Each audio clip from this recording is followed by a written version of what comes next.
for our entire friendship. Like I had to learn that in my world. You just think of topics, what inspires you, because whatever you speak from your heart, you know.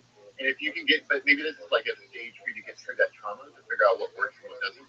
It could be fun. It could be fun. It could be fun to you.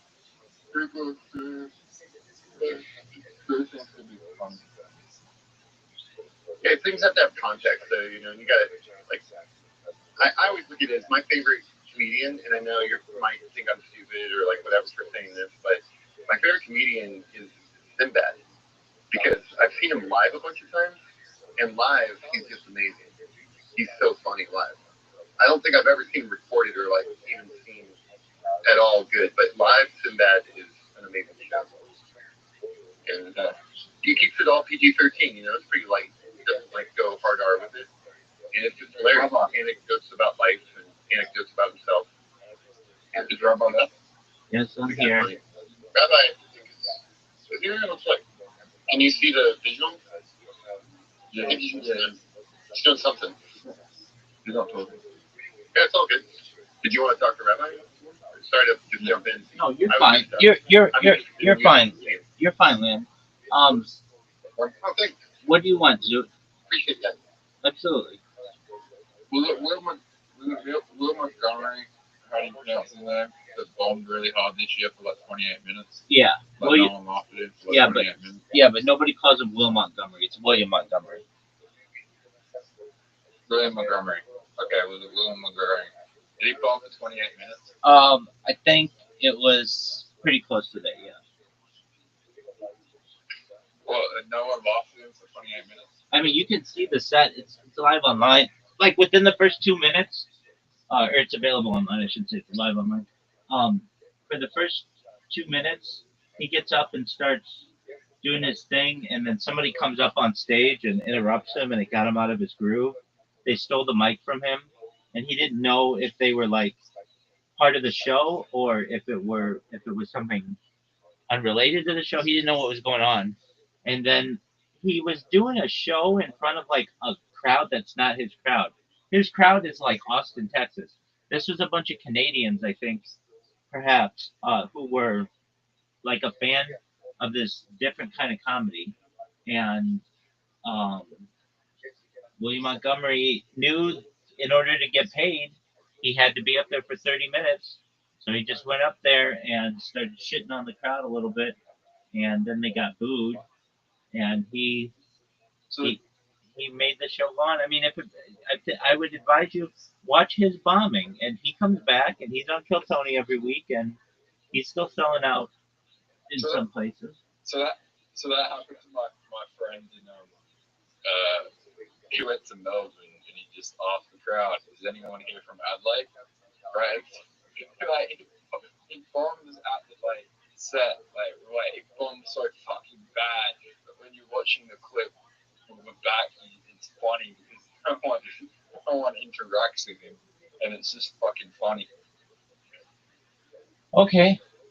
And he starts telling jokes that you would only get if you lived in Adelaide. The crowd's not reacting at all. It's just fucking funny. All right. Well, Have you ever watched Andy Kaufman and how he uses the silence of the crowd to his advantage? Like Andy Kaufman's a master of using anti-comedy, which is the silence, and then more silence, and then more silence towards awkward, and then the comedy comes. That makes sense? Yeah, that's fucking funny. Andy Kaufman's like the inventor of that. It's called anti-comedy. I mean, I think you can do that. I kind of want to do something one day where I just go on a tirade rant and then try and fight all together at the end, but it's so risky. Because the issue is a lot of people have short attention spans, so it's very hard to risk that. Do that well. Well, make the same story in like 3 versions. Do a 10-minute version, a 5-minute version, and a 1-minute version. Just do the same story 3 different ways, and then build your material from there. That's what I would do. You know? Yeah, like 1-minute version. really quick. I probably wasn't the only one that bombed last night. But Dude, people bombed in every club across America. I've been bombing with my freaking girlfriend for 2 years. I can't say anything right. You know, I get crickets and silence to every joke at this point. everyone, Don't feel bad about bombing. It's okay. even Dave Chappelle bombed. Even everyone bombed. Yeah, it's part of it. How do you like Australia? Are you in Melbourne? You sound like you have a Melbourne accent. Rabbi, Rabbi, Yes, sir. I've probably done stand up 7 times this year, and out of all the 7 times I've done it, this is the only one that I bombed. That's incorrect. You bombed it another one, you said. I didn't bomb. I mean, those are the words that you use. Maybe it wasn't as bad as this time. But you. No, I didn't bomb. I didn't bomb. It just wasn't as good as my other sets. Okay, I mean, you're the one who. You said I bombed. And it's like, okay, no big deal. It happens. But maybe you didn't bomb or whatever. I wasn't No, there. I didn't bomb. It just wasn't as good as my other sets. That's why what I bombed at the time. There was no one in the crowd. Okay. It was the night that I got heckled where I said, I think I bombed. That's what it was. That's what it was. Yeah. How do you deal with hecklers? Experience. Dog, I've told you. All you need to do is say, I can't understand you with the dick in your mouth. No, so. Dog, that works every time. How do you deal with hecklers? You gotta. Usually the hecklers will be sitting close to the front, so you gotta be friends with people in the front. So you gotta socialize a bit, get to know them. If they heckle you, I don't know. I've only been heckled once. I used the guy that was heckling me last night. Before I started bombing. I think bombing for the last half. But, yeah. I don't go to your job and show you how to use a flashlight. That's what I was. I mean, I don't go to your job and suck dick. I like just like don't that way. Or I'd say something like, "Are you the kind of guy that has sex with one mayonnaise?" Seemed like it. I like the one, I don't go to your job and suck all the dicks. That's cute, yeah. Mine are too obscure.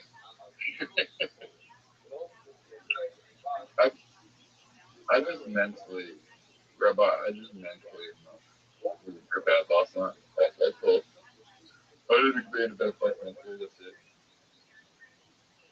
Okay, I mean, it happens. No big deal. I'm still really proud of you. You got up there. Not everybody does that. I do want to go to Melbourne in the next few months, maybe sometime next year, because in Melbourne, I can go to an open mic in Melbourne, and then I can go like 2 streets away to another open mic on the same night. Right. It's not just Gotta one. go to the place. Can't do that in Adelaide. There's only that one event running a week. You got slippery pig bars in Melbourne. So? The slippery pig. You know the barrel that they put the grease on. You got to ride it. In America, we have it called a mechanical bull, but in Australia, you guys got this thing called the slippery pig. It's like a barrel with more rope on it. Yeah. So the problem with Adelaide is I can go there. I go there. The problem with Adelaide is you haven't got one event running every week. Maybe sometimes you have 2, but you only have, the main run. The main run is the main run. Have you ever ridden a slippery pig before? So, You ever been to a bar with one of the things you talked about? It's like a barrel with 4 ropes, and then it like bounces up and down. And people try and ride it. You can actually watch. You can watch the guy who runs. I'm just wondering, you're in Australia. Have you ever seen what I'm talking about, or am I just crazy? I'm just wondering. The slippery pig. It's like a barrel at bars. They have it, and then there's like four ropes attached to it, and it bounces up and down, and people try and get on it and ride it. Oh yeah, You have seen that? that's probably on the other side of the country, on the left. But yeah, no, it's talking about. Okay, cool. Yep. I have some friends from Australia talking about it, and then whatever. It's like instead of bull riding, because we have mechanical bulls here, like a fake bull that you go to the bar. Yeah, we have that too. You got that too? It's cool. Maybe this is from like the 90s or something. They're everywhere here. They're everywhere. They're very popular. Are they very popular? Yeah.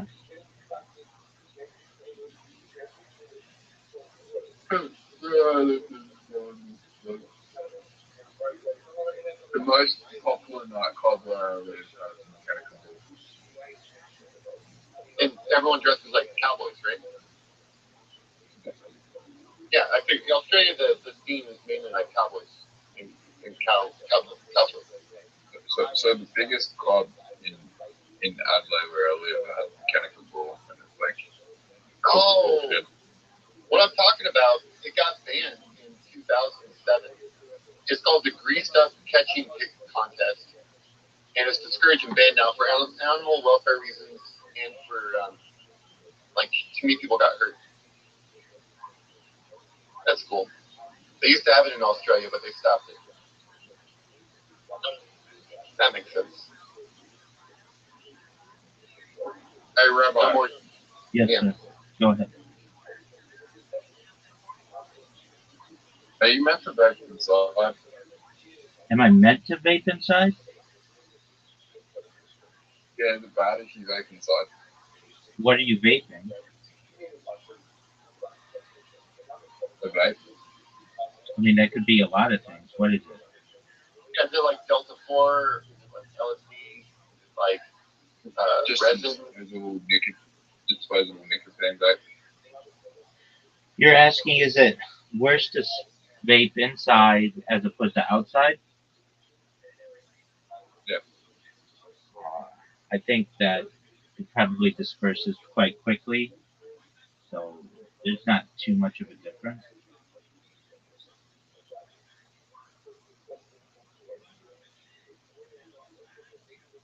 Hope that answers your question. I'm here. I just have to adjust my devices. Are you on an oxygen ventilator? Yeah. You are? Yeah. If you're on an oxygen ventilator or need oxygen, like a CPAP machine, then vaping inside is very bad, and you should not do it.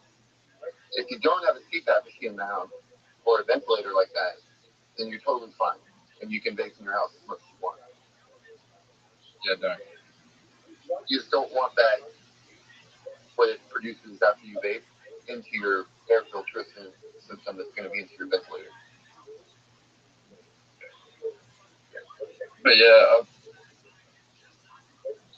I'm happy that everyone's joking that it's experience.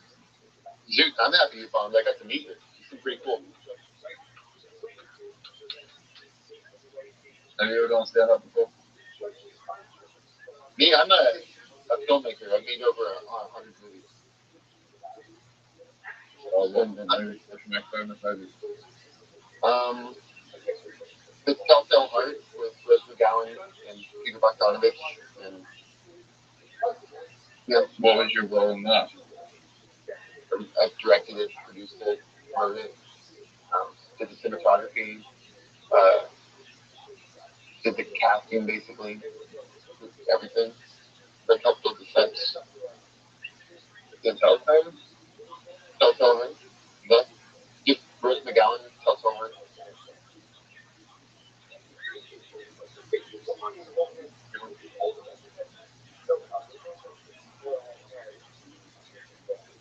Big movie. Did it come out?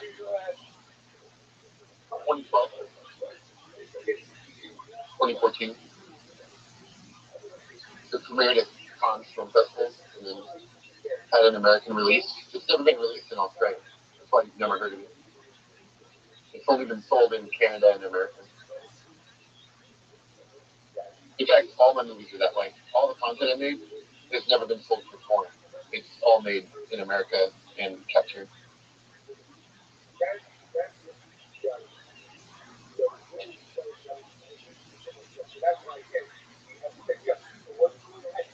Tell him some of the other actors with whom you've worked.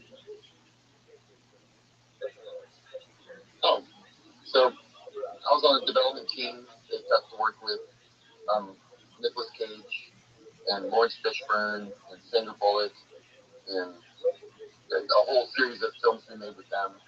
And then I got to work with Bruce Willis and his whole team. We drew a series of films, starting with Red 2 and Cop Out, were the two big ones that we worked on. And yeah, from there I developed about 100 projects for Sci-Fi Network and Movie of the Week. Every Thursday movie that used to be on Sci-Fi Network that had a shark or a monster in it, and I was working on the visual effects or producing some aspect of a Movie of the Week for Sci-Fi. Yeah, it's a fun background. I'm now currently got a bunch of stuff and trying to work in California, so it'll be interesting. I've never made films in actually California, so later in my career it's going to be an awesome change. The Telltale Heart 2014. Yep. Okay. Yeah, that's the biggest project that would have the most traction. $1.2 million budget. Yeah, that's my range. Everything I do is between 700 to 1.2. How old are you? I'm 45. So for filmmaking, it's quite young, I guess. A lot of that. Oh no, I'm about to start my career. Yeah, I mean, you kind of just experiment and bomb for my 20s. That's what I did. Made a bunch of bombs, and then now I'm ready to make some serious artwork and do the medium justice.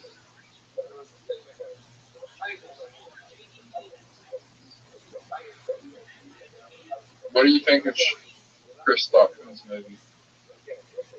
I'm not even familiar with who that is. Film crew. Who is it? I'm not familiar. Sorry. At one point, he was the biggest movie critic on YouTube, and he made a movie. Oh, I don't even hear about it. So I don't really watch films. I have an iPod from 2007. It's a video iPod with everything from iTunes from 2007 beforehand on it. So I really don't watch much new stuff. Every year I subscribe to everything like Netflix and all that in February, and then I fast forward and watch through all the shows, and then I unsubscribe just so I can keep track. But I basically watch all fast forward. I don't really watch content the same way that most people consume media.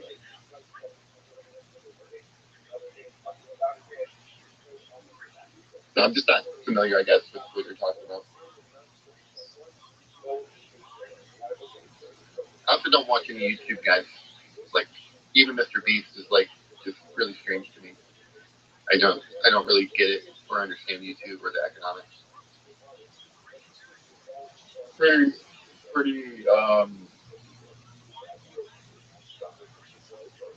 simple to explain. I'll tell you what I see, and then you tell me how it's wrong. You're gonna put all your stuff on YouTube, and then never get paid. That's not how it works. Oh, well, okay. Explain it to me.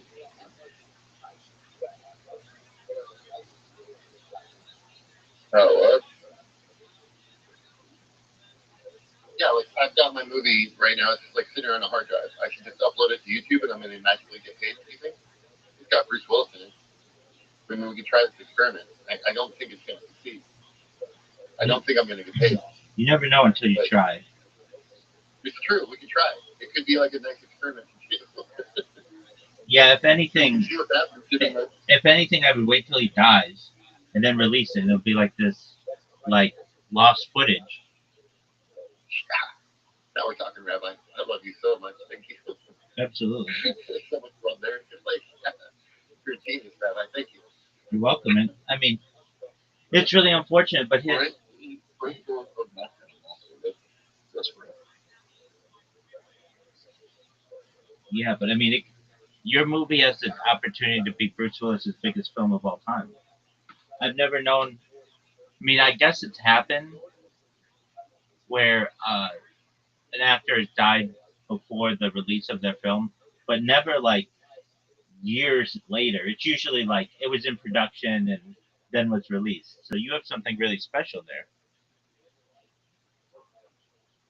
When Bruce Willis is never going to act again. That's not true. We've got a script for him. I mean, at least I do. And I got an offer out to him. So maybe he'll make my movie. It's, well, it's called The Day at the Beach, and it's a Marlon Brando biopic. And he plays old Marlon Brando on the beach that has dementia, and it's at the end of his life. And he's just sitting there on the beach, and this interview guy, like Interview with the Vampire style, comes and talks to him. And then we'll get 4 or 5 other actors to play Marlon Brando as young Marlon Brando. So you just have to sit on the beach and sit there and be old dementia Marlon Brando. And it's his own property, by the way. I'm pitching him his own movie. This is one of his own properties because Bruce was smart enough to write everything in. Like, what happens if I hit my head and can't do anything anymore? He wrote like a whole library for this scenario. The guy's a genius. So, yeah. So I think he will act again. He's just not going to do any speaking roles. Yeah, he's not going to. Yeah, he's not. John McClane's not coming back. That is a fact. Yeah, John McClane, the character of John McClane, and all it. It would have to be reinvented in some way that he could, do, and it would have to be something worthy, like the Marlon Brando biopic, or something that he's really attached to, like Sinatra, or some American icons that you would come and play them in their old age before they die. It's like an homage to him, and it would be non-exploitative too, because it was his wishes, because he's already created all this stuff. It's not like he's exploiting himself. Can he talk right now, or is he like not unable to talk in situations? So from what I understand, he hasn't made sense to anybody in like 3 or 4 years. Where maybe he says things, but no one can understand what he's talking about. There's no context. So, I mean, what's communication without context in a world where I think that's like non-communicative, right? Like non-verbal. Yeah. So, yeah, I've read it. Have you followed Emma, his wife, online and seen all the work she's doing for frontal lobe dementia? He's already had something going to dementia. Yeah, that's what they diagnosed it with. It's a form of dementia that comes from a lot of frontal lobe trauma. It's most famous, I believe, in football players. People that like hit their head all the time. Boxers, that sort of thing. Muhammad Ali probably had it. Maybe I have. You shoot a lot of guns, or you get hit in the head a lot by like your mother or something. Like, why you got frontal lobe problems? Zoot wants to have everything, but Zoot did suffer perhaps some trauma as a child, being dropped as a child. So let's not rule anything out. Oh yeah. My parents were ogres, and my dad used me as a weapon by the foot and would just swing me at my mother, apparently. That's what I was told. And then hung out of a window by my feet and like used as like a trading piece. That was my father. That's not actually, you can get my mom on there, she'll tell you the story. How my father used me as a club. Pretty good. I don't know if you were traumatized. is. I mean, I guess we're just in the trust tree, but I overcame that. Like, yeah, the world's not gonna just grab you by the foot and start swinging you around. It's okay. But is frontal lobe dementia different from normal dementia? I think that's a question for ChatGPT to explain because I'm not a doctor or anything, right? And I don't want to, especially with Bruce and like the personality with it and like how I feel. I don't want to start like saying what he has or doesn't have or like what's what. But to answer your question, frontal lobe dementia and dementia are different. Yes. I don't know how, but they are different things.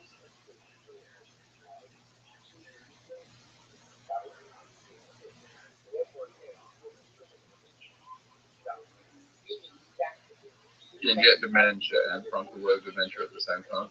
I mean, good. Super dementia, Zoot.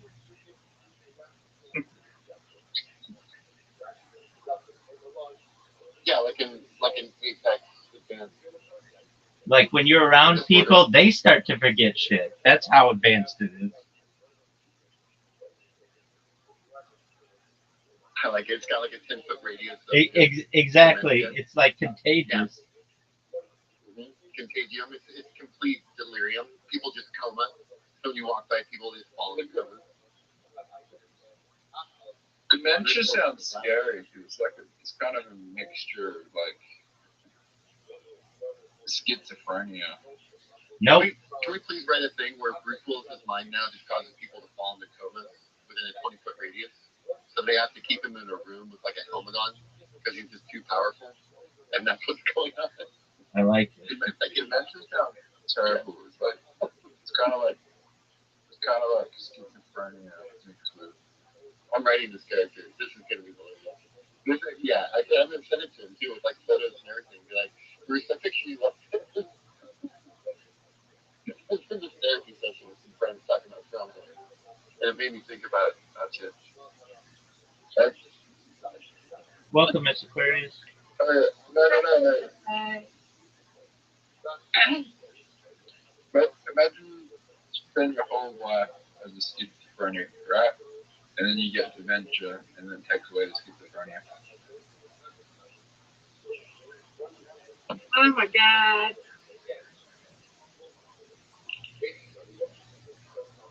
And then curve.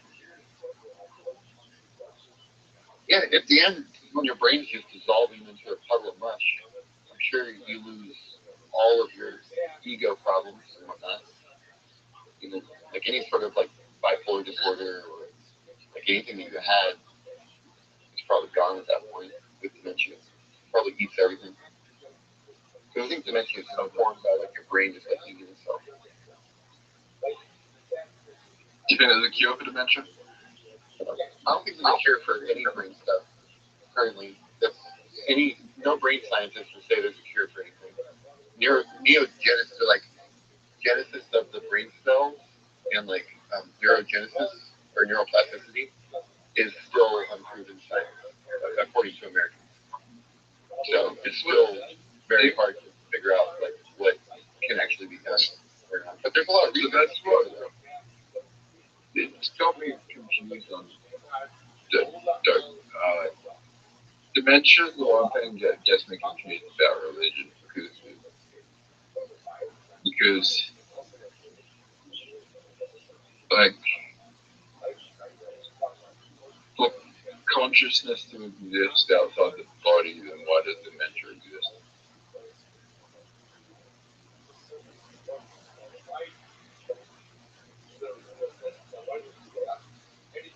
Are you seeing the Holy Spirit? Like, are you seeing like the consciousness of the Spirit exists? Or what do you mean by like the consciousness? So if dementia exists and it changes your way of thinking, right? Why does dementia exist?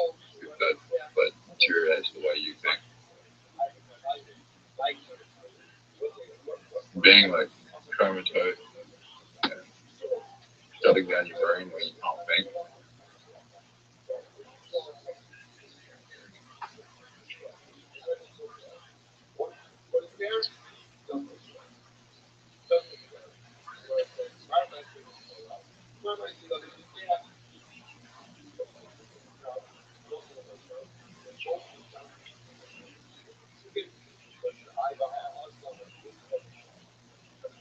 our bodies are like temples, right? And if you put bad things in your body or like do really traumatic things on this earth, then we'll inherit, problems with our temple. And those are like the sins of just being human or man, like whatever you want to call that. And they're like built into our existence. We have a free will existence where we can choose what we want, and we can build a temple that's very strong with good knowledge. It's full of B12 vitamins. We have currently in 2025 the ability to understand what B12 vitamins means, whereas that's a very new thing for our bodies. So I think the future, things like dementia and whatnot, will really be eradicated, and we'll have a handle on like the human genome to live a long time, like Methuselah's, like 700 years. Like, I believe in eugenics and that we're there. So I think that what you're saying is like something that's happening right now we're trying to overcome consciously, and that our lives will be expanding and we'll be free of dementia and disorders and in like a more happy, euphoric state as human beings on this planet. Like, less suffering. Live for 700 years. I mean, that's a big stretch, but like a long time for sure. I'm just giving Methuselah talking about that in the Bible. That's what I'm reading it. So, 700 moons. Let's just go with that or whatever. Like It's it's 900. It's 900. 935. It's 969. Is it 960? Excuse me. 969. Thank you. Yeah, thank you for. I'm not. I know it's close, but yeah, 700 years plus 969 years is what the Bible says. So that is what I believe, because it's a good number. And I'm going to give it a spread. I'm going to say like some books say 700, some books say 900. Like, let's just go somewhere around there. Sure. It seems like a lot better than 65 or 70 and dying of dementia. So yeah, I think we're past that. We're going to live in an awesome world. No, we're just going to live hundreds of years on this planet. It's a good planet. Like, space sucks, man, but it has everything we need. All we need to do is mine one asteroid, and we're set. Like, the minerals in an asteroid is going to just change this planet, and then we're all going to work towards space equals the best life on this planet for us, for everybody, because there's such an abundance at that point. We'll never have to worry about materials ever again once we can start mining asteroids. There'll be no more suffering on Earth.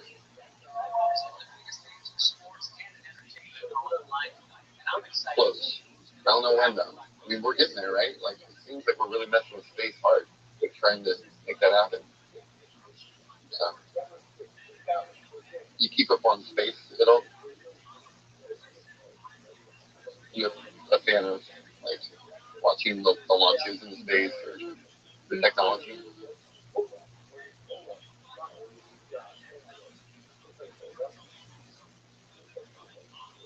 Zoot left. You bounced out? Yeah, Zoot bounced out. that's Zoot. Miss Aquarius, you got a hairdo. You look great.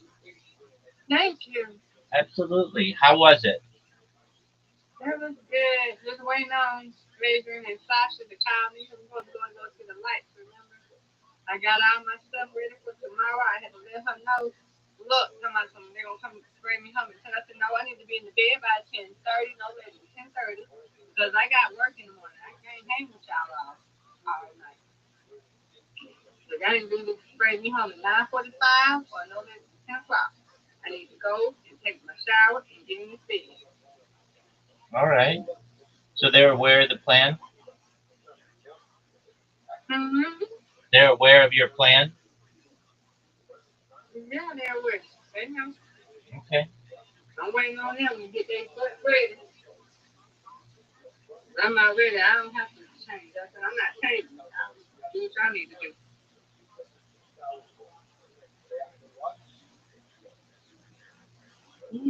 I'm trying to get us. Mr. Landon out.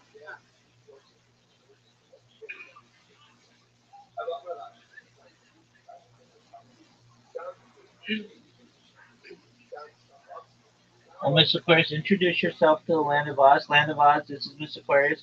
Miss Aquarius, this is the Land of Oz. Hello. Land of Oz, can you hear Miss Aquarius? Oh, I can. I was showing you my roof. Wait, I've been working on my roof today. Oh, very cool. What have you been doing with it? Well, see, I've got this tree in my house. Oh, wow. But hello, Land of Oz. Hello. Hello. Nice to meet you. See, I'm trying to get my hearth room all set up. Okay. Well, that'll You're be gonna nice. move that tree? Yeah, exactly. And today, if you're, Who's doing it now? I've got to come on. That's the plan today. Oh, okay. Here today. Now, what time is it? Where you at? About 1:30. Oh, okay. There's lots of room here. If you ever want to come help cut down trees, just let me know. Rabbi? It's about you, but not me. No, that's you, girl. Mm-mm. Yeah, we need someone to operate this room, obviously. This room needs help. Mm. Yeah. You got some help to help you move that tree? Oh, yeah. There's Okay, at least good. like 4 or 5 hands out here today. Good. We got a whole team. Many hands make light work out here. Lots of cousins to help. Good. Look how privileged the cat is. Look what we got the cat today. Look at this. Ugh. What is it? It's a water thing for the cat. Oh. Yeah. That way the cat always has clean water.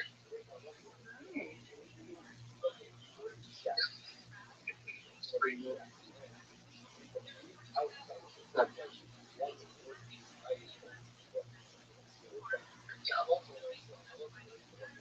Yeah, nice to meet you. Good for you, too. Yeah, I live in have you ever seen Peter Pan?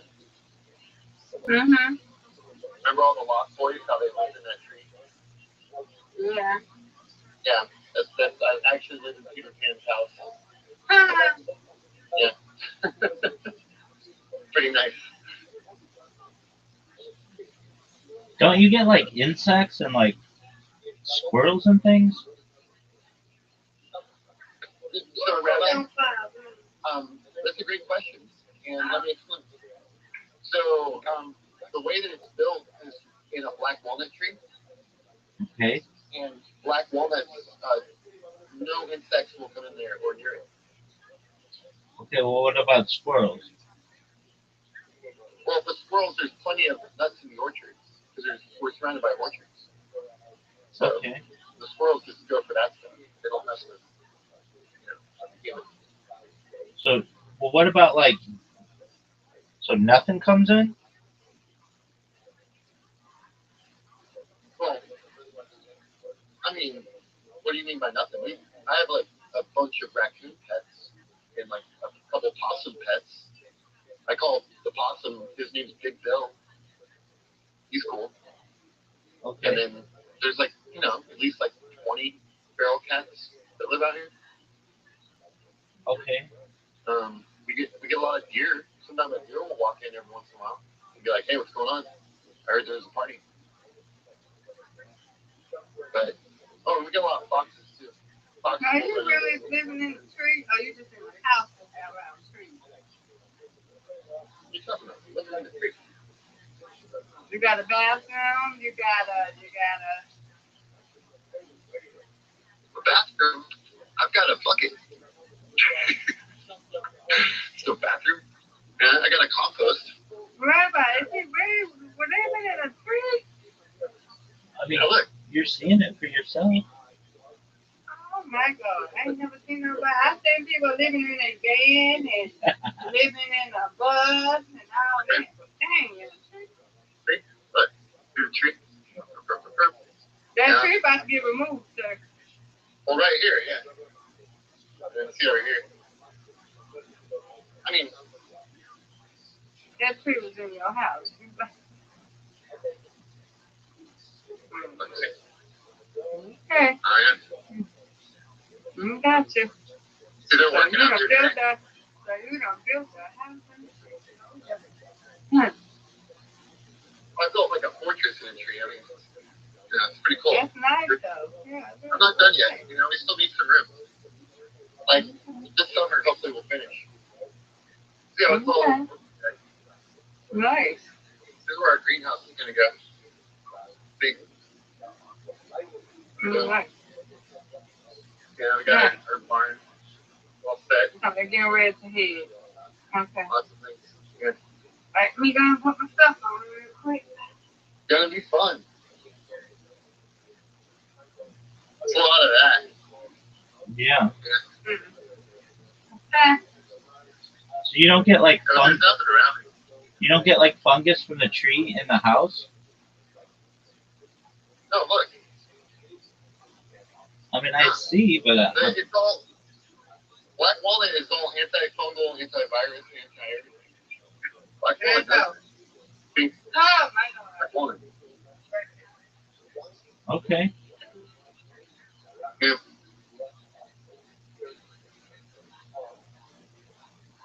Yep. Yeah. I mean, I gotta show you this part, Rabbi. Ready? I'm ready. This is like, fancy. It's beautiful. Yeah, like this. There is like a close spot to like, you know, have guests over or like be, you know, be civil.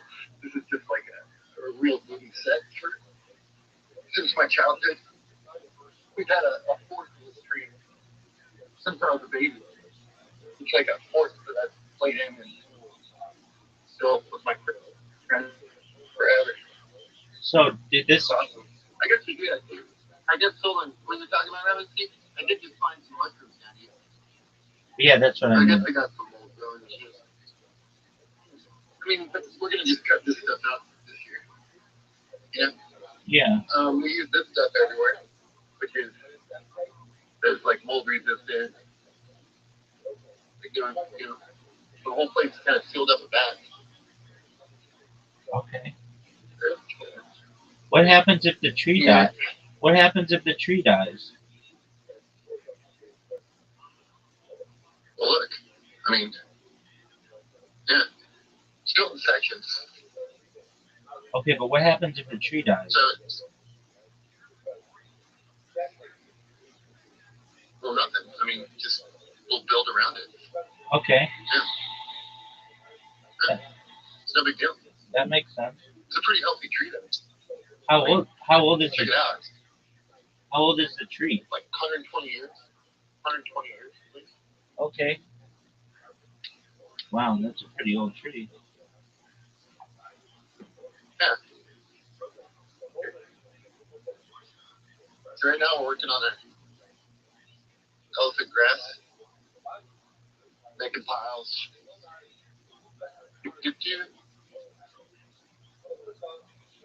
I'll show you the perspective outside so you can get it. See? Wow, you really are in a tree. Yeah. You know what I mean? Word, dog. So why you want to live in a tree? Why not? I've just always been in here. I've never not been in here. So it's not a matter of like, I didn't really get to choose. It's just always been the spot. Yeah. This is all coming off this year. Everything on this side. Yeah. It's a fun world. Baby lemons. These are Sprite trees.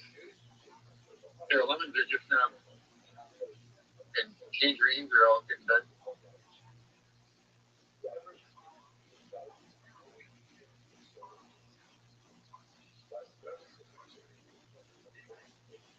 Yeah, you ever seen these?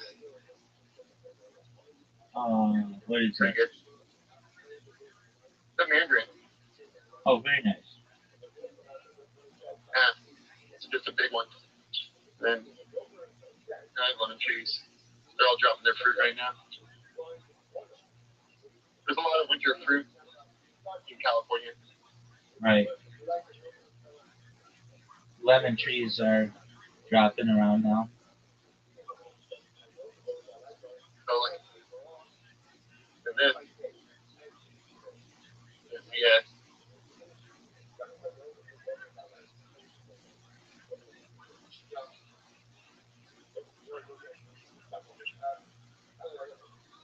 That's an almond tree. Oh, okay. Right?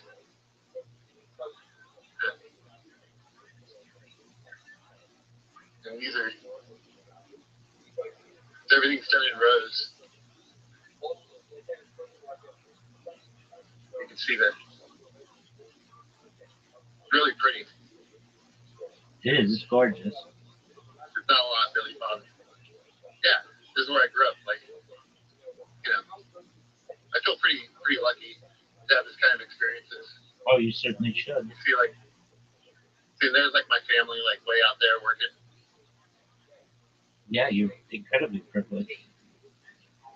Yep, absolutely. They don't even let me use the power tools to really talk to me. I'm just like, yeah, ignore that guy.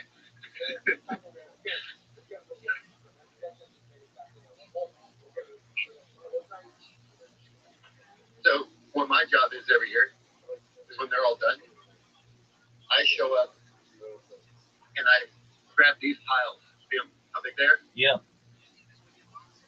And I load all these into the trailer and then distribute it to our family, all the elderly people that can't gather the firewood themselves. Okay. So that's my job with my buddy. Okay. And then you keep them warm. And yeah, I just make sure they have firewood for the fires. Sure. There's out here on the property, there's no like gas, and everyone's on really tight budgets, and everything's over and stuff. Do you guys? I know in Orange County we have like certain days where you can't burn firewood. Do you have those restrictions? No, we can do whatever we want out here. Well, that's not too bad. Yeah, we don't worry about nothing.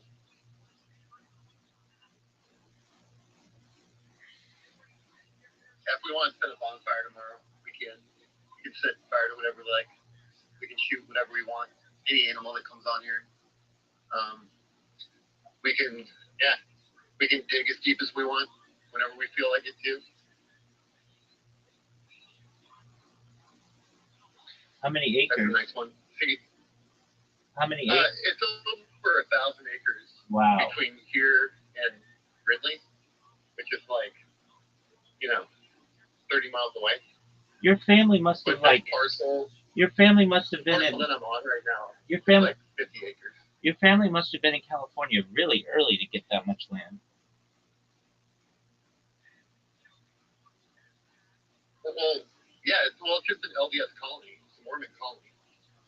Oh, okay. You're Mormon? Yeah. Oh, okay. Yeah, I thought we talked about that. Yeah. No. Okay. So Yeah, you. this is all. Yeah, you're talking LDS, man. Yeah. So you've been there like 130 years or so. Well, George Washington Harvey and Olga May Hitchison are my great grandparents who came to California and died in the 1920s. Yeah. Yeah. So yeah, that's like 100 and at least since the late 1800s I've been here. We're not like a gold rush family. Right. I or know. whatever, because there's people with deeper roots that are gold rush people. Right. I mean that's why I said 130 years. That's probably pretty accurate. Yeah. There's a group here called Clampers, which is like Freemasons. I don't know if you've ever heard of them. I am a Freemason. Oh, that's awesome. Have you ever heard of the Clampers? Enlighten me. I know just generally most things So, about Freemasonry, Yeah, but so the Clampers, in the old days in the gold mines, someone had to take care of the children and women of the dead gold miners or the dead people in town, right? yeah.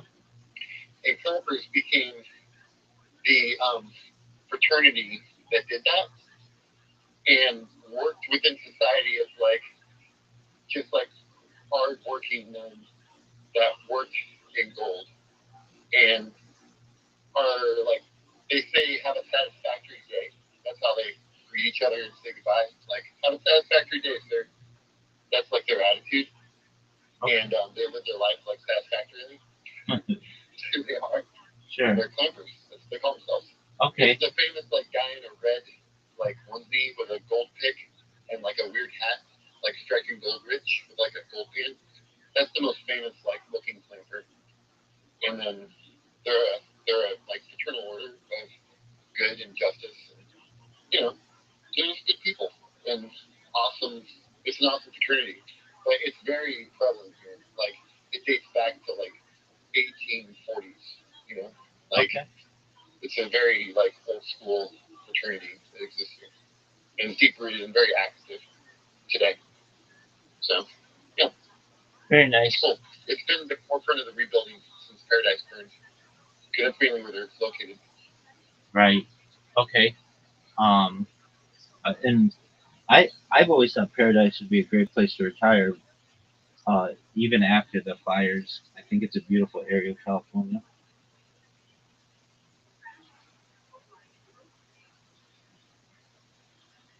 Have they had much rebuilding there?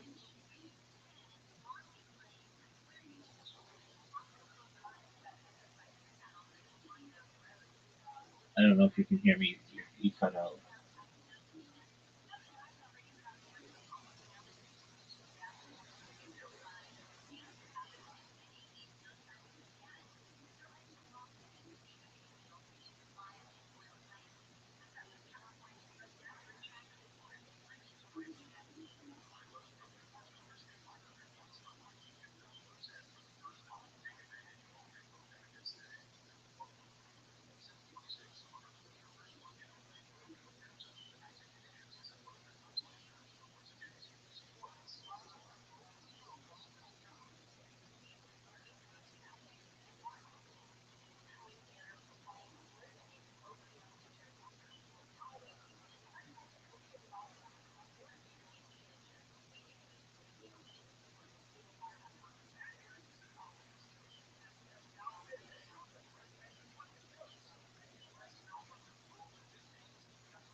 Oh, there he is.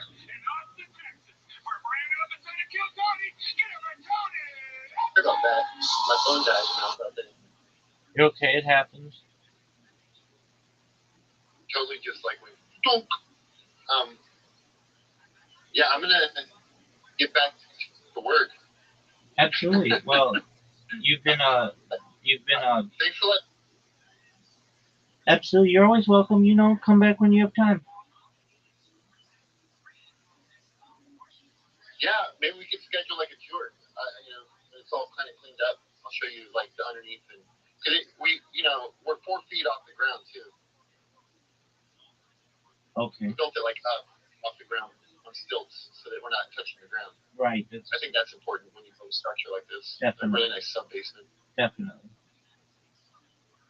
I'm in agreement with you on that. You Yeah. see the roof? Let me show you the roof one more time. Sure. It's my favorite part. Hold on. And there's Senor Jack. He's sleeping. Oh.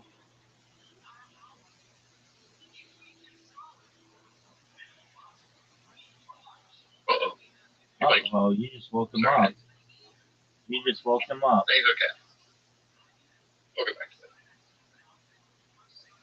that. Yeah, see the... Well, the structure looks pretty sound. Well, yeah, it's got these things running through it with rebar in them. Oh, okay. Those have rebar, like, down to here, inside, that then connects to the other ones. And it's all rebar connected. All joined through. Yeah. Pretty small. This is only 20 by 12 in this room. It looks cozy. Yeah, it's nice. Definitely. Way better than, like, some $2,000 apartment in New York. Oh, 100%. Yeah. And then there's stuff like this lying around everywhere, fortunately, here. It's like bags of bad things. Yeah, there's nothing but bad decisions we made here. What is that? That's why I have to be this. Oh, it's just straight ganja outdoor that grows out. We have so much outdoor, it's stupid. We grow like, everyone gets 6 plants. And each plant yields so much that you don't have to go buy your own stuff. You can just grow it by yourself. Right. Is that So, is that grown outside? yeah, you can tell. It's so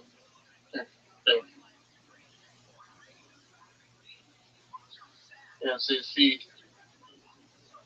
the way it looks. It's not all frosty. It doesn't have like that weird dust on it. Right. And it's got a lot of leaf.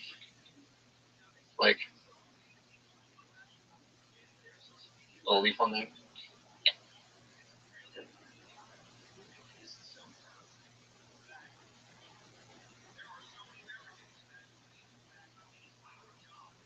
Yeah. It looks like actual weed. It doesn't look like lab grown stuff. Right. It's really low THC. It's like 9 to 10%. It's not like in the 20s or 30s. So it doesn't blow you. It doesn't blow you out of the water. It doesn't blow you out of the water, but it's just enough to get you going. Yeah, it's working this week. Like I still have to be able to like stack wood and function and talk to my mom and not feel like I'm on another planet. Right. Yeah, I think some of that weed for me is just too strong. So we basically grow our own. It's like not very potent and it has no market because people only want stuff that gets you messed up. Right. Yep. Well, very nice. It's beautiful. Yeah, it's some artwork. Yeah. Yeah. That's pretty cool. It looks like paradise. Pretty. It is for me. I love this place. To a lot of people. There's, book collection, research. Yeah, it looks really good. I got to. It's nice, easy peasy. Yes, sir. Well, yeah, I love. Thanks for letting me share. Again, you're welcome here anytime if you want to take a trip to the treehouse. It's Absolutely. I will tell you this: when I go viral, it will be one of the places that we visit. Oh, please do. Like it's gotta happen. Like I've really been enjoying what you do, and I have to run right now, but I really hope that we get to watch each other's journeys just grow into millions and millions of followers and fans. Love it, my man. All right, you go take care of what you need to do. You're always welcome. Come back when you have time. Yep, good. Later, man. Peace. Peace.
best golden ticket winners in the history of the show here to start it off. Ladies and gentlemen, this is a brand new minute from golden ticket winner Martin Phillips, everybody. Getting like that for the show for the guy. Brought to you by Blue Chew.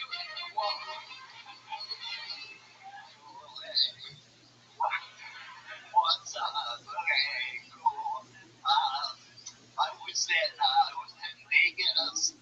When people play poker, everyone has their tell. My tell is when I accidentally drop all my cards and go, don't look, nobody look at time out, and then in Vegas, I brought my own gun to the roulette table. I really needed to be 21. Okay. When I used to work in middle school, I would get a lot of advice from middle school girls, and one of them told me, she said, if you like someone, you should find out where they live and let them know. And I said, Martha, I'm not doing that again. I can't go back. Martin Phillips getting us started with the poker. Is that true, Martin? Do you play poker sometimes? So we went to Vegas and what the fuck I was doing? I was spinning chips out let's see what happens. They don't have rules on the table. They just for young people. Okay. Yeah, that hurts. Yeah, I would love to play poker with you. I don't even play, but this will be the first time I win. Beginner's luck. Have you played craps before? Oh, of course, baby. I knew the answer to that. I just want to see you do that. Hell yeah. Wait, what's your favorite game in Vegas? What do you tend to do when you're there? Slot. Yeah. Amazing. Yeah.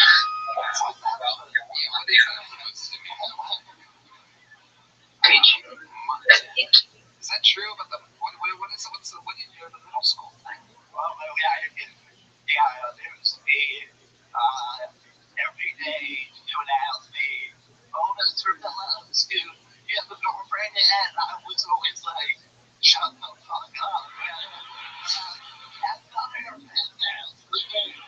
And get this, her boyfriend, she said she has a boyfriend, but he went to different school. Yeah, I'll take that. I heard that before. You made that shit up. How's your current love life going? You're a big superstar now. I mean, you're easily recognizable from your face and your walk. I have a very distinct figure, Yeah. It's hard to hide, Yeah. You have a lot of fangirls coming up to you, Not too many, nothing crazy, but it's never the ones you want,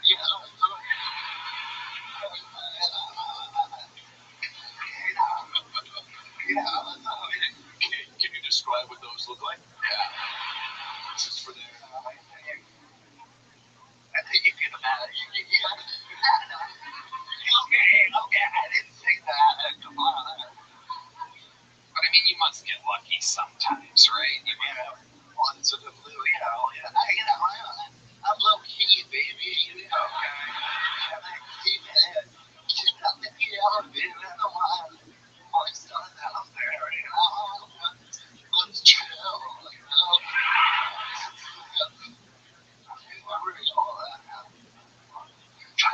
You get a shirt like that from where exactly do you get a shirt? If I stare at that, if I stare at that long enough, will I see a sailboat or something? Like, what exactly is going on there? It's got principal on a safari vibes, but it's it's a culture. We're literally though. I genuinely know what I do every 2 months. I get this thing called a stitch fix where they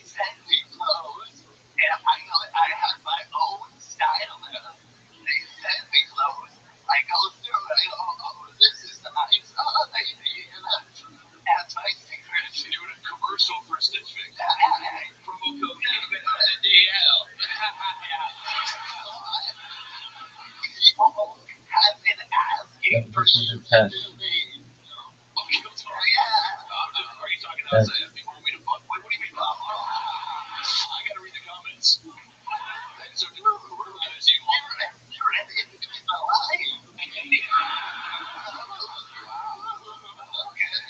well, if I'm gonna go get it, we'll go with the cripple. That's what you're supposed to do.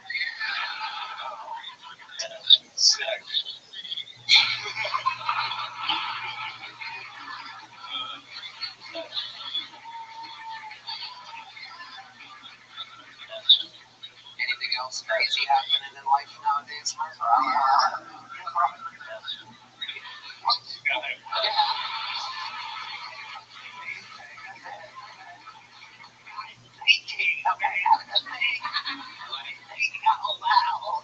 It's the noise when he's processing. It's like old internet dial-up.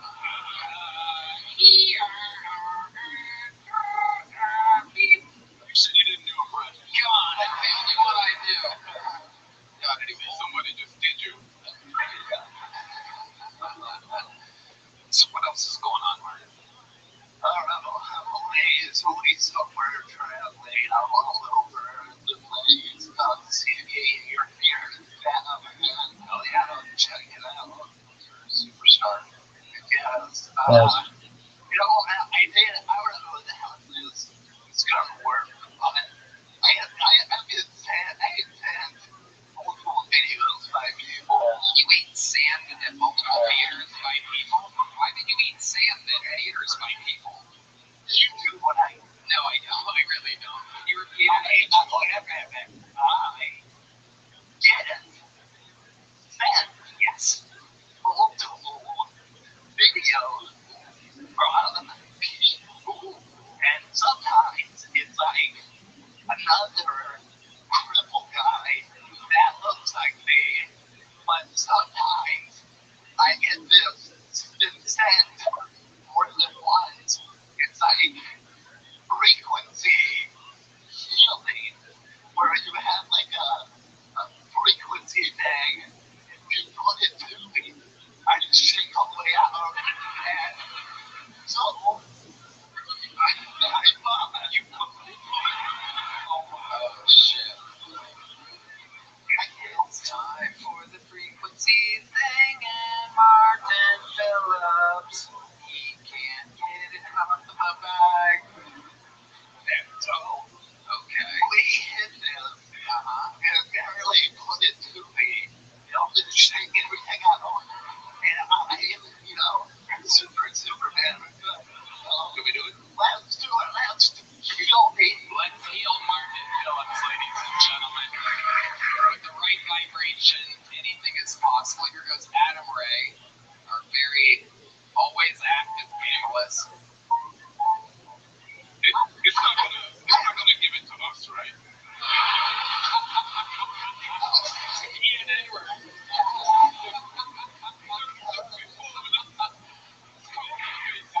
I don't want all of us leaving here.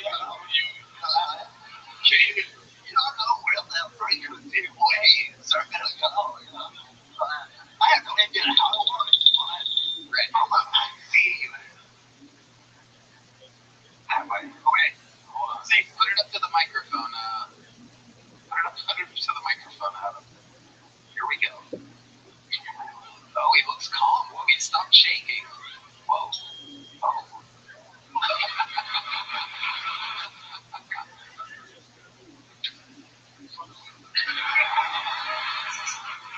It's important. Oh my God, you seem still. No more eating sand outside of theaters for you. Wait, okay. Do it and touch me with it. Yeah. I thought you never had.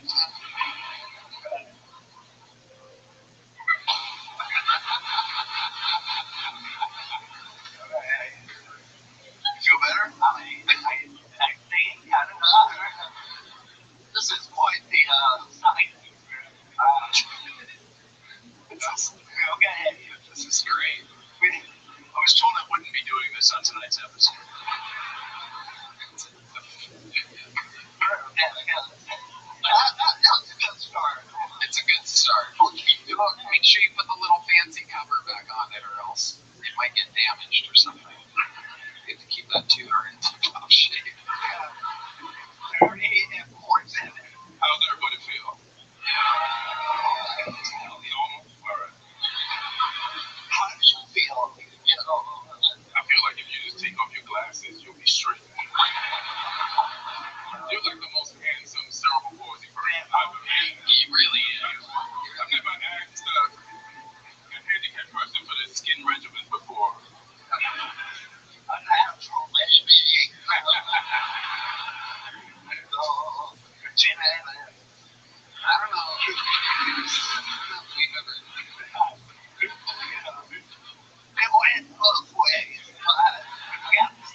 soft girl behind the way. Oh, a little disclaimer incoming here. These are new labs. Oh, these are my liberal college labs. Yeah. Okay.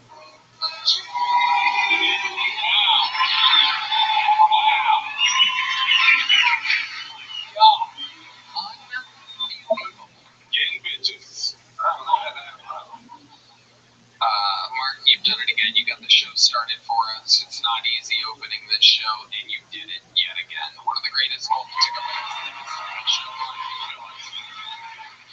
And now, ladies and gentlemen, this is where things get interesting as we make the switch over to the big bucket of destiny here. Some of these people are completely insane. Some of them are the next greatest talent in all of comedy waiting to be discovered. Some people sign up once they get up. Some people have been signing up for months and months with no luck. Anything can happen. You're watching it all live. Your first bucket full of the night is John Chaney with an uninterrupted minute. John Chaney, here we go. 2004, I married a Pakistani woman while I was in the military. They said keep your friends close, enemies closer. Can't get any closer than inside. That didn't pay off in Iraq so much. Let's see, what else I want to talk about tonight? I'm nervous as hell. Y'all did bet on this last time a few years ago. I know you're not supposed to talk bad about your ex, but let's just put it this way. My ex, she was a cross between breed of dogs. She'd be a mix of a dachshund and a pit bull.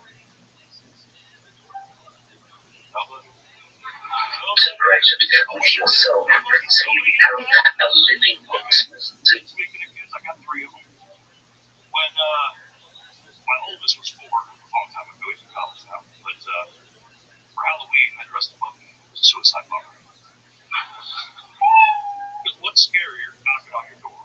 15th Spider-Man of the evening, or a 4-year-old Pakistani kid in a man dressed in a suicide vest?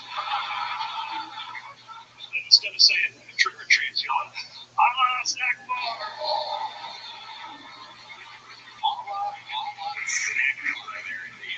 John Chaney. Good punchline. You have 3 kids, John? Yes, I do. And it appears as though you have triplets on the way as well. At least. You were on this show a few years ago, you said? Yeah. And it didn't go good. Well, the interview went well. Okay. Big joke. What did we talk about in the interview? Your Pakistani ex-wife? No, not really, like a little bit, but Are you still with her? oh, Okay. That didn't last long. How long did that last? 12 years. 12 maybe 12 years. Okay. But no, we talked about you see, I was watching a guy fucking go. That was the highlight of it. Saw a guy fucking go? Yeah, all right, man. Oh, okay. The bad guy. Well, The bad guy's fucking wasn't an American soldier. yeah, right. I hope not. Yeah. That'd be weird. So what's been going on since then, John? How old are you? I am 43. How long have you been on stand-up? It's like my 4th or 5th time. For the 5th time ever on stage? And you were on years ago? 2 years ago. Yeah, I was living in Northwest Tennessee in the middle of nowhere, and I spent the last 2 years trying to sell my house so I could move here. I had to go to court to get permission to move my daughter with me. Okay. I made it happen and moved here this past Saturday. Congratulations. John Chaney. John. I think you're funny. You're just nervous and shit. You're shaking more than the first kid.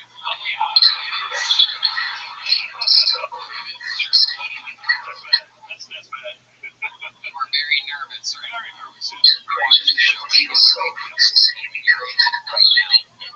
now you're in the interview portion. Right. What can you tell us last time you were on screen? Interesting in the interview portion. It's taken years to think about it.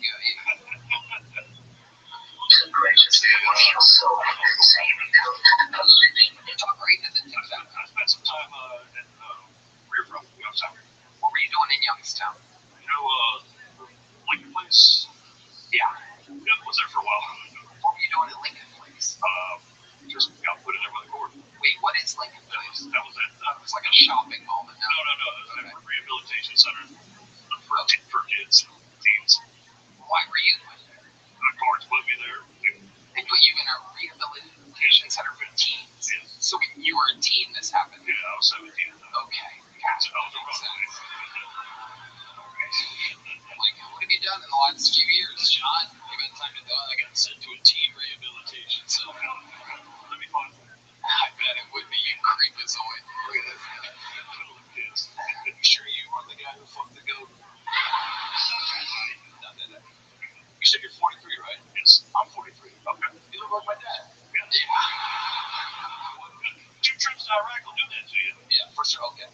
just life is withering down. Yeah, 3 kids, bad marriage, yeah. Dude, fucking upset shit. Right. 3. Hell yeah. Hell yeah. You're like Bert Kreischer if he was called the sleep apnea machine. That checks out. Definitely checks out. That was funny. You look like Bert. All of his potatoes were fully loaded. Great. John, what are you doing for work nowadays? Retired military. Retired military. And tell us, what else did you see in Iraq? Tell us what it's like being an American hero. By that I mean the sandwich. It's boring most of the time. Yeah. It's not action every day, so. What exactly did you do in the military? I was artillery. Okay. You ever shoot anybody? Well, I mean, we shoot at me. Well, it's artillery. So you kind of shoot. There's a road shooting, trying to take out this place. Trying to talk to me like I'm an asshole. So what'd you do, miss, motherfucker? I shot at people. I fucking sucked. We don't choose where we shoot. They tell us where to shoot. We just shoot that general direction. Were you shaking like this when you were shooting? Sometimes. No wonder the war took this long.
Mission of that work. So that's really supposed to be at least the privilege of it. Confident though, even though it's the practice to tangle, yes. And as you stated in your lecture, bad things are happening, tragic things are occurring. What needed is completely.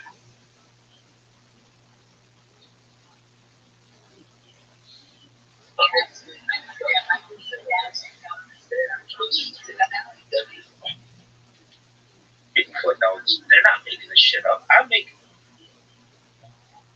It's okay. Some babies.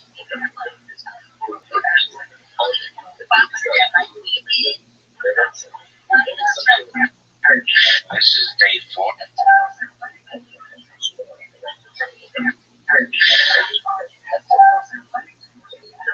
Alright, babies. This is day 4 of this bullshit. Well, it sucks. Does it? It's okay. It sucks as much as everything else does. Really? Everything sucks. Why? Because it's just not, there's other shit to do with a little baby.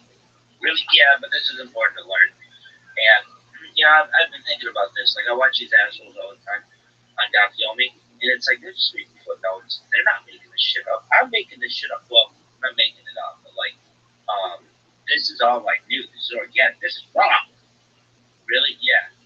And, these motherfuckers are just talking about, blah, blah, blah, blah. No one gives a fuck. All right, so, I have, surprisingly, kept up on my Kabbalistic study. 4 fucking days? That's a new record. Anyway, yeah, so what have I been doing? I've been just chilling. I've been watching videos, lectures, and things. I really want to get into the text, but my vision is just, my eyes get strained. And I used to be the best reader at my age of anybody. And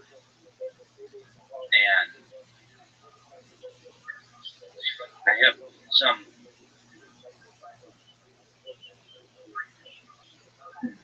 governmental official verification of this fact, but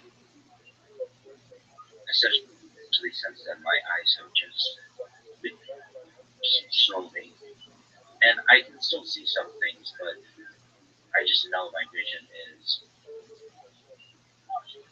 I would say it's poor. And if I take my glasses off, I'm very blind. Meaning, like, it always scares me if I ever lose my glasses. Anyway, so you're basically learning a blind guy. But that's okay. Ray Charles is blind, and they call him a genius. Stevie Wonder's blind, he's wonderful. So, why can't I be amazing? Perhaps I'm a genius already. Anyway, so I was thinking about this, like, where did Kabbalah start? And I had previously talked about Ezekiel, but that's not the start. It really starts with Moshe Rabbeinu at Mount Sinai. A lot of shit happened then, kids. So Torah has layers. Part is Judaism has always held that Torah is not one dimensional. There are 4 levels. Part is there's Parshat, plain meaning.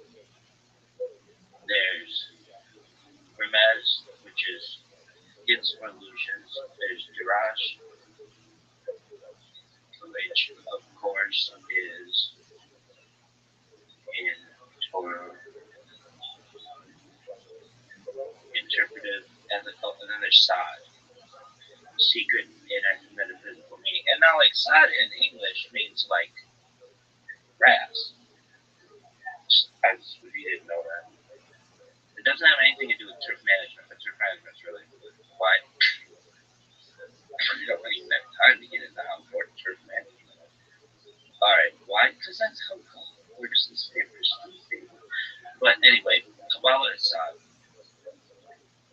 This framework is already implicit in Chazal. It's any medieval Kabbalah texts. So, like, you know, like, well, we have Moshe at Sinai, more than just the written Torah. Traditional belief, Chazal, Zohar, Ramban, that's not Maimonides, not Ramban. Ramban. We'll go through one of these days all of the nicknames of all the rabbis. One of my favorite things. I just like that we give them nicknames. It's kind of fun. I have so many nicknames though, like we can't keep track. I don't even go into them right now. I'll take a whole video. Alright, so at Sinai, Moshe received the written Torah, which is Torah Shabbat. Yeah, you heard that right. And then there's oral Torah, Torah Shabbat Peh. That's the second one. Inner explanations of reality creation, divine structure. That's Sod. And really, in my study, I have books on the first 2, but not Sod, because it's like I was supposed to wait till I was 4 years old. And so now's our time. Let's ask yourself this. Have you learned anything over the course of the last 4 days? Yeah. What? Well, it sucks. Everything sucks. Don't ever forget that, kids. Everything sucks. Why? It's just not everything, but just about everything sucks. Why? It's just like, oh, shit. Anyway, this includes how Hashem interacts with the world, the meaning of the divine names, the spiritual mechanics behind mitzvot, creation, Ma'ase Bereshit, and Divine Chariot, Ma'asa Merkaba. These were not written down. Why the Sod was hidden? Why the Sod was hidden? Chazal says that these teachings were dangerous and misunderstood, easily distorted into heresy, only for those with moral refinement, deep core mastery, emotional stability. Hence, Ma'asa Merkaba is taught only to one student at a time. That's in Chakika 13a. Moshe passed out privately, teacher to student. Early transmitted Zohar. Sod passed through a quiet chain. Moshe, Yeshua, Yehoshua, elders, prophets, select sages. Let's do that again. Moshe, Yehoshua, elders, prophets, select sages. You see hints, not explanations, in Yechezkel's visions, Isaiah's Seraphim, Sefer Yetzirah, very early text, Talmud discussions, highly cryptic. Nothing systematic yet, intentionally fragmented. Then there's the Tanakh period, Rabbi Shimon Bar Yochai. According to tradition, Rashbi, 2nd century Common Era, received and expands Sod. He hides from Romans for 13 years, reveals teachings selectively. These teachings later become the Zohar.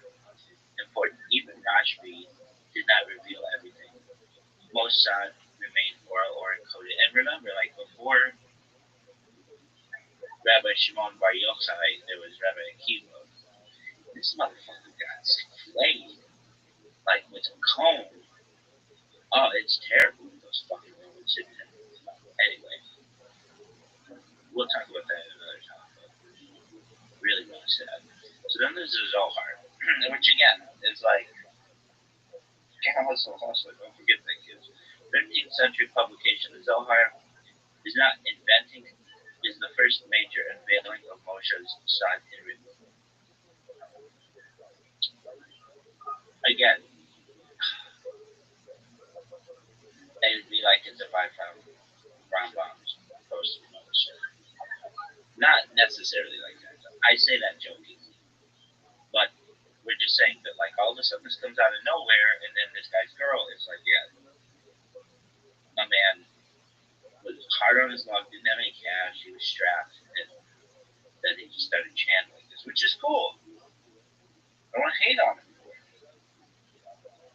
I would just like there to be more evidence. Like, hey, dog, this is like the secret book we passed out, like person to person, not just it came out of nowhere. But that's cool. Zohar's cool, fine. So the Zohar is not inventing Kabbalah.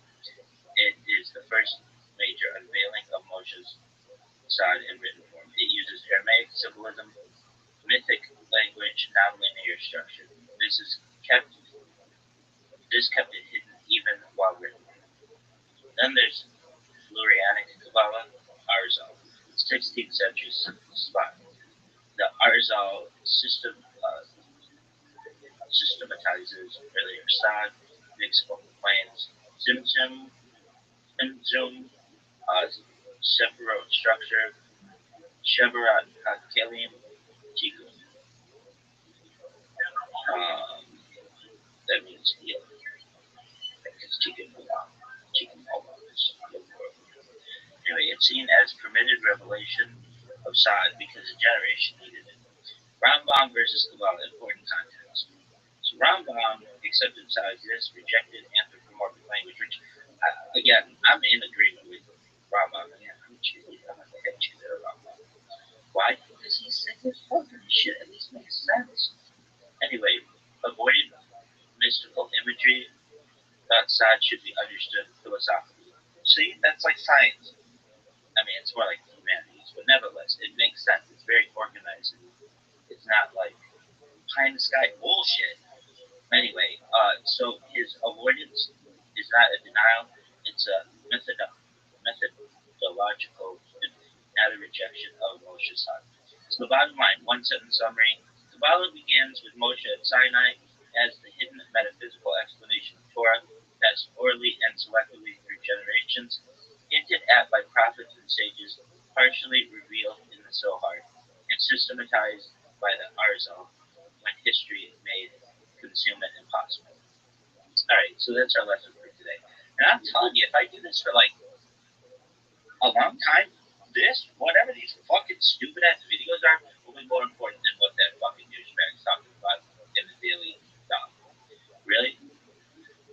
I'm not saying God filming is not important. It's exceptionally important. Exceptionally. That's how you, it's law. But he's not making that up. I'm not making this up, but like, we'll order this together. And like, all these words in the future will be like, written down. These will be good notes to some people in the future, maybe. So I'm making my own Kabbalah. Is that accurate? No, I'm making my own explanation of Kabbalah. Yeah, rooms and back. Yeah. What's this new device? It sucks. It's a tablet. It's terrible. But it's better than that fucking phone. I struggle so much. I make so much content that just doesn't get published on the device on which I'm using because everything sucks. And I've got to get into a rhythm with this, with these videos. And davening sucks. No doubt about that. But it's like this weird thing I have with davening. If you took it away from me, I would feel lost. It like helps me ground me. But nevertheless, it sucks. Alright, anything else you want to say? Fantasy football league ended. Just about. I don't want to talk about my results. Anything else? What about the toroid with the red string you talked about yesterday? Yeah, I'm still pretty solid on that. Oh yeah, I was thinking about this. If you've ever seen like string and like I don't know, it's kind of like the shape of my hand right now, but there's like a pattern to it. How would I say it? Like, where have I seen this string? I don't know. Go to Michael's or some arts and crafts store. You used to be able to go to Joanne. Anyway, just like any place. I don't know, Home Depot, I'm sure has this. It's just the way that the string is arranged. It's very orderly, and I mean, yarn sometimes is arranged like this, but sometimes yarn's just kind of like just a mess. But some people's mess is other people's organization, but don't ever forget that, kids. Anyway, there's this like beautiful pattern though, how the string is arranged. And if you took the end of that string and let's say somehow connected it with the beginning, like if you connected the beginning and the end of that string in that toroid form, it would never have a start and it would never have a finish. It would just be one continuous loop that just keeps going and going and going. And I kind of think, I mean, I don't know. This is just like how I live with not understanding 1 second before the Big Bang or whatever. What do I think happened?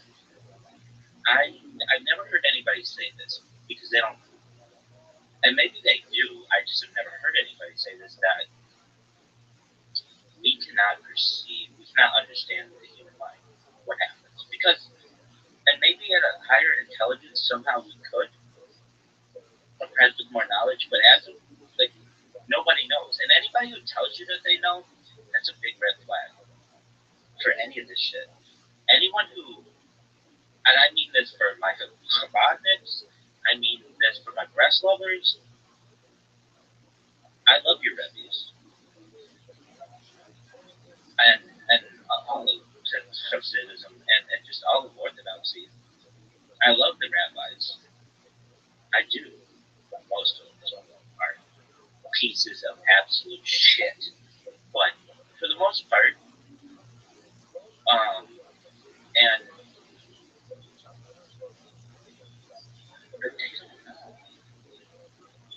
they don't know. And any of them, you can't put all of your trust in any single individual, or you're going to get burned because they don't know. No one knows. Even the Rabbi Menachem Schneerson. Do I like him? Fuck yeah, I like him. Under, perhaps some different conditions. I would not be live streaming my life, but I'd be in a Chabad right now. Probably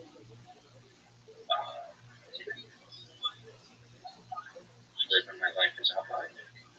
Not that I don't. I mean, I am a Chabad. I don't want to forget the moment that a Chabad rabbi said to me, I was talking to another rabbi, this rabbi, the first rabbi said, make sure to tell him that you're Chabad. I was like, okay. It was like dibs. I never felt like anybody had dibs on me. But that's gone a long way with me. I am Chabad. And people may say, well,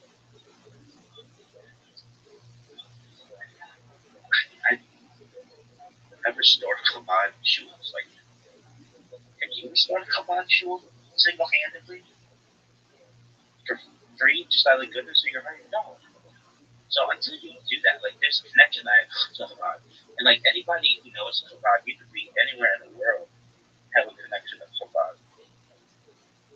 But that doesn't mean I don't love the breast lovers. And frankly, I really love the softeners, the Jew motherfuckers who stand their ground. But I'd like to bring everybody together. Anyway, what about modern orthodoxy? Yeah, fuck yeah. We're like steeped in modern orthodoxy. Is there any kind of Judaism you don't like? Anything, I mean, I don't consider conservative to be Judaism. I don't consider reform to be Judaism. If anything, I consider Reconstructionist and Humanist to be closer to orthodoxy than those other two. I deeply dislike them. But I shouldn't say that. I don't know. I've never been exposed to conservative reform Judaism, but I just, they're movements, but I'd like to bring everybody back. I'd like to make orthodoxy open to everyone. Not open orthodoxy. I'd like to make orthodoxy, I want to bring everybody back to orthodoxy, which is a major tenet of Chabad and was a major goal of the Rabbi. Alright, well, we'll see if this device works. Maybe. Okay, anything else you want to say? Yeah, you're fine. Go fuck yourself.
This is day 4.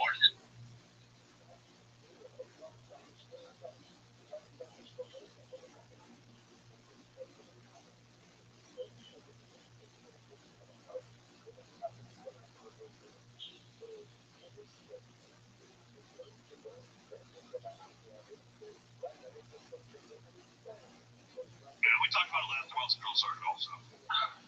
Oh, okay. I wasn't always like I look like I hate myself. That's a good point. You do look like you ate yourself, John. Are your kids big too? Normal, Not at all. healthy kids? Very, very much so. All straight A students, nerds. It's weird. And what's so do they seem Pakistani? My oldest does. The other two not so much. My daughter cans really well though. Wow. All right. So they're big. Just see everybody trying to decide how they felt about that. Maybe you have 50 you and pack of standees, so that makes them snack packs. Am I correct?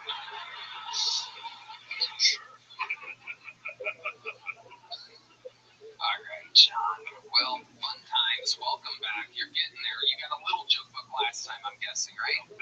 You got a big one?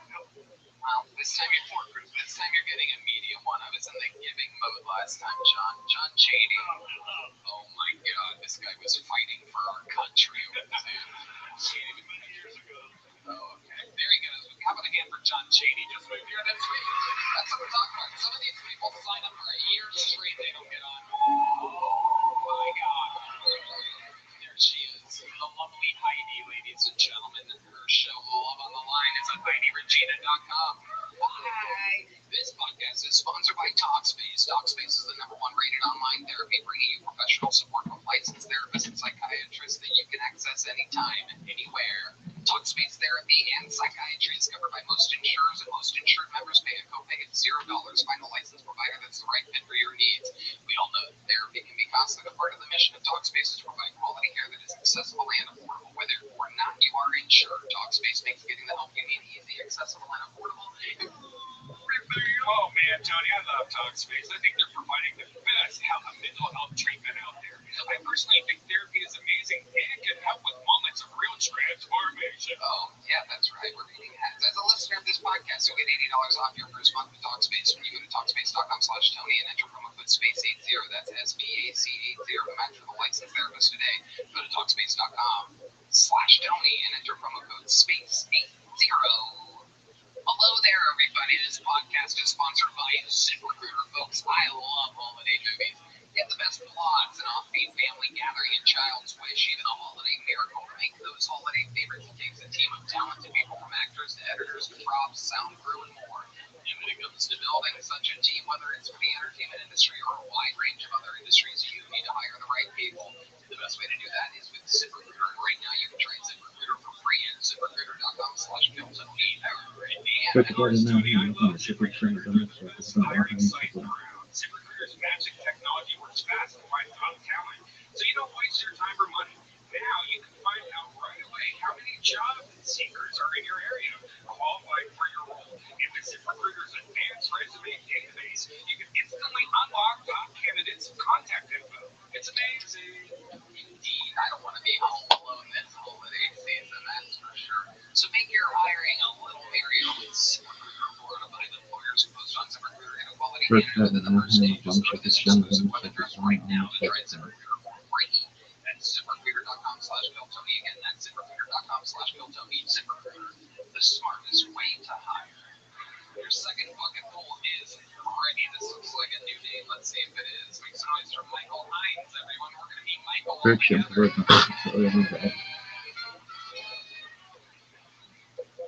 I want to be the strong, silent type like John Wayne, but I'm really more of a back-gay clown like John Wayne Gacy. I'm polyamorous, just not by choice. Every girl I fuck is banging someone else.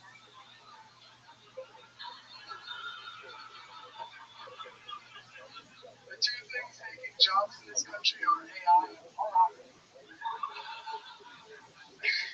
I think marriage is a lot like hating women. If you think you would never do it, you probably just haven't met the right girl.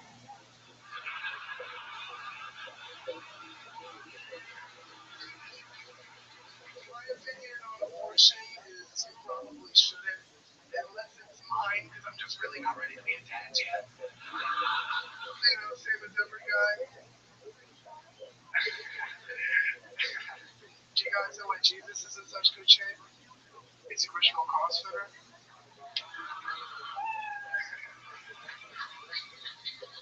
Quick jokes. Here you go. Michael Hines. You've been on this show before? Yes, sir. Welcome back, Michael. Thank you very much. How did that feel compared to last time? Last time went pretty well too, Tony. You're doing good, Michael. Thank you. Hell yeah. Remind us, how long you been doing stand-up? Just over 2.5 years. 2.5 years. What do you do for work? I'm a realtor's assistant, open houses and stuff. Wow. Put on a nice shirt. Okay, Adam Ray. You look like you're going to shoot up a Bass Pro Shop. Yeah. That's exactly what he looks So I think I have a concussion right now. Why? How'd you get a concussion? On the way over to sign up for Kill Tony on Frontage Road, I got rear-ended by a guy going like 50 miles an hour. Whoa, I also got rear-ended by a guy tonight. Okay. What ethnicity was the guy that hit you? Take a guess, Tony. I'm gonna let you just say it. Welcome back to America's Most Racist Game Show. No way. I just asked the great questions, and that leaves you with the responsibility to be the racist. Hey, man, that's not my fault. Anything gets on that guy. He's not doing a good job. I'm gonna ask you again. What ethnicity was the guy that hit you, Michael? The world wants to know. He was white. I understand out of this one. He was Michael, answer the fucking question, you idiot. There you go. No, I didn't know that, Michael. It could have been Asian, too. Let me ask you this. Okay. Did he... Wow. Where's Martin's fucking tranquilizer thing? Did he run? He rear-ended you and then took off? Well, he apologized first, and then he got out of the... He got out of his car, apologized. Pulled his window down. I got out of my car. He said, "My bad, bro," and whipped out of there. Wow. Damn. Was your car damaged? Fuck yeah, it's damaged. He's going 50 miles an hour. How do you know it was exactly 50? You keep saying 50. Well, I think he was going faster than the speed limit. The speed limit's 40. Yes, goddamn. Ian Edwards. I think the guy is here. He just didn't want to miss Kill Tony. Because we need him, right? Yeah, he may have signed up. Well, we're going to find out later. He's going to be like, I rear-ended a guy. I had to get here. It's been a crazy day. I rear-ended some bitch-ass nerd before I got here. Interesting. Interesting. What kind of car was he driving? Red Man wants to know. Some silver shitty 1990 something. I don't know. I don't know cars, Tony. Do I sound like I know cars to you? Well, he just Rain Man guessed the miles per hour 3 times. I think you have some idea. Fair enough. Jokes are really funny. Thank you. Yeah, very funny, Michael. What else is going on in life? Tell us more about your private, personal life. We want to know. Yo, Chi-Boy, what up, Pam? Pretty big fat dick right now. Well, again, Chi-Boy. Chi-Boy. Yo, Rabbi, what's up, Hey, bro? How you doing, hey, big dog? I'm kicking ass, taking names, baby. How are things in your neck of the woods, son? I'm good, I'm good. Excellent. You been in any Twitter spaces recently? Can you hear me? Yes, sir. What is it? Have you been in any Twitter spaces lately? No, I just joined one now. I just left. Just come to, they're just talking about 2025, 2026 and stuff like that. I just heard more and just decided to leave All right. come and come for business. Absolutely. Just one moment, Chi-Boy. How you doing? I'm well, thank you. Okay. Just one moment. Sage, how are you? Oh, I'm good. How are you? I'm well, thank you. Sage, how old are you? I'm 15. Sage, you got to be 18 to be in here. You take care, my friend. Oh, okay. Bye-bye. Bye. All right, Chi-Boy. Did you create your resume yet? No. I just want to. Today I just said I checked my blue sky, and I was seeing some flowers. I was like, oh, nice. And I've not created my resume. I've not created my resume. Okay. So I think that's it. I think that's the next step. Okay. So After you uploading my videos. absolutely. All right. So I'm gonna send you. I want you to read what I'm sending you on X. Just go to X right now. Read your message and make sure it makes sense to you.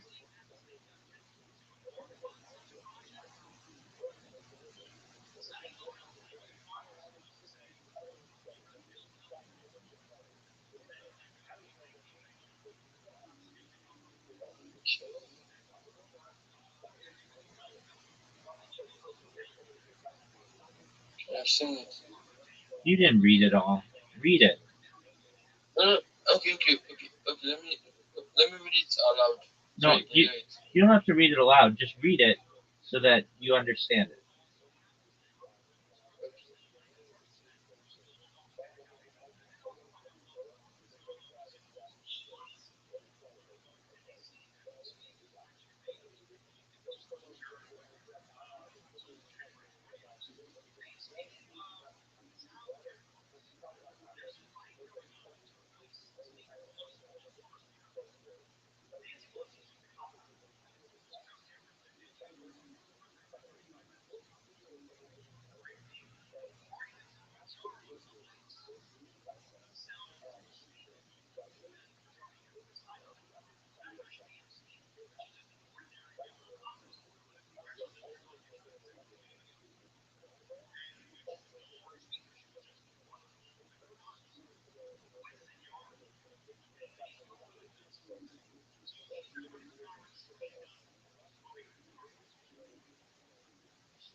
Okay.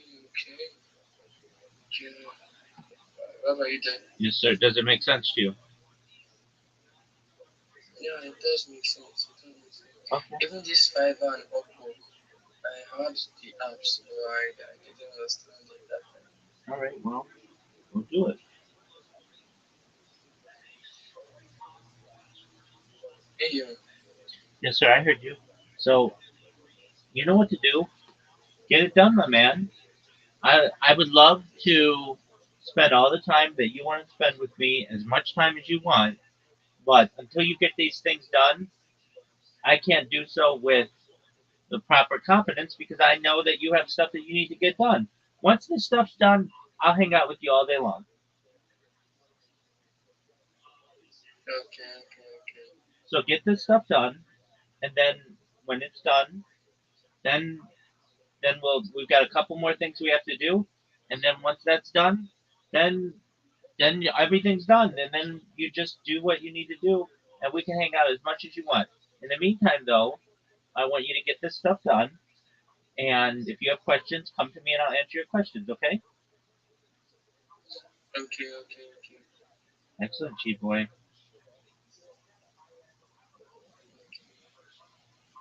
Thank you very much. You're welcome, my man. You're welcome, my friend. So get it done, and then update me as you go. Okay? Okay. Excellent, big dog. Thank you. Take care. Right. Take care.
Yo, dog, I'm just seeing if this works because everything sucks. It's going sideways. It's crashing on me. It takes me to make one 20-minute video like 5 hours. It's ridiculous. You're fine. Go fuck yourself.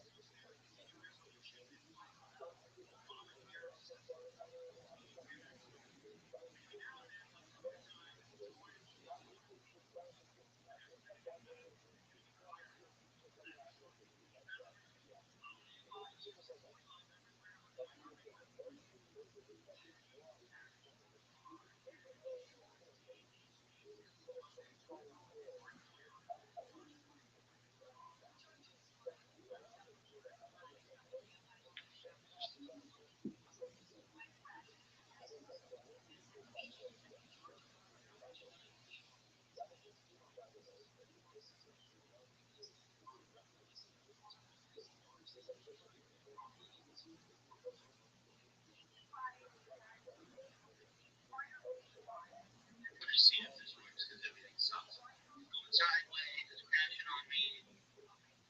It takes me to make one 20-minute video like 5 hours. It's ridiculous.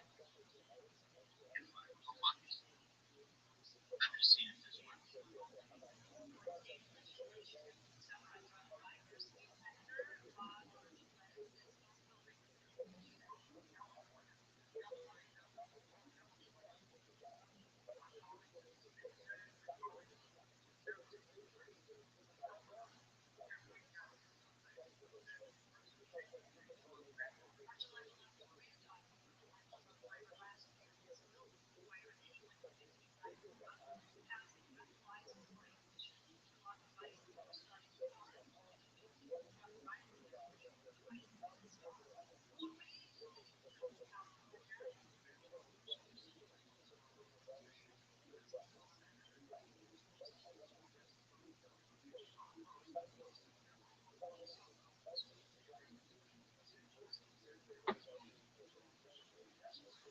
Compared to the last guy, you're a fucking.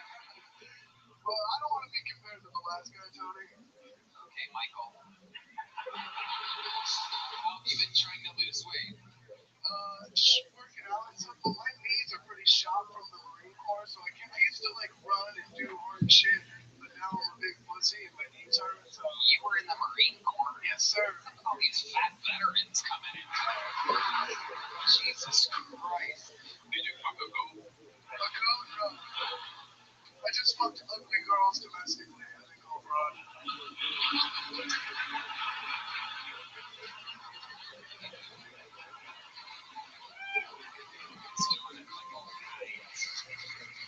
Tell us about your time in the military. What'd you do? Thank you for your service. It was a tremendous waste of time. Right after boot camp, the pandemic happened.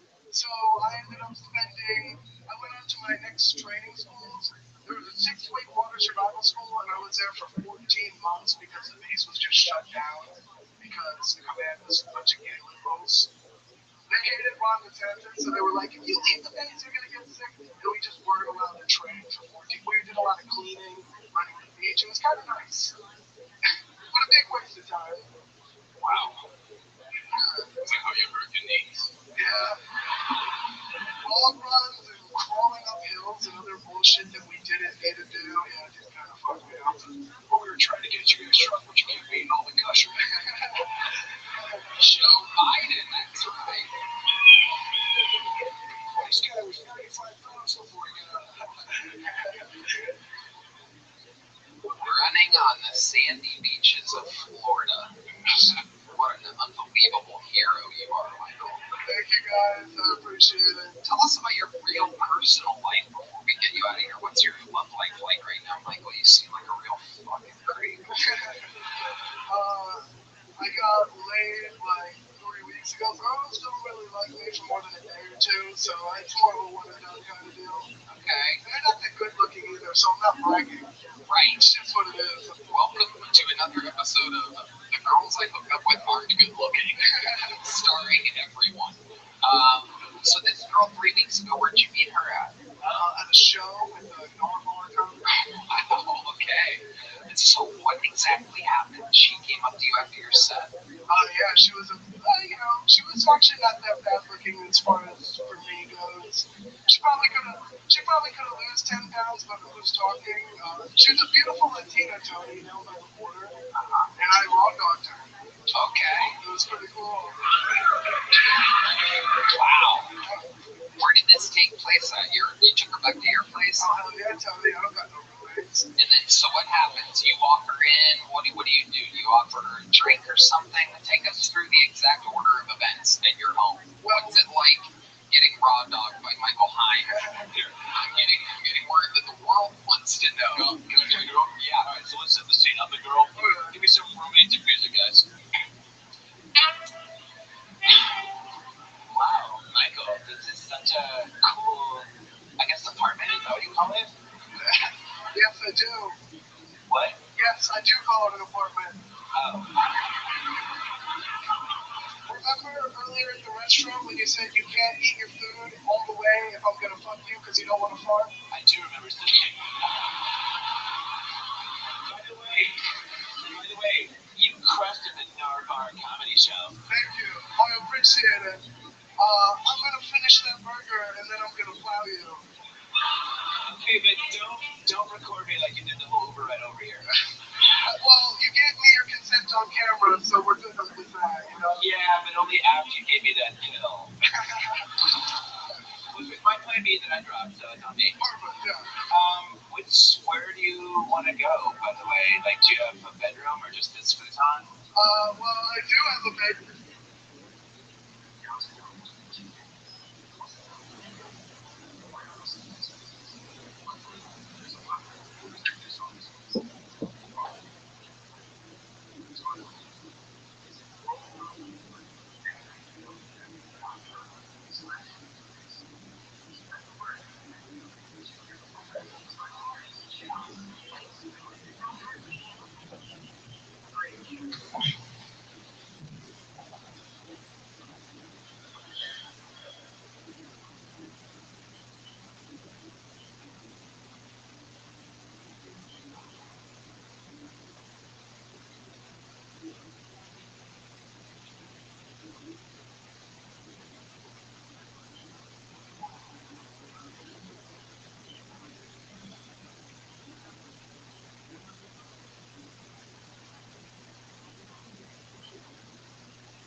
Dog, this shit is the absolute worst.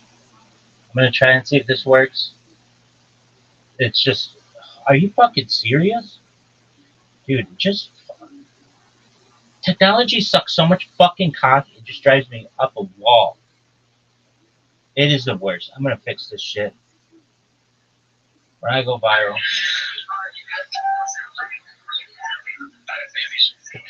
This is day 4 of this bullshit. Well, it sucks, does it? I mean, it's okay. It sucks as much as everything else sucks. This sucks. Everything sucks. Why? Because it's just not, like, there's other shit to do in the whole thing. Really, yeah, but this is important to learn. And, I've been thinking about this. Like, I watch these assholes all the time on Yomi, and it's like, they're just making footnotes. They're not making this shit up. I'm making this shit up. Well, I'm making it up. But, like, this is all, like, dude, this is organic. This is wrong. Really? Yeah. And, like, these motherfuckers are just talking about, like, blah, blah, blah, blah. They don't give a fuck.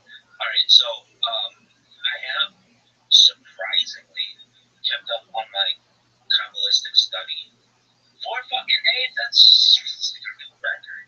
Anyway, so what have I been doing? I've been just chilling. I've been watching videos. Yeah, this sepia filter sucks.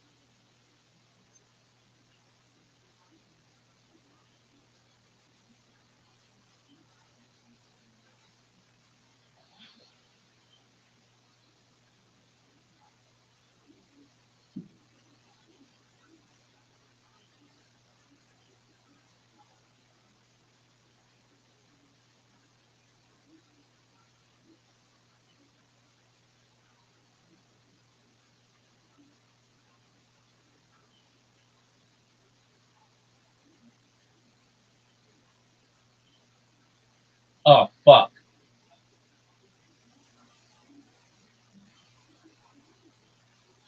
Dog, I'm fucking sick of this. This is the worst. Alright, let's try this bitch again. We'll do it in normal color. Everything is the worst. Alright, babies. This is day 4 of this bullshit. Well, it sucks. Does it? I mean, it's okay.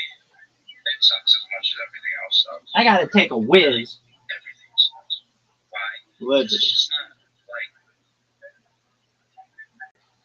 there's other shit to do in the whole thing. Really, yeah, but this is important to learn. And, I've been thinking about this. Like, I watch these assholes all the time on Yomi, and it's like, they're just making footnotes. They're not making this shit up. I'm making this shit up. Well, I'm making it up. But, like, this is all, like, dude, this is organic. This is wrong. Really? Yeah. And, like, these motherfuckers are just talking about, like, blah, blah, blah, blah. They don't give a fuck. Alright, so, I have surprisingly kept up on my Kabbalistic study. 4 fucking days? That's a new record. Anyway, so what have I been doing? I've been just chilling. I've been watching videos, lectures, and things. I really want to get into the text, but my vision is just, my eyes get strained, and I used to be the best reader at my age of anybody. And I have some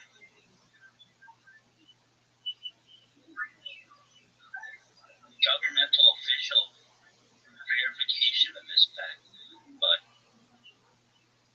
essentially since then my eyes have just been slowly, and I can still see some things, but I just know my vision is, I would say, poor. And if I take my glasses off, I'm very blind. Meaning, like, it always scares me if I remove my glasses.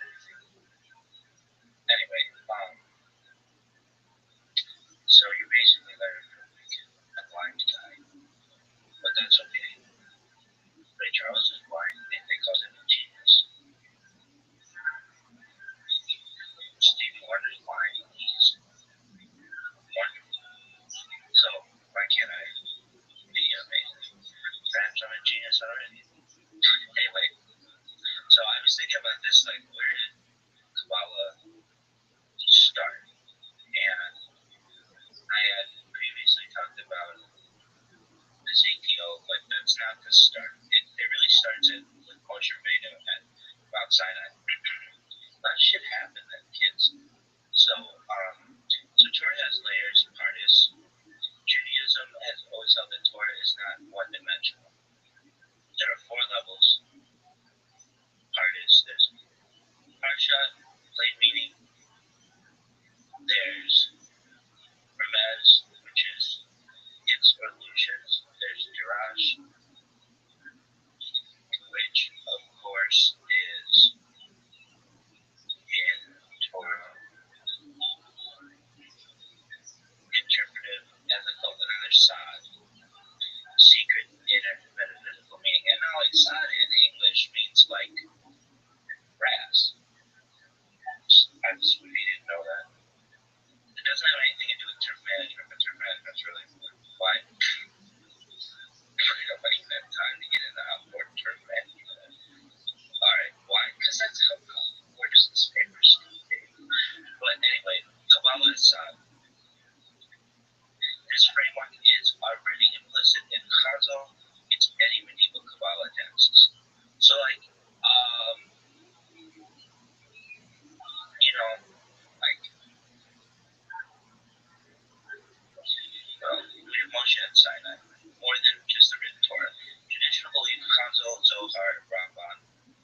So that's not Maimonides, not Rambam. Ramban. We'll go through one of these days all of the nicknames of all the rabbis. One of my favorite things. I just like that we give them nicknames. It's kind of fun. I have so many nicknames though, like we can't keep track. I don't even go into it right now. I'll take a whole video. Alright, so at Sinai, Moshe received the written Torah, which is Torah Shebifah. Yeah, you heard that right. And then there's oral Torah, Torah Shabbat Peh. That's the second one. Inner explanations of reality, creation, divine structure, that's Sod. And really in my study, I have books on the first 2, but not Sod, because it's like I was supposed to wait till I was 4 years old. And so now's our time. Let's ask yourself this. Have you learned anything over the course of the last 4 days? Yeah. What? Well, it sucks. Everything sucks. Don't ever forget that, kids. Everything sucks. Why? It's just not everything, but just about everything sucks. Why? It's just like, oh shit. Anyway, this includes how Hashem interacts with the world, the meaning of the divine names, the spiritual mechanics behind mitzvot, creation, Ma'aseh Bereshit, and divine chariot, Ma'aseh Merkabah. These were not written down. Why the Sod was hidden? Chazal says that these teachings were dangerous and misunderstood, easily distorted into heresy, only for those with moral refinement, deep Torah mastery, emotional stability. Hence, Ma'aseh Merkabah is taught only to one student at a time. That's in Chagiga 13a. Moshe Sod privately, teacher to student. Early transmitting part. Sod passed through a quiet chain. Moshe, Yeshua, elders, prophets, select sages. Let's do that again. Moshe, Yehoshua, elders, prophets, select sages. You see hints, not explanations, and Yukatzkel's visions, Isaiah's, Seraphim, Sefer, Yetzirah, very early mystical text, Talmud discussions, highly cryptic, nothing systematic yet, intentionally fragmented. Then there's the Tanakh period. Rabbi Shimon Bar Yochai, according to tradition, Rashbi, 2nd century Common Era, received and expands Sod. He hides from Romans for 13 years. Reveals teachings selectively. These teachings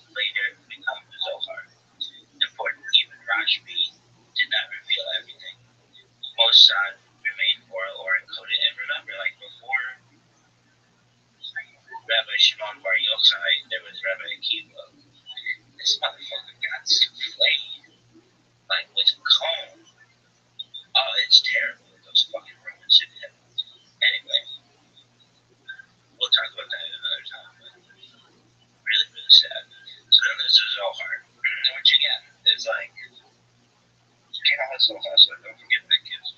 13th century publication of Zohar is not inventing, is the first major unveiling of Moshe's son in written. Again, it'd be like as if I found Rambam's post notes. Not necessarily like that. I say that jokingly, but we're just saying that like all of a sudden this comes out of nowhere, and then this guy's girl is like, yeah, a man with heart on his lung didn't have any cash, he was strapped, and then he just started channeling this, which is cool. I don't hate on it for it. I would have just liked there to be more evidence, like, hey dog, this is like the secret book we passed out, like person to person, not just it came out of nowhere. But that's cool. Zohar's cool, fine. So the Zohar is not inventing Kabbalah. It is the first major unveiling of Moshe's Sod in written form. It uses Aramaic symbolism, mythic language, non-linear structure. This kept it hidden even while written. Then there's Lurianic Kabbalah, Arzal, 16th century spot. The Arzal system systematizes earlier Sod, explains Zimtzum and Zoom, separate structure, Chevron, Gillian, Tikkun. That means healing. That means Anyway, it's seen as permitted revelation of Sod because a generation needed it. Rambam versus Kabbalah, important context. So Rambam accepted scientists, rejected anthropomorphic language, which, again, I'm in agreement with Rambam. Again, I'm the head cheater of Rambam. Why? Because he said his fucking shit at least makes sense. Anyway, avoided mystical imagery, thought science should be understood philosophically. See, that's like science. I mean, it's more like humanities, but nevertheless, it makes sense. It's very organized. It's not like pie in the sky bullshit. But anyway, so his avoidance is not a denial, it's a methodological, not a rejection of Moshe's son. So the bottom line, one sentence summary, Kabbalah begins with Moshe and Sinai as the hidden metaphysical explanation of Torah, as orally and selectively through generations, hinted at by prophets and sages, partially revealed in the Zohar, and systematized by the Arzal when history made concealment impossible. Alright, so that's our lesson for today. And I'm telling you, if I do this for like a long time, whatever these fucking stupid ass videos are, will be more important than what that fucking douchebag's talking about in the daily doc. Really? I'm not saying that filming is not important. It's exceptionally important. Exceptionally. That's how you, it's law. But he's not making that up. I'm not making this up, but like, we'll order this together, and like all these words in the future will be like written down. These will be good notes to some people in the future, maybe. So I'm making my own Kabbalah. Is that accurate? No, I'm making my own explanation of Kabbalah. Yeah, Rabbi back. Yeah. What's this new device? It sucks. It's a tablet. It's terrible. But it's better than that fucking phone. I struggle so much. I make so much content that just doesn't get published on the device on which I'm using because everything sucks. And I've got to get into a rhythm with this, with these videos. And davening sucks, no doubt about that. But it's like this weird thing I have with davening. If you took it away from me, I would feel lost. It like helps me ground me. But nevertheless, it sucks. Alright, anything else you want to say? Fantasy football league ended.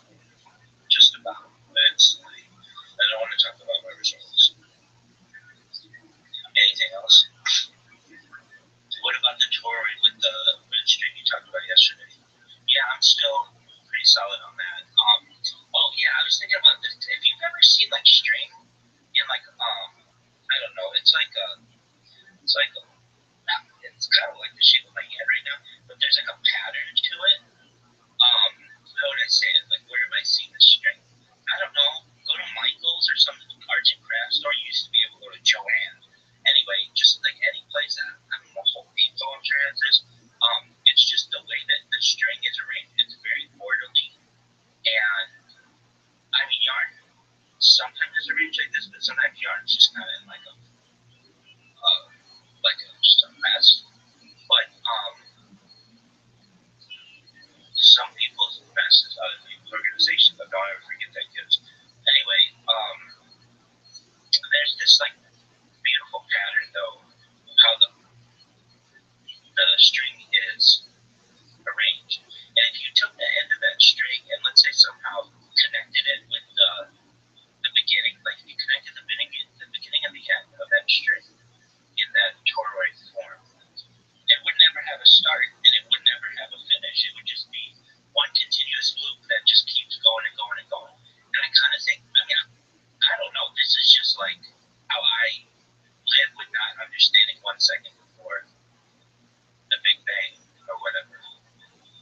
What do I think happened? I've never heard anybody say this because they don't, and maybe they do, I just have never heard anybody say this, that we cannot understand the human mind, what happens. Because, and maybe at a higher intelligence somehow we could, or perhaps with more knowledge, but as of, like, nobody knows. And anybody who tells you that they know, that's a big red flag for any of this shit.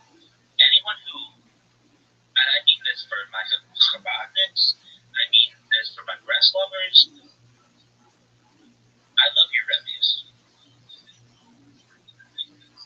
And all of Hasidism and just all of Orthodoxy. I love the rabbis. I do. Most of them are pieces of absolute shit. But for the most part, and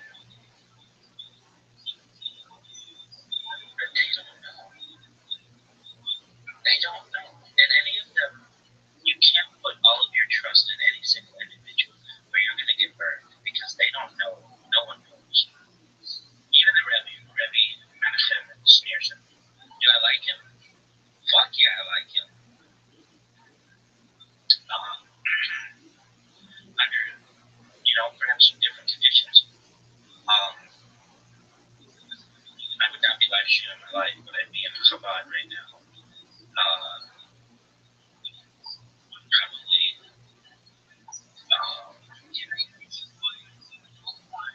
living my life as Chabad. Not that I don't. I mean, I am Chabad. I don't forget the moment that a Chabad rabbi said to me, I was talking to another rabbi, and this rabbi, the first rabbi said, make sure to tell him that you're Chabad. And I was like, okay. It was like dibs. I never felt like anybody had dibs on me. But that's gone a long way with me. I am Chabad. And people may say, well,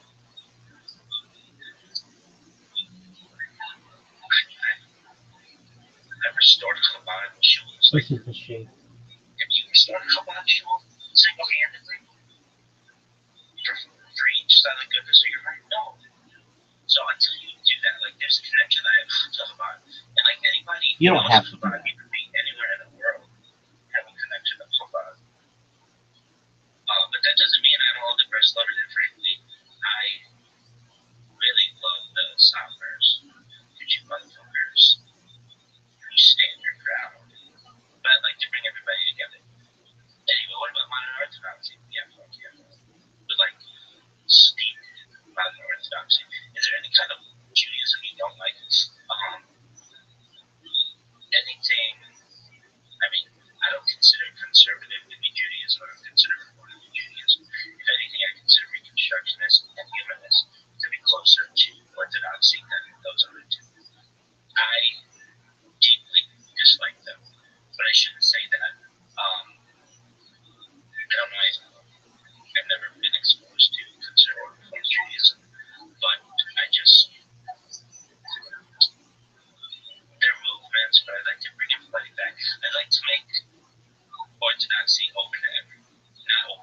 I'd like to orthodoxy.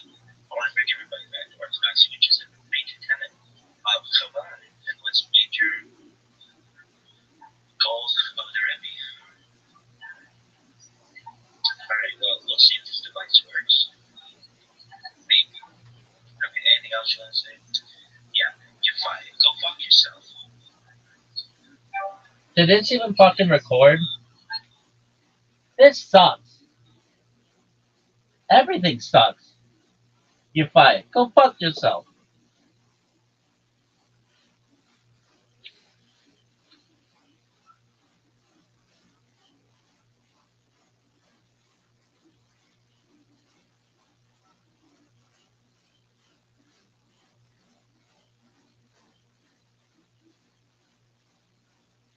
Damn, bitch.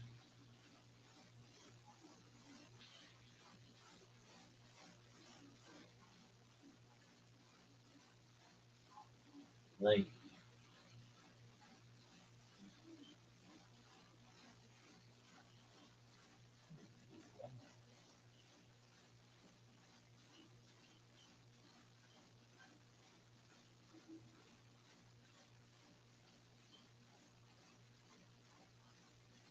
your chest is unbelievable, woman.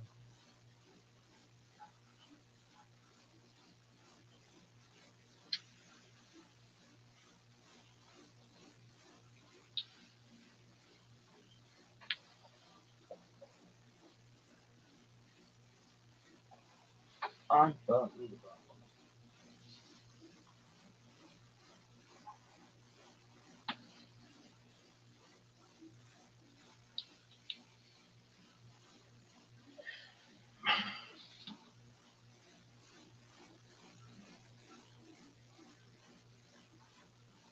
Bedroom with a mattress on the floor. What a weird way to say you have a bed. The girl acknowledges the unframed posters on the wall. Oh my god. I didn't know there was a Goonies too. How did you get that? You must be business. He tries to distract her from the Goonies 2 poster. Girl, let's get real loud and wake up my downstairs neighbor. She's a bitch. Wait, what? I don't like that type of language unless you're fucking. Actually, you do. Oh, okay. Am I practical jokers right now? So, you said you had something to drink. What sort of beverages are in your fridge, Mike? Hill Country Farm Diet Root Beer. Someone's trying to lose 10 pounds. That's just my favorite type of Hillcrest. Soda. It's a guilty pleasure.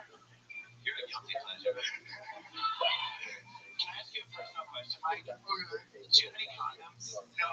I knew that. I knew that by the poster next to the Goonies poster that says, I raw dog everything.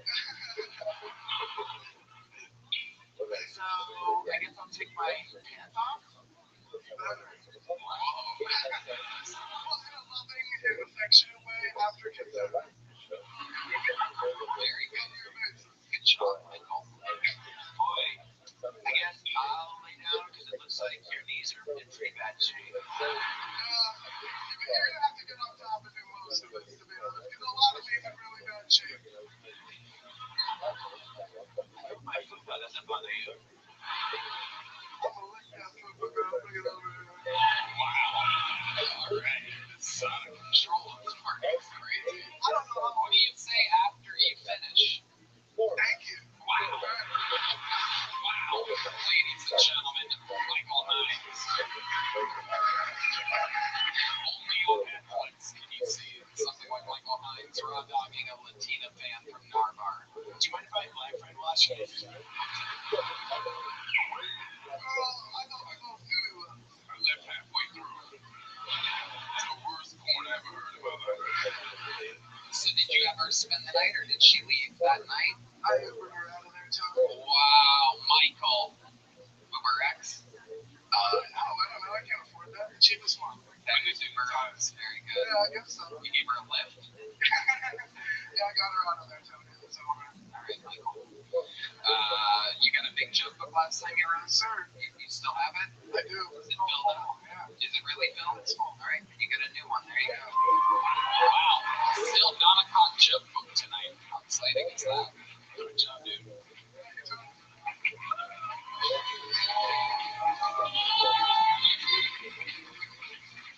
All right. Ladies and gentlemen, your third bucket pull of the night goes by the name of Big Stew, everybody. It's time for a minute from Big Stew. Oh, shit. What a dude calling him other shit. My name's Big Stu. I've been using this Duolingo app, right? Trying to communicate better with my coworkers. And I just found out they don't even teach you the correct type of Spanish. They teach you Spanish from like Spain. So if you use that app and you go to Central America or South America, you're going to sound like a fucking dork. And they're not going to tell you either. They're going to be like, oh, ¿cómo están ustedes? They're just going to be like, bien. But in parentheses, they're going to be like, this guy's a piece of shit. But that begs the question that if a Mexican dude learned English on Duolingo, would he come to America all like, oh, it's Tuesday, isn't it?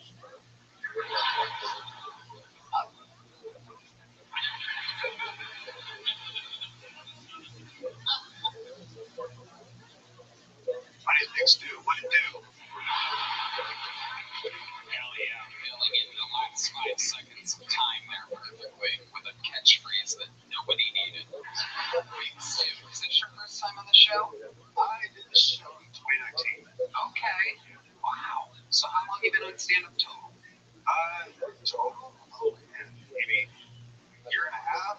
Oh, that was 6 years ago, so how can you be doing about all of them if you add them all together? Because I was doing it for a couple months, quit for a couple years. Why do you quit for a couple years every couple months? It's just hard to stay motivated in Tulsa, Oklahoma. Oh, is that where you still live? No, I moved here a while ago. How long's a while ago?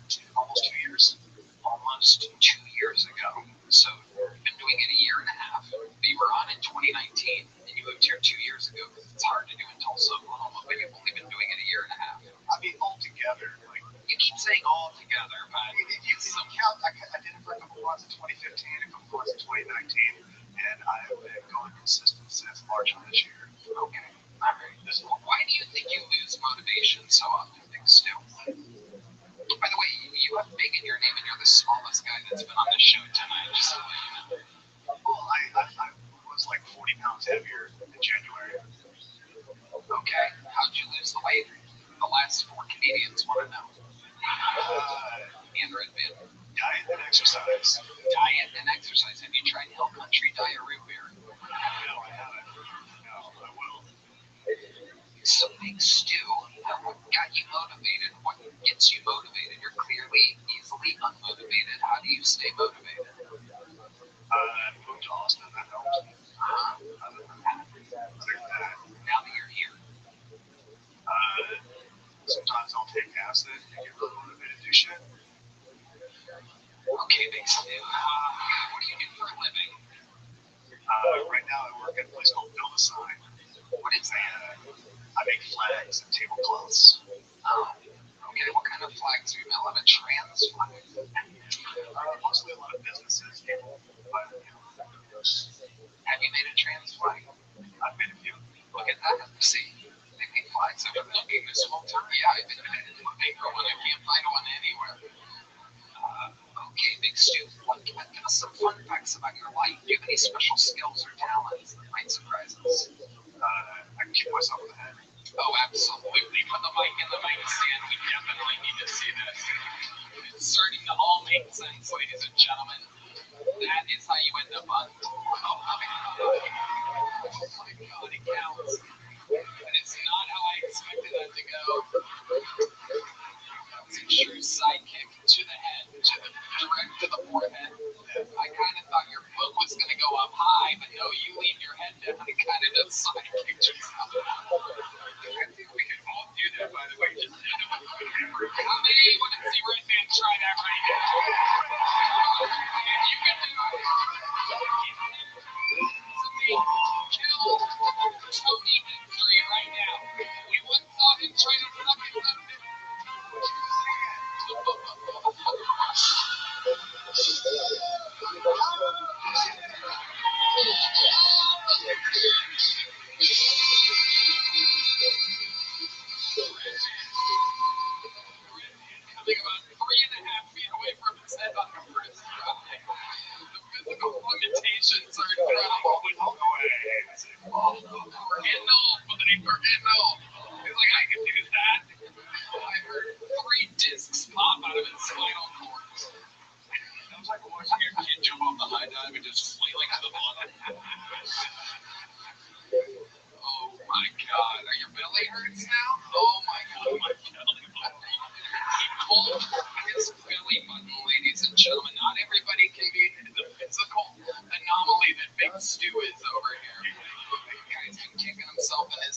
you been kicking yourself in the head for, Big Stu?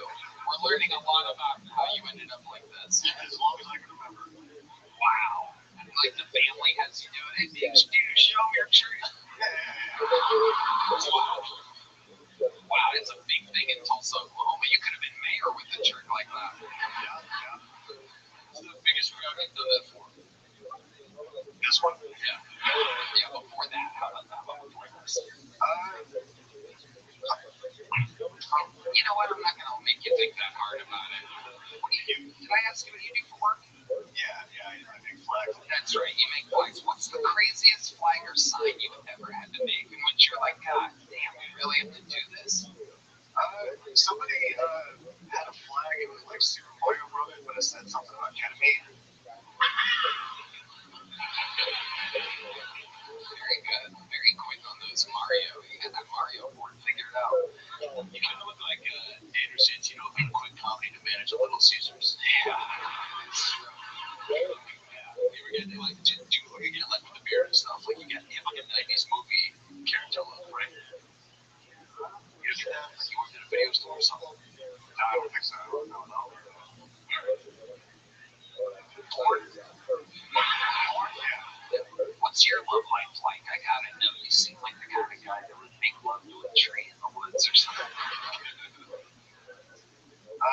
I'm not dating anybody, but back home in Tulsa, I've got a few reliable booty calls that keeps me safe. A few reliable booty calls. So like the last booty call you had, like can you walk us through that? What's that like? What's it like hanging out with a guy like Big Stu?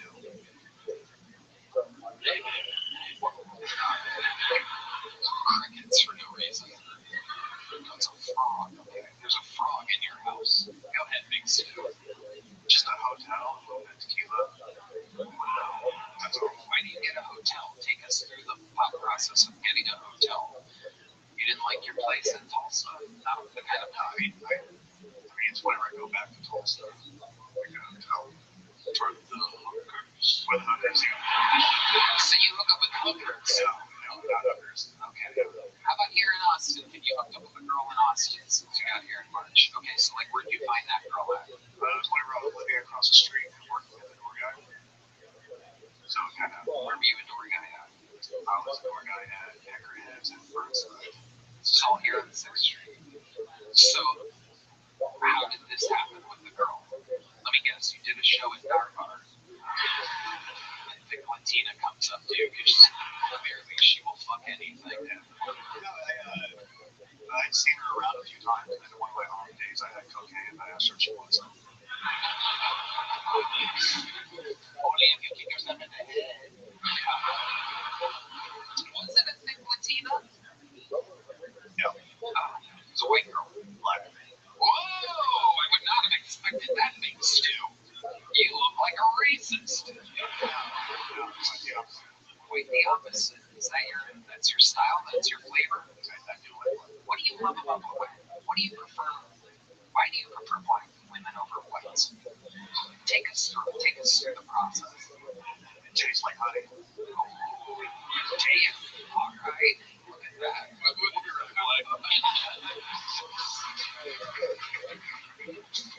Ian Edwards, what do you think about this analysis that black women taste like honey?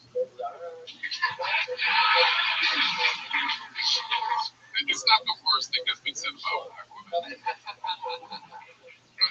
fact that it's coming from a guy named Big Stu. But so you like black women? I do. Is it because you like a redhead? You know, like being rejected by your own kind? No, I'm just saying. redhead like you too. Redhead like you too. How often do you see a redhead? I don't know. Never happened once a week.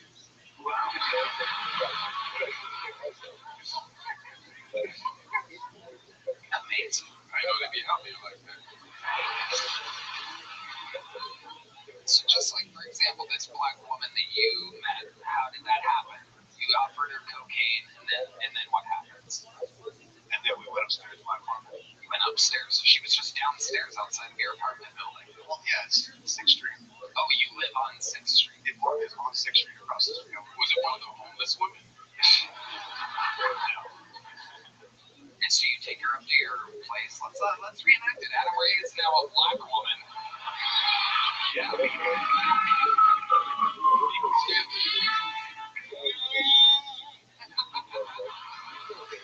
lighting here, Gina.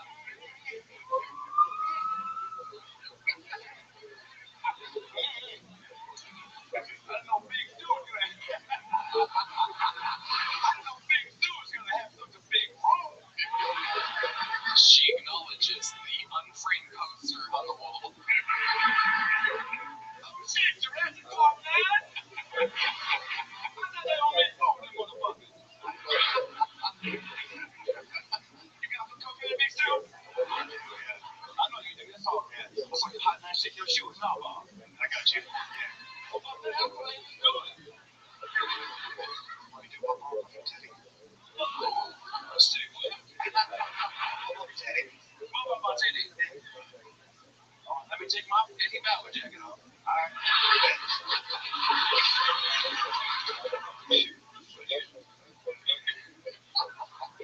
Which teddy you want to do? I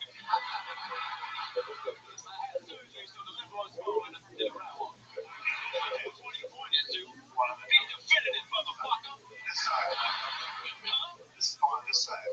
As your roommate, I'm leaving.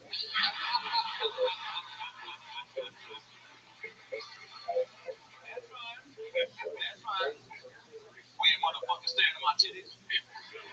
All right, Big Stu. Go ahead and do that for me, baby.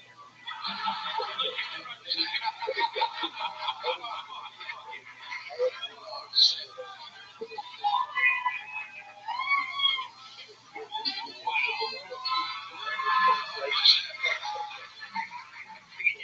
All little kids there. There was no way for you to know on my actual teeth. But now that we can, want to know last time, Big Stu? Did you show me something bigger than just your name? Yeah, sure. Yeah, I got you. Why are you so intimidated? You got cocaine. Oh, shit, I'm not using that.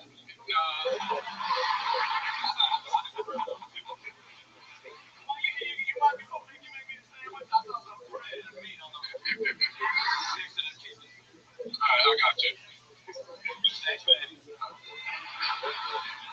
Big Stu, what do you say after you finish with a black woman? Why are you still here?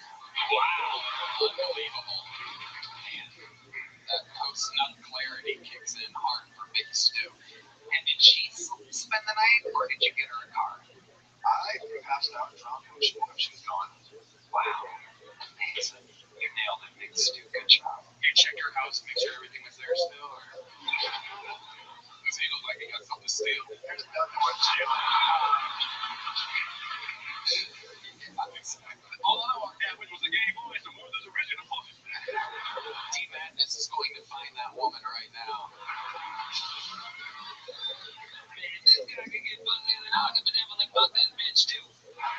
Alright. Big Stu. Alright, here's a medium-sized joke book. Good job. There you go. This podcast is sponsored by Tecovas. Anywhere worth going is worth going in good boots. That's why you need to find your perfect pair with Tecovas. Tecovas crafts quality Western boots for everyone, from generational ranchers to lifelong cowboys to first-time boot buyers. Not to mention, their boots are handcrafted with over 200 meticulous steps for broken in comfort right out of the box. I know I feel more confident when I'm wearing my Tecovas. Jody, I love my Tecovas. I wear them all the time. I straight around the city. They're seriously the most comfortable boots on the market. Wow, totally believable. Bring it home this holiday season with a gift from the West. At Tecovas, you'll find comfort and joy in their exact size, from cowhide to goat to exotic leathers like ostrich and cayman.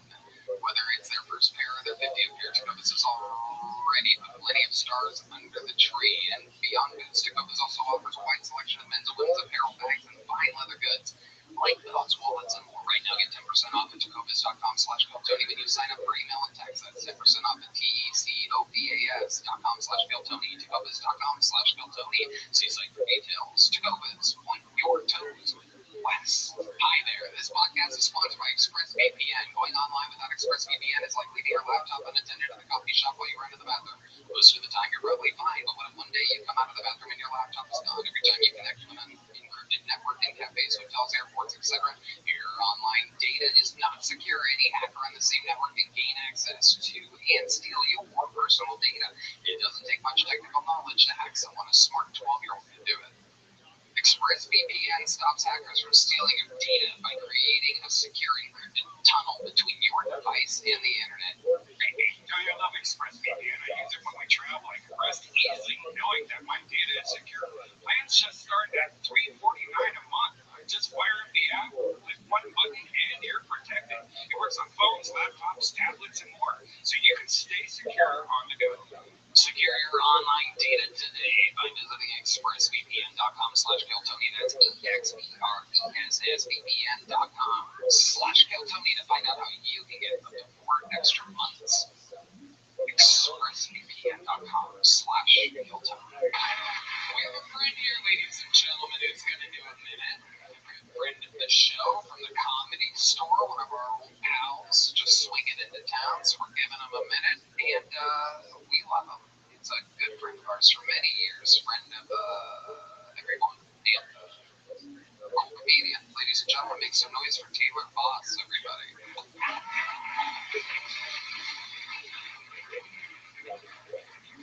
I used to be addicted to drugs, but then I got off of them because I found a woman. I could tell she really wasn't the heroin to get out. She was classy. Growing up, though, my parents probably should have known I was going to have an issue with addiction. That's not how I used to eat my food by the foot. Because my brother, he would eat his like a real nerd. It would take it forever. Just little piece by little piece. What a fucking nerd. Here's how I would eat my food by the foot. Now, let me know if you would eat it the same way, okay? What I would do, I would open up the package, just take the whole thing out immediately. Anybody else take the whole thing out immediately? I'd roll it up to a little ball, yeah, roll it up to a little ball. First of all, I should have known I was going to have an issue with addiction. That's my food by the foot. I would take the whole thing out, I'd roll it up to a little ball. I'd put it on a spoon and melt it down. And I would inject it when it last remained a good pain. I was 10, anybody else? Thank you. Taylor Boss. Hell yeah. Melting down there for a roll. Welcome, Taylor. How's it going? Great, Tony. Thank you very much. I've been out here for about almost a week. Been having fun. Tell us about it. What can someone expect their first week? A lot of walking, a lot of eating. I ate too much. I almost turned black in my pants. A lot of eating. Yes. You do that around here, right, Red Man? Red Man's recovering from a torn belly button. Does it really hurt? Yeah. Well, we were just talking about pulling shit because we're getting old and never really get pulled. Taylor, it's good to see you doing comedy. I mean, like, before when we used to know Taylor in LA, we weren't really doing comedy much at the time. No. I mean, I've been doing it for a while. I've been doing it for like 17 years. But in the middle, I took like 5 years off to do hard drugs and paint pictures. Yes, he is one of the great painters. You can recognize his art all over Rogan's studio, and you've seen it in the background of Rogan's studio and other places. What else is going on, Taylor? Tell us something crazy about your life that we don't know about. About 13 years ago, I got admitted to Rothschild'S against my will. Nice. Yeah. Why?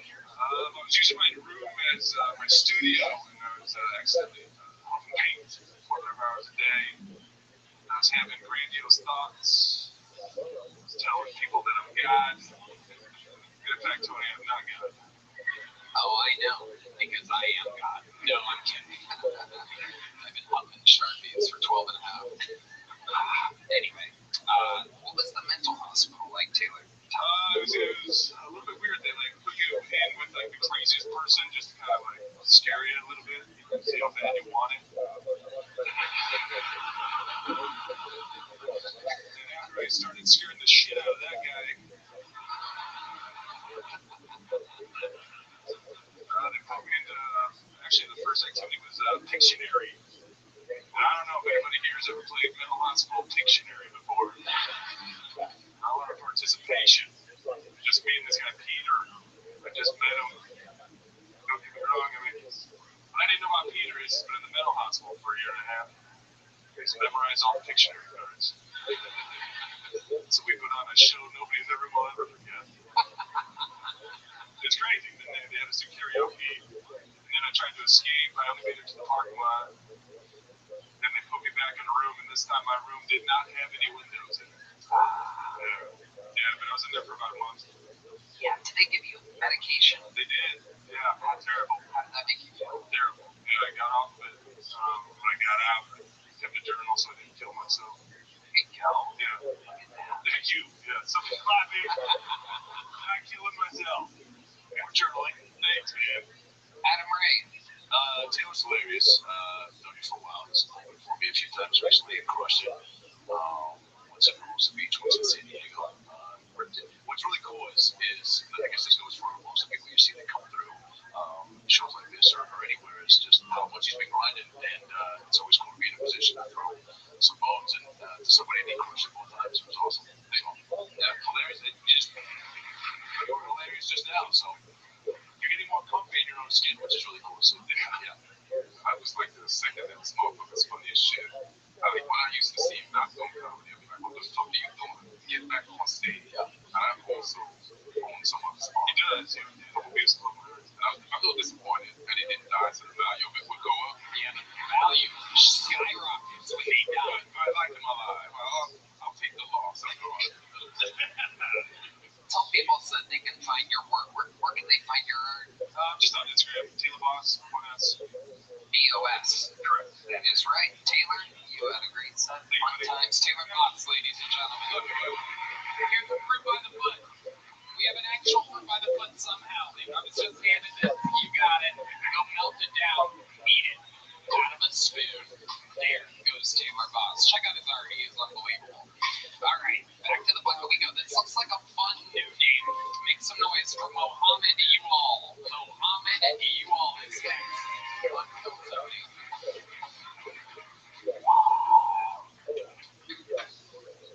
Lord and Savior,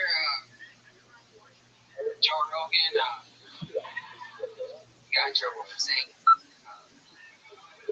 I don't have a problem with people who can afford to go to space. I don't have a problem with saying. Amazing.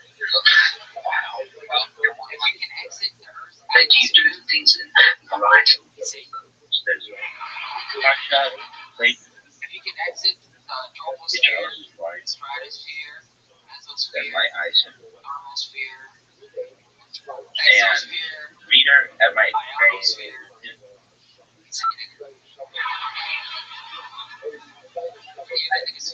there's other shit to do with it.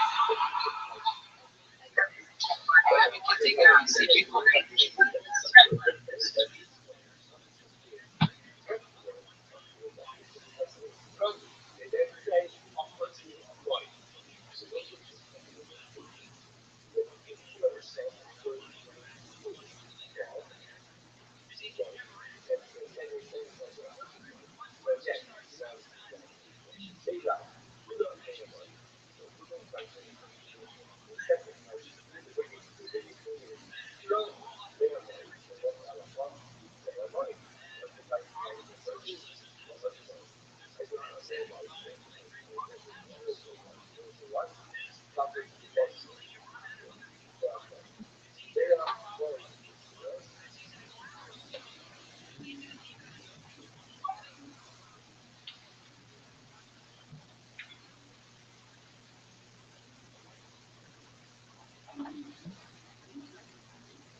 Alright, babies.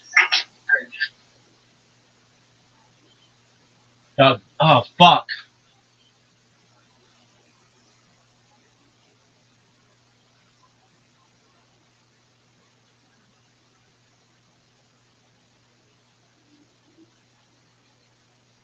Doug, I cannot believe how fucking difficult this is. Look, this is the shape about which I'm talking.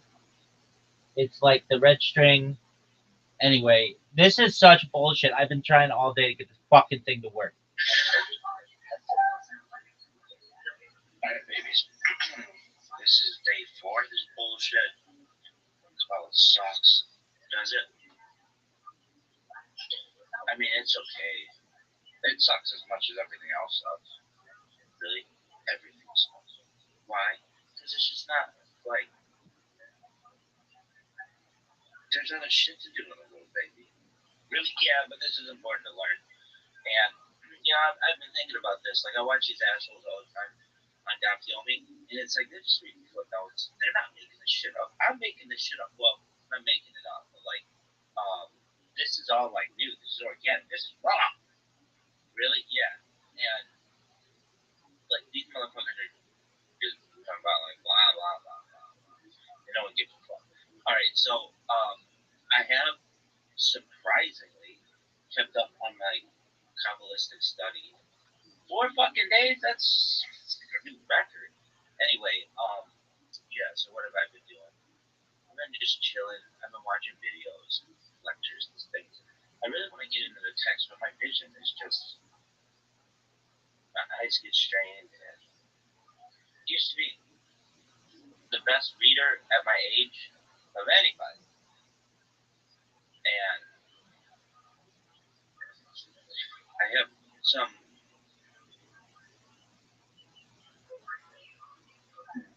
governmental official verification of this fact, but essentially since then my eyes have just been slowly, and I can still see some things, but I just know my vision is, I would say it's poor. And if I take my glasses off, I'm very blind. Meaning, like, it always scares me if I ever lose my glasses. Anyway, so you're basically learning like a blind guy, but that's okay.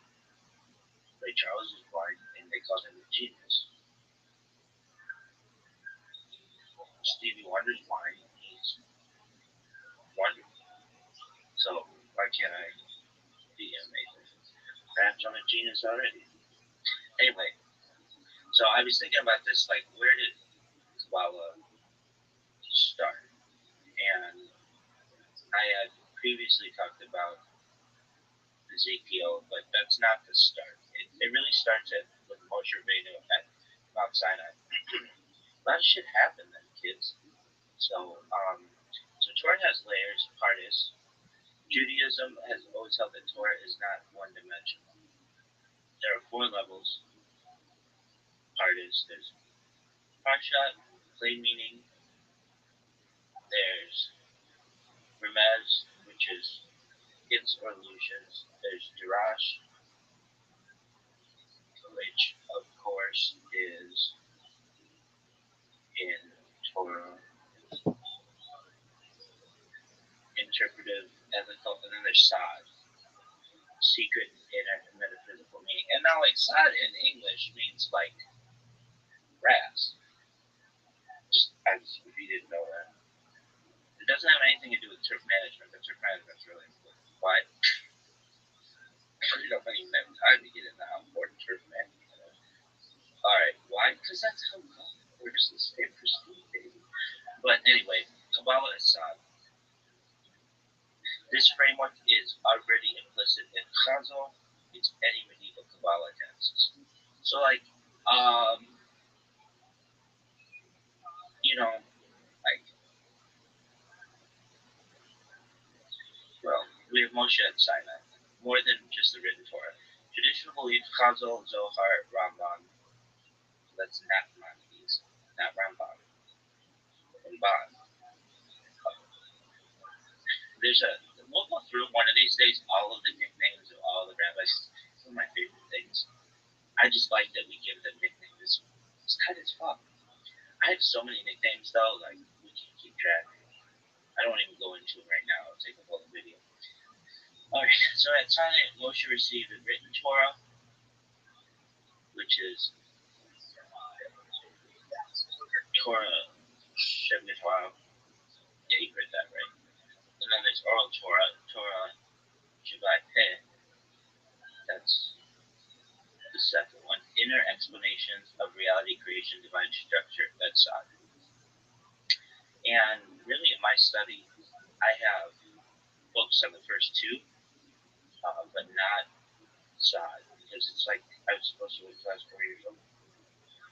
And so now's our time. Let's ask yourself this. Have you learned anything over the course of the last 4 days? Yeah. What? It sucks. Everything sucks. Don't ever forget that, kids. Everything sucks. Why? It's just, not everything, but just about everything sucks. Why? It's just, shit. Anyway, this includes how Hashem interacts with the world, the meaning of the divine names, the spiritual mechanics behind mitzvot, creation, Ma'aseh Bereshit, and divine chariot, Ma'aseh Merkabah. These were not written down. Why the Sod was hidden. Chazal says that these teachings were dangerous if misunderstood, easily distorted into heresy, only for those with moral refinement, deep Torah mastery, emotional stability. Hence, Ma'aseh Merkabah is taught only to one student at a time. That's in Chakika 13:8. Moshe Passad privately, teacher to student. Early transmission. Sod passed through the quiet chain. Moshe, Yeshua, Yehoshua, elders, prophets, select sages. Let's do that again. Moshe, Yehoshua, elders, prophets, select sages. You see hints, not explanations, in Yechezkel's visions, Isaiah's Seraphim, Sefer Yetzirah, very early mystical texts, Talmud discussions, highly cryptic. Nothing systematic yet, intentionally fragmented. Then there's the Tanakh period. Rabbi Shimon Bar Yochai. According to tradition, Rashbi, 2nd century Common Era, received and expands Sod. He hides from Romans for 13 years. Reveals teachings selectively. These teachings later become the Zohar. Important. Even Rashbi did not reveal everything. Most Sod remained oral or encoded. And remember, like before Rabbi Shimon Bar Yochai, there was Rabbi Akiva.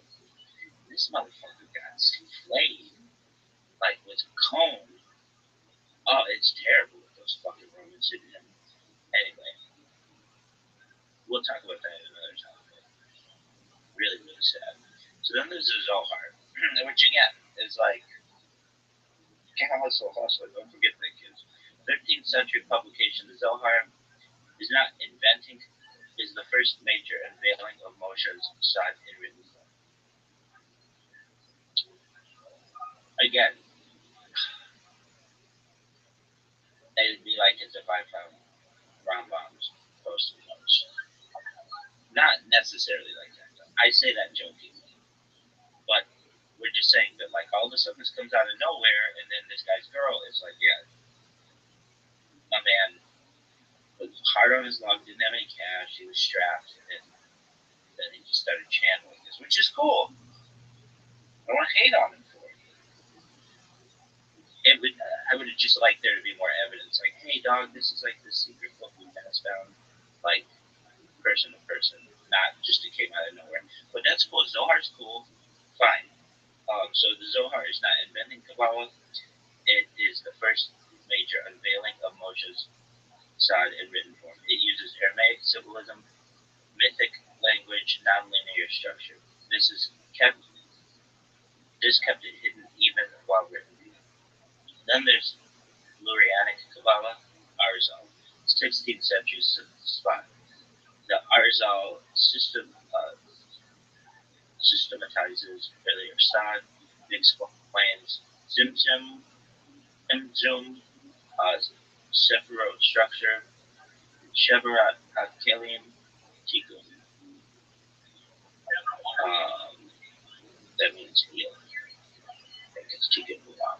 Tikkun Olam is anyway, it's seen as permitted revelation of Sod because a generation needed it. Rambam versus Kabbalah, important context. So Rambam accepted Sod exists, rejected anthropomorphic language, which, again, I'm in agreement with Rambam. Again, I'm a head cheater of Rambam. Why? Because he said his fucking shit at least makes sense. Anyway, avoided mystical imagery, thought Sod should be understood philosophically. See, that's like science. I mean, it's more like humanities, but nevertheless, it makes sense. It's very organized. It's not like pie in the sky bullshit. Anyway, so his avoidance is not a denial, it's a methodological, not a rejection of Moshe's son. So the bottom line, one sentence summary. Kabbalah begins with Moshe at Sinai as the hidden metaphysical explanation of Torah, passed orally and selectively through generations, hinted at by prophets and sages, partially revealed in the Zohar, and systematized by the Arzal when history made concealment impossible. Alright, so that's our lesson for today. And I'm telling you, if I do this for like a long time, whatever these fucking stupid ass videos are, will be more important than what that fucking douchebag is talking about in the daily stuff. Really? I'm not saying God Yomi is not important. It's exceptionally important. Exceptionally. That's how it's law. But he's not making that up. I'm not making this up, but like, we'll work through this together.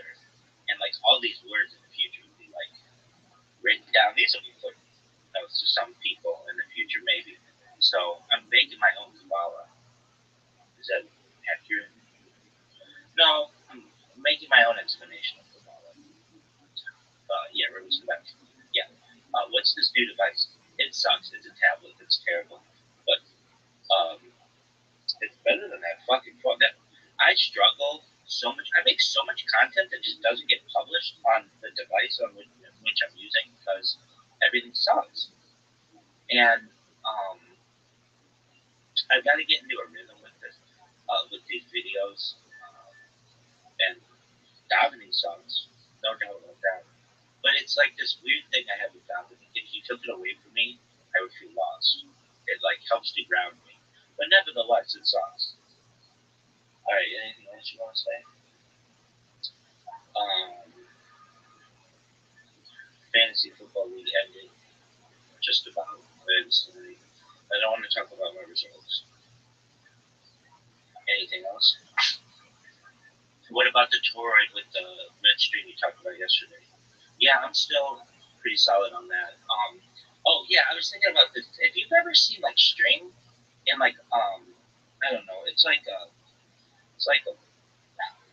of like the shape of my hand right now, but there's like a pattern to it. How would I say it? Like, where have I seen this string?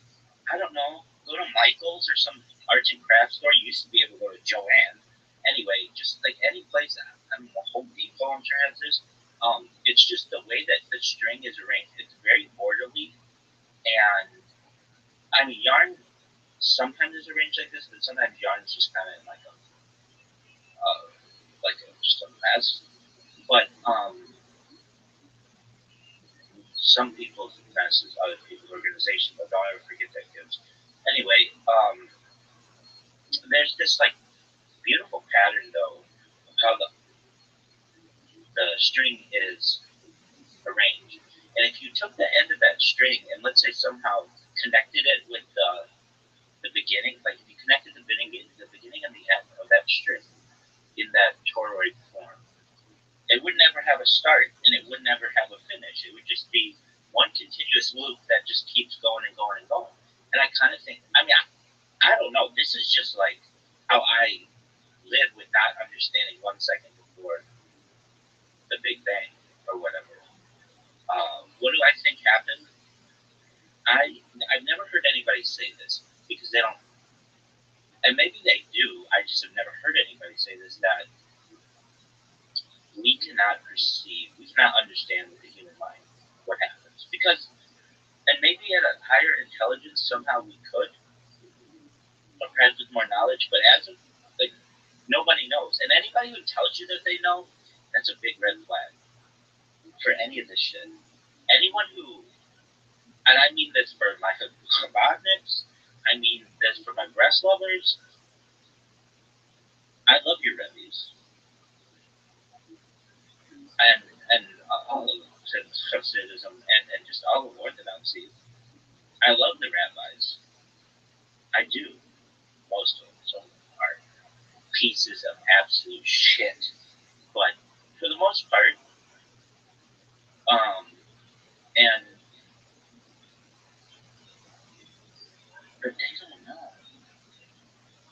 They don't know. And any of them, you can't put all of your trust in any single individual, or you're going to get burned because they don't know. No one knows. Even the Rabbi Menachem Schneerson.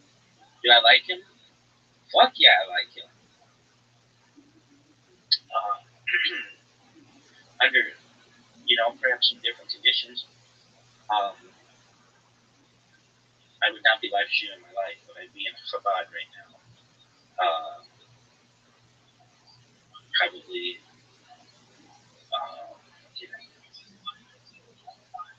living my life as a Chabad. Not that I don't. I mean, I am Chabad.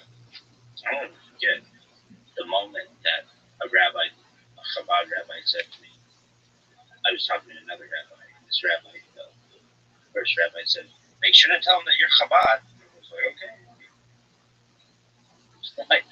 It was like dibs.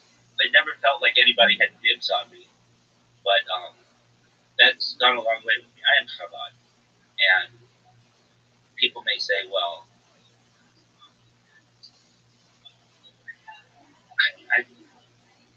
I've restored Chabad shuls. Like, have you restored Chabad shuls? You don't have to do that. Single-handedly? You don't have to do that. For free, just out of the goodness of your heart? No. So until you do that, like, there's a connection I have to Chabad.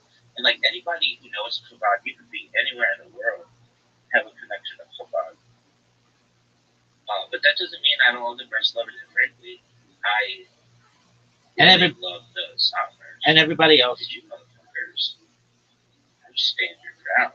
10 toes down, baby. Bring everybody together. Anyway, what about modern orthodoxy? Yeah, fuck yeah. We're like steep modern orthodoxy. Is there any kind of Judaism you don't like?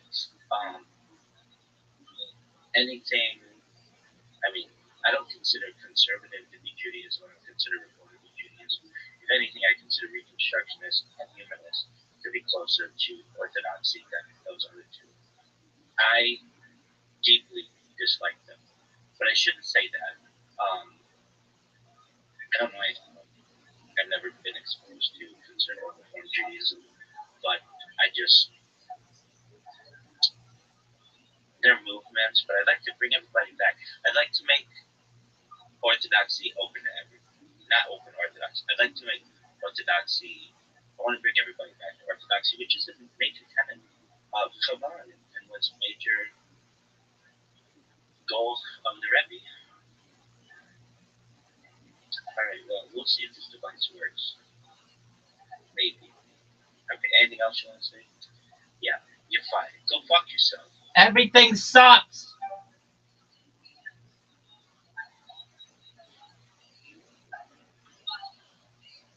I cannot believe how fucking difficult this is. Look, this is the shape about which I'm talking.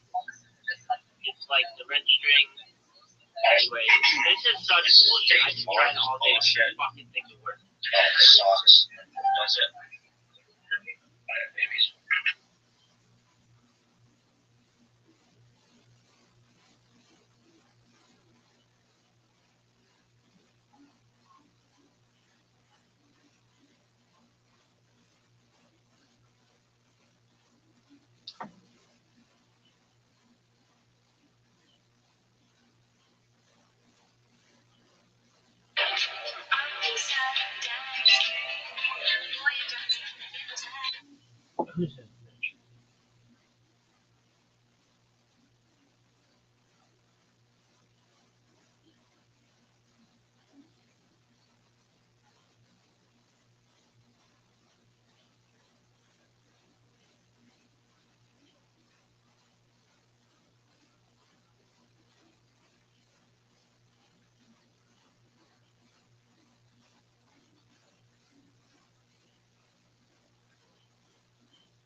Warhead.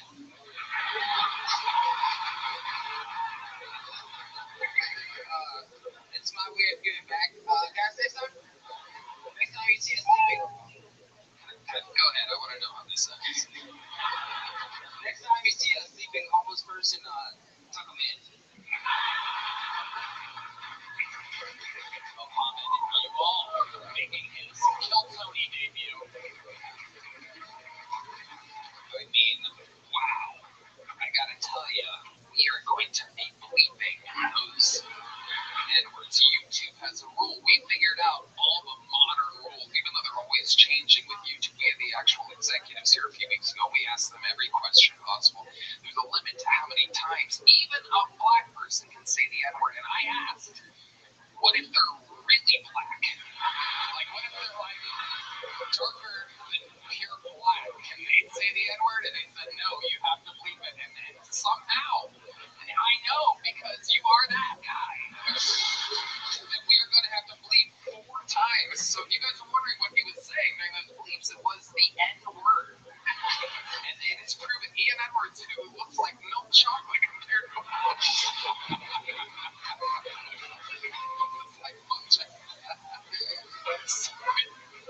shades of black over here. No, this is the first time I've ever been light skinned.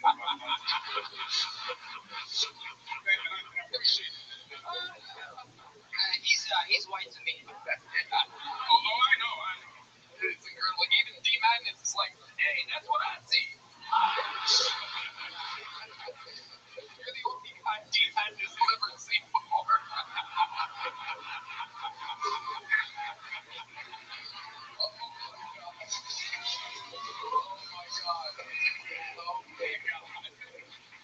What the fuck? That's my kind of motherfucker. I had to come back out so I can see that shit. Mohammed, tell us what life is like being quite that shade. I mean, when you see a police officer, do you just lay on the ground and fucking automatically? Like, what's the situation here exactly? Call me the outline of a toxic black man. That's incredibly racist. No, I don't know, bro. Okay, welcome. How long you been doing stand-up, Mohammed? 10 years. 10 years. Where at? Iowa and Austin. Iowa. Wow, you must have really stood out in Iowa. Holy shit. Is that where you were born and raised? I was born in when Sudan was whole Sudan, so Khartoum, Sudan. Now it's South and North. Okay. Yeah. How old were you when you moved to America? 10 years old. Okay, 10 years old. All right, 10. Perfect. What was it like acclimating in Iowa? That was the first place you moved to. I didn't come out here in December 2004, and I didn't come out for a month because it was snowing in Iowa. Oh, shit. Terrified of the snow. Yeah. Well, yep. Coming from war-torn Sudan, I was like, fuck this snow.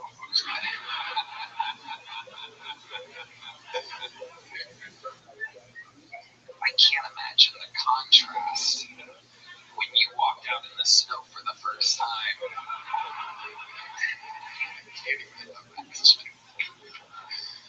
So, Mohammed, what do you do for work? I work at Target. You work at Target? Oh my goodness. What do you do at Target exactly? I do, those sampling cards? Yeah, I do samples at Target. Holy shit. Wow. It's like Adam Ray's wheels are turning here. Oh, yeah. Big sample guy. What are you pushing on the people? It can be anything that you can buy at Target. What's kind of like the hot item that really people go bananas for? Why do you have to say bananas? Why that's racist. Adam over here. Yeah, what are people going ape shit about nowadays? I knew I should have been the character. I can't trust myself. Listen, you know what I meant. Bonkers. Crazy. What do they fucking, what do you bring out? People, what was the food that last week I had fucking what's your love life like, Muhammad? It's terrible. Tell us about that. That doesn't seem to make any sense. You're a handsome guy. Well, I moved out here to do comedy, and I had a girlfriend in Iowa. And then that was over with, so you miss her. Yeah, I do. And how long have you been in Austin? 2 years. 2 years. Have you talked to her at all? No. Was she sad when you left? Yeah, I was supposed to get married. She was, yeah, really? Tell us about that. Like, you proposed? I didn't propose, but, I was it arranged? No, well, my mom has a couple of girls arranged for me, but, no, the girl that I liked, yeah, she didn't stand up. She didn't stand up? Yeah, but she's still doing it. I don't know. Wow, you really just don't even, right? Is she Sudanese? You'd be shocked if I didn't answer. You'd be shocked. Oh, Asian girl. It's the white one. Wow. Over under 170 pounds. Under 170 pounds. Under 170 pounds. Now I'm actually shocked. It's amazing. And have you been with anyone in Austin? No, I haven't. CD. Oh, what is it? Genital wars. Wow, amazing. Tell us about that. Do you remember when you got that? I caught it in Cairo, Egypt, in a balcony. Wow. Let's get to a clip. Yeah. So, where in Cairo, or did you find a balcony to hook up with a woman that had genital wars? I was 10 years old. She was 16. Wait, you were 10? Yeah. Oh my God! How did you know what you were doing at 10 years old? I don't know. It just felt right. Yeah, it felt right. You're like, I'm gonna put this there. Yeah. Holy shit! That's crazy. Wow.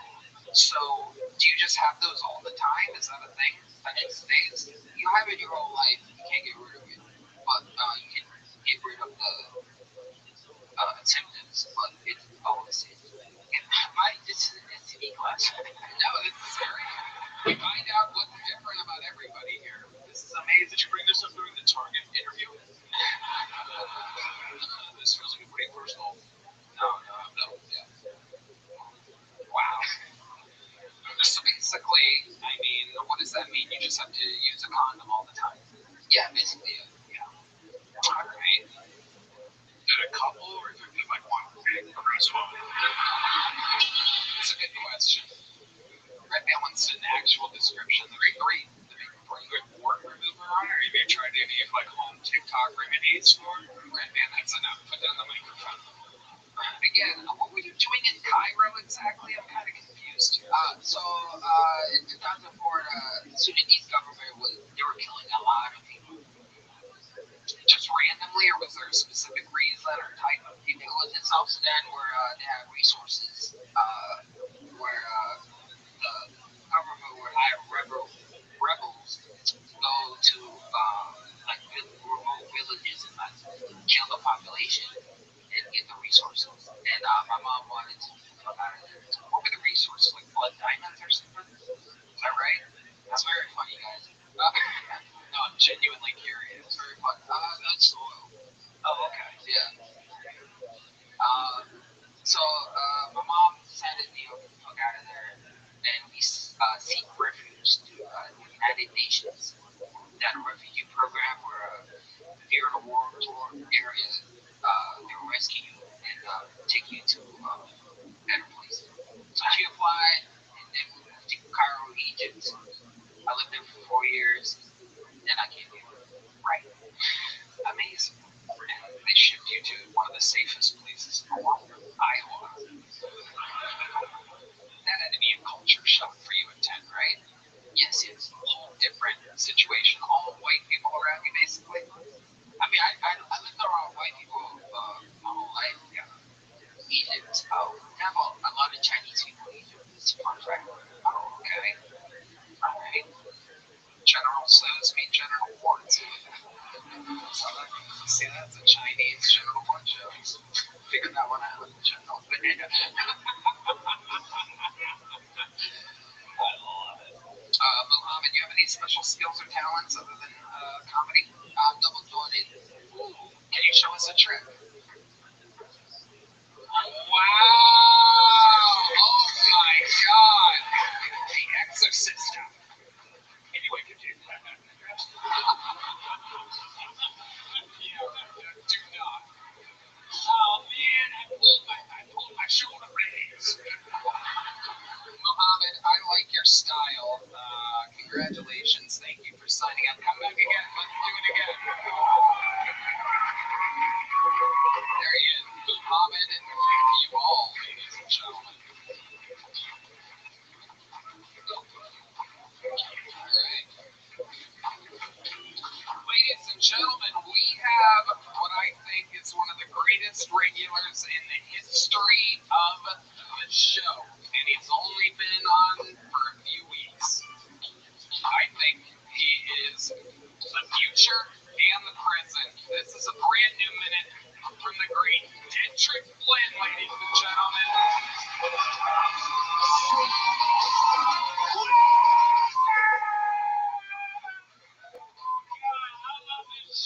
Honestly, Austin, Texas, I owe y'all an apology. I was shitting on y'all wicked online for a long time and in public. It wasn't my fault. This is the first major city I moved to where I had to count black people. Because I'm from Atlanta, I don't have the time. You know what I'm saying? To count all the black people.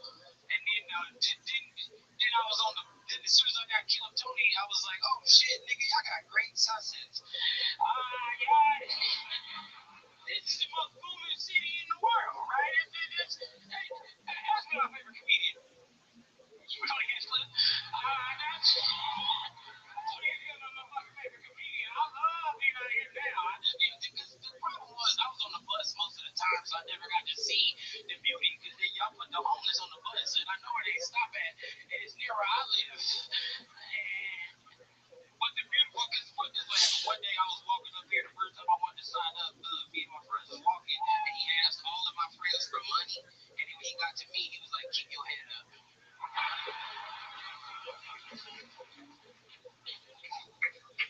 But now that I got killed Tony regular when I'm riding my girlfriend car, because I got that much money in, we was stopped over here, the dude went to go clean the window, and then when she tried to give me money, he said, nah, you got something good on your hands.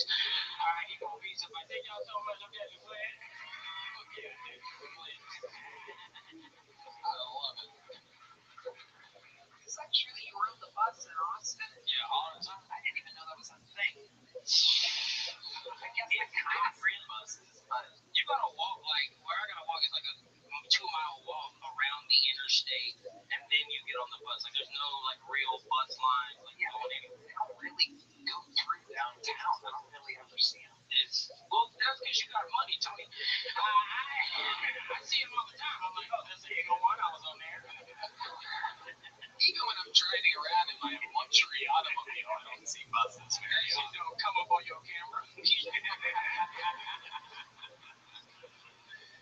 I love it. Dietrich, how's life going? Your episode came out. You're officially Tony fame. Tell us how your life has changed. Dude, everything's changed. You know how like when you get a new haircut and you got errands, you know what I'm saying? Like niggas gotta see I'm cute. Like that's how I feel right now. I got new shoes and shit. My shit popping. I've been taking longer shits in public. Niggas gotta see these. Sometimes I don't even take a shit. I just put the lid down and then I scream. So that way when he come outside, he like, hey yo, some nigga with heat on his shoes is dropping bombs right now. That's an amazing way to show off nice new shoes. I just slide my foot and then they stall. You know what I'm saying?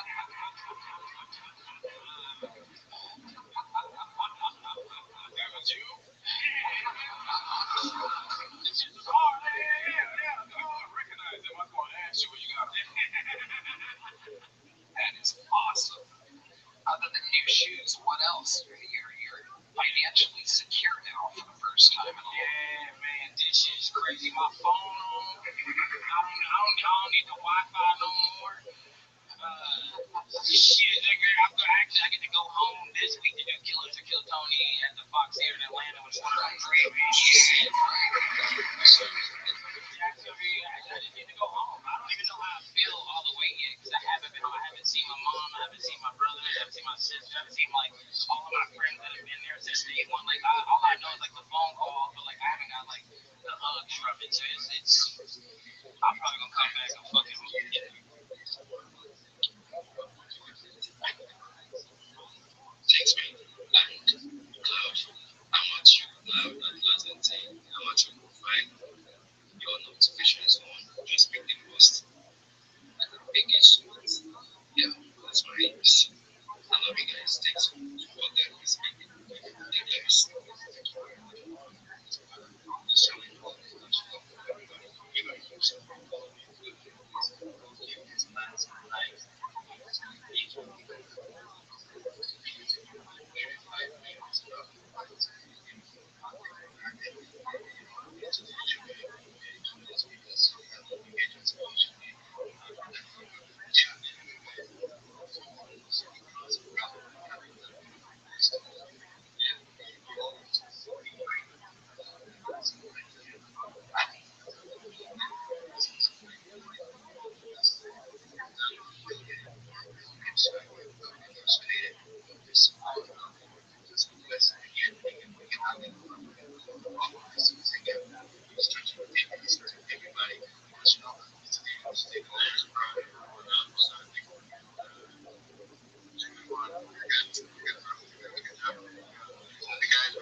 from other communities and charity donations. We do this because we have a community stash, which we call the Yup Pot, which is full of Ethereum and money and other NFTs. So right now, our primary goal is really cross collaboration.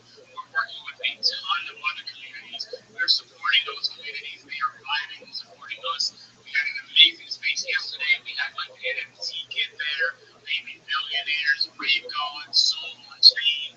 We had the soul gods come through. We have been absolutely cooking. We're just trying to bring everybody together and win together. I believe it's not about competition, 100% about collaboration. When our NFTs drop in early 2026 Q1, it's going to come around utilities. The NFT holders, they're going to get rewarded by this Yup Pot, which is going to grow as the Yucky Nuts IP expands. We have a clothing line coming out that's already in the work. Our first plush toy, I'm super excited about it.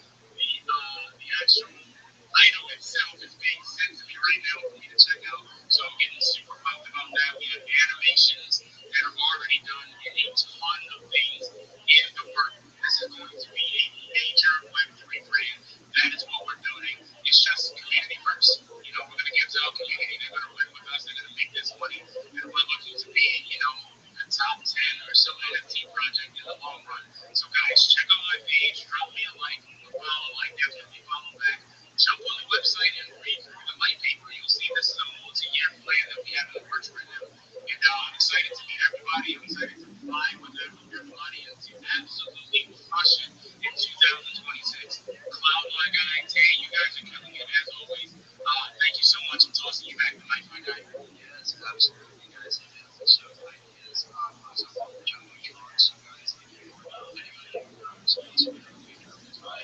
Which is only again, you're going to be about the 45 minutes. We're going to run right into their space and bring all of this series over, guys. But, you know, be sure you come to bring whatever it is, whatever for, you know, each and every person. So just, you know, he's on to make sure that you're giving them followers, which guys is almost a followers, these things like that, to start the buildings.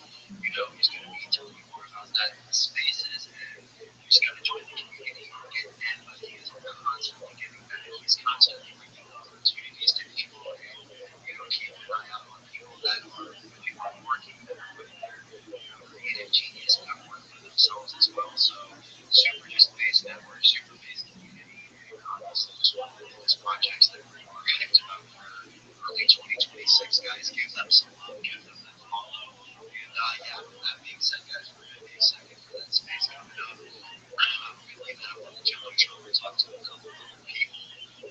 Samir, I know you have been up here super patient. Samir, are you gonna run me or please connect with me? I need to make some more friends today. You gave the comments. There it is. Okay, how are you? Hello, friend. How are you? Awesome.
And also and like say Deontay was my pets. We actually worked together pretty much pets. While I was in cybersecurity as well. I have more time to this. I have more time. So I thought I came back this morning. And it's as far as him, so far I was, it's as far as him getting back as well.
What up, Zoot? Yo, How you living, pimp?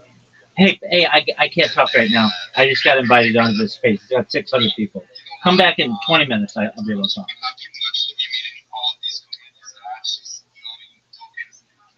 Um, Dude, like it's like, okay.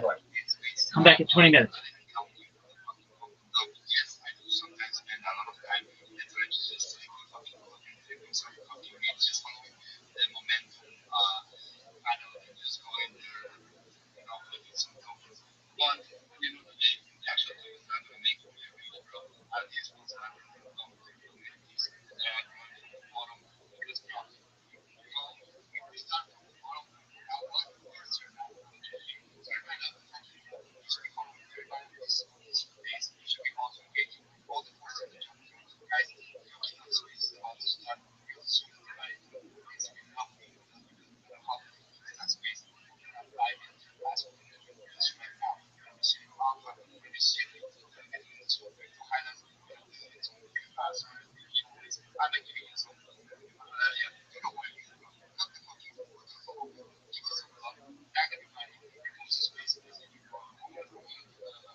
there's an opportunity to be part of something and make money at the same time. I want people to have fun. Adding education onto the website. One of our moderators did the website in Nigeria, keeping everything in that community where we do merch made from that community.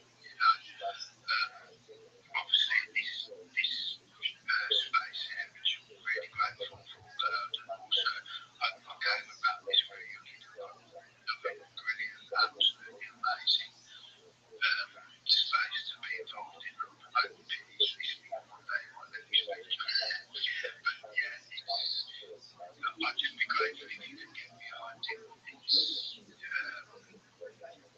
It's great. It really is. And I just want to give back. So basically, without going into too much detail, I had to turn my illness and not saved by having a development transplant. And whilst I was in hospital, I thought about everything I have and others don't have. And I thought that it was time that God saved my life for a reason and that I need to give back. So many guys, and this is my way of doing it. Sorry, I was looking longer than a quick shoot.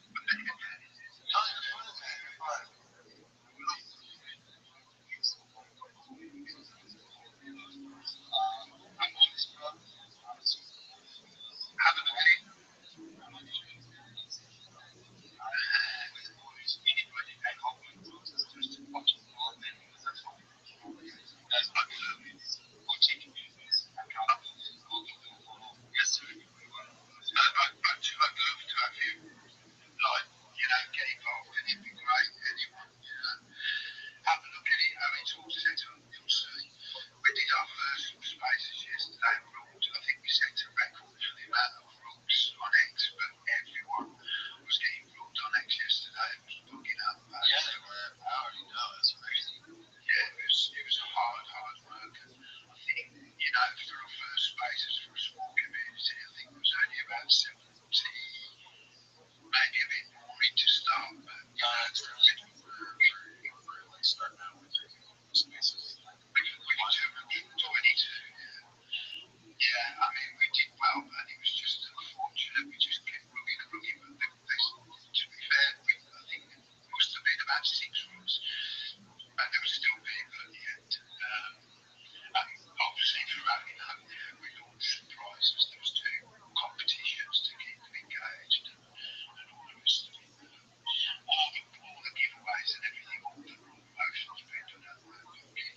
I've kept all the creators' fees. I've actually tried to double because that's what I'm trying to. So I've actually doubled the creators' fees to put back in the pot to give more out.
Every day is a holiday, every meal is a feast. Thank you so much for the opportunity to be here. First and foremost, please send me a follow. I follow everyone back. I'm the easiest follow back in the game. Secondly, you need to be joining the Big Steppers Discord. If you haven't already, it's discord.gg /Big Steppers. The link is in Cloud or any of the Big Steppers profiles. Additionally, make sure you're in the Waddle. Make sure you're in the Yucky Duck space that's coming up. I'm going to be in there and I'm going to be taking attendance, so I want to make sure everybody's in there. I'm Rabbi Rothschild. If you don't know who I am, you will. I stream my life 24 hours a day, 7 days a week, 365 days a year for world peace. I've been doing so for more than 4 years. My streams go back to the pandemic. We've seen the death of a queen, the birth of AI, the coronation of a king, and everything in between. This is a real life Truman Show. This is a real life Big Brother. This is a timeline and a time capsule of human achievement. In the 1990s, Bill Gates coined the phrase content is king, and I'm making it true today. I'm king of the internet. This is the biggest event in global history, and here's why.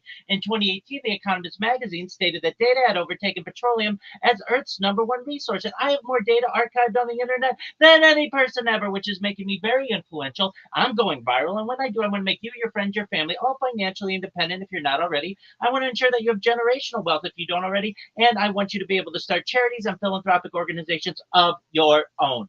I'm unlike any influencer you're ever going to meet. I'm not live on one YouTube stream nor two YouTube streams. I'm live on over 20 simultaneous YouTube streams 24 hours a day. You can watch my life in 360 degrees. I even have a ceiling camera. If you want to view these YouTube streams, they're available in the link in my profile. Additionally, they're available in my pinned post. You'll also find in my pinned post a link to my link tree. I dare you to look at my link tree. No one dares you to look at their link tree, but I do because I have more social media than any person ever. I have more content than any person ever. You'll also find a link to my Discord, discord.me/rabbi. We have over 2,700 people in the community and continue to grow each day.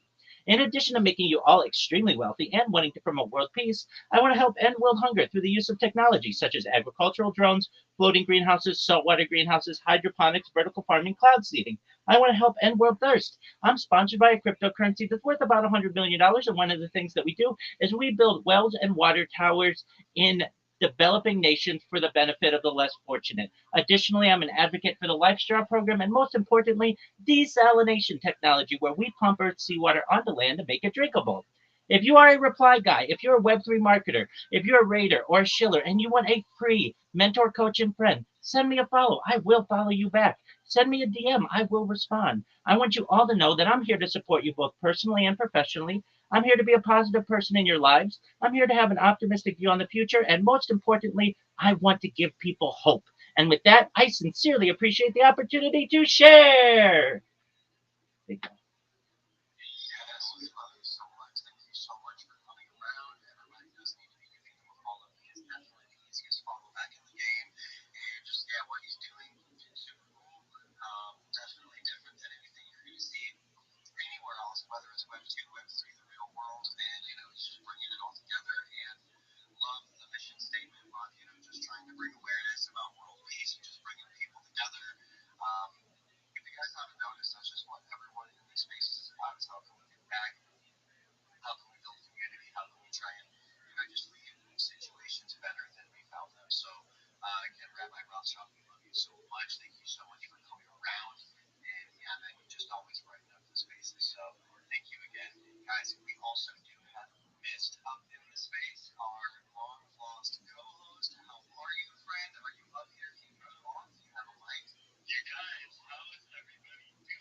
some things happening in the office.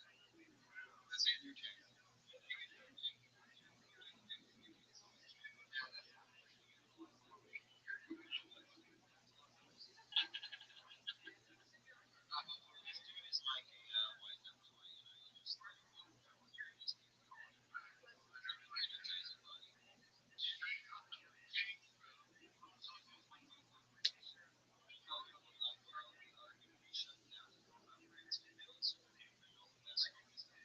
Next, we're gonna have to move some people around so we can get them up here. So I don't know what I'm gonna do, how I'm gonna do it, but it's just gonna have to happen. Oh, I think it worked out. We're gonna bring Tregens up here so they can do their show next. Guys, we are gonna be doing the last giveaway on that top Joe so if you have not already, go give that a like and a bookmark or repost it. Definitely leave it a few comments, guys. Once that gets up, once we get to here, one more speaker, we're gonna do the giveaway and then we're gonna shut down.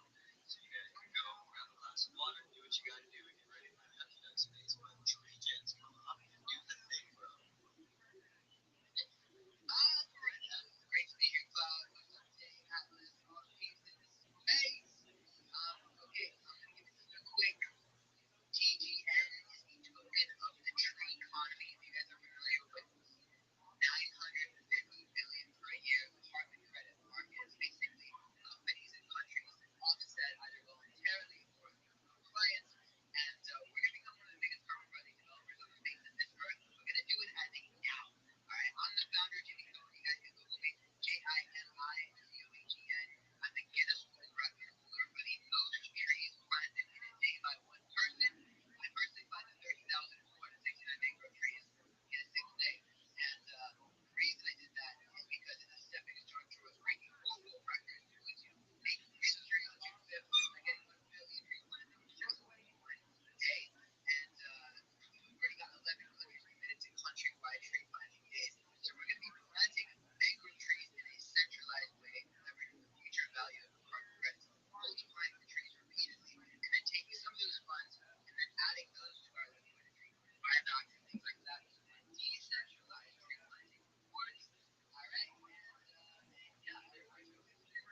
guys, in just a few short minutes, Yucky Ducks is going to be getting their space warmed up.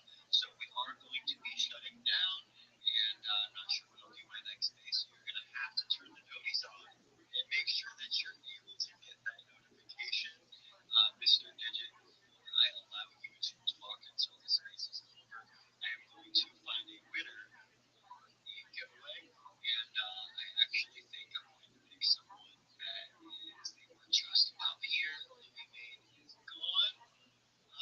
Louis Maine, are you still here, bro?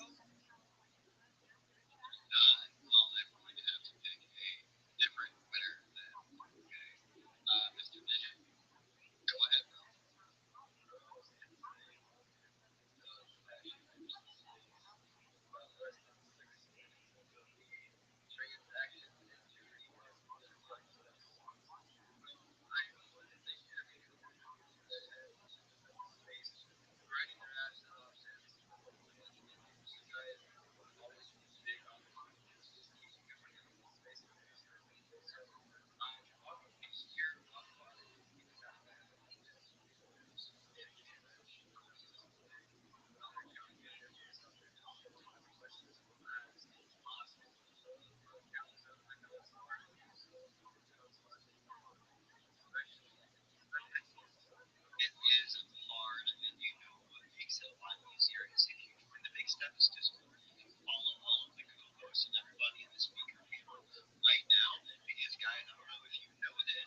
Hell yeah. And I got them yellow, cause it's got yellow. Yeah, yeah. Yeah, in the beginning, like you like yours. Stallone, you the man, bro. Stallone and Yayo are here. You guys are both first-time guests, so let me tell you how it works. Over 300 innocent souls, motherfuckers, have signed up for tonight's show. They're loaded up in a bar next door, hoping to get pulled out of this bucket. If they are, they get 60 seconds of stand-up comedy time uninterrupted. You know the time is up when you hear the sound of a kitten. That means they have to wrap it up then, or else they bring up the angry West Hollywood bear.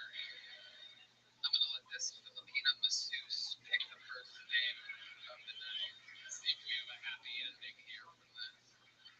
Oh my goodness, and the first name has been pulled. While we go wrangle that person, we're going to have one of our elite golden ticket winners start the show with a minute of uninterrupted stand-up comedy. He was discovered here on Kill Tony, given a golden ticket immediately on an episode with a record, I think, 22 bucket pulls. We could not find anyone funny one night at Vulcan Gas Company about 3 or 4 years ago, and we just kept pulling and pulling and pulling in a very fast turbo round. Finally, we found this man with no voice after 2 appearances.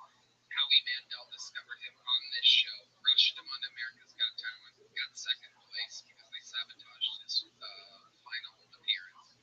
And now he is here for us. Ladies and gentlemen, make some noise for the golden ticket winner, the great Aaron Belisle, ladies and gentlemen.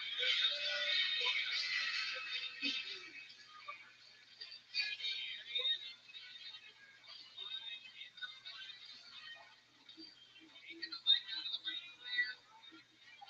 Real circus, ladies and gentlemen. Here he is, the great and powerful Aaron Belisle, moving the mic stand and grabbing his phone. And any second now, the show will begin. Here it comes, and here we go. In 3, 2, 1.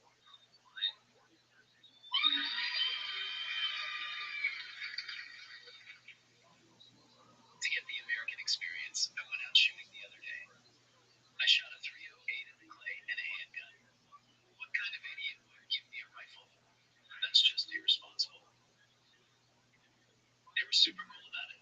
The guy hands me a handgun, but they didn't notice that when they handed me the gun. They all took like 3 steps back.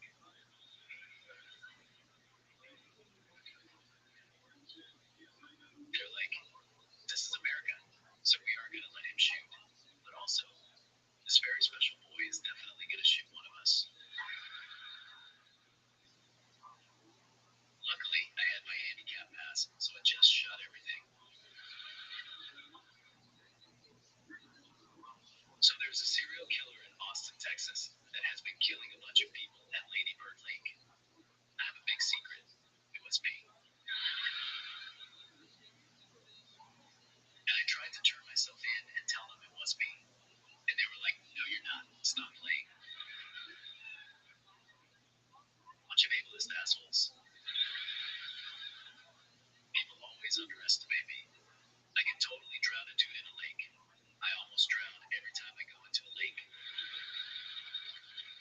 The great Aaron Belisle. I believe that. I believe everything you said. Can you swim? Do you know how to swim? Perfect. So you and Tony Ayo have the same swimming style. How about you, Sly Stallone? What's your swimming skills like? You guys flush the water.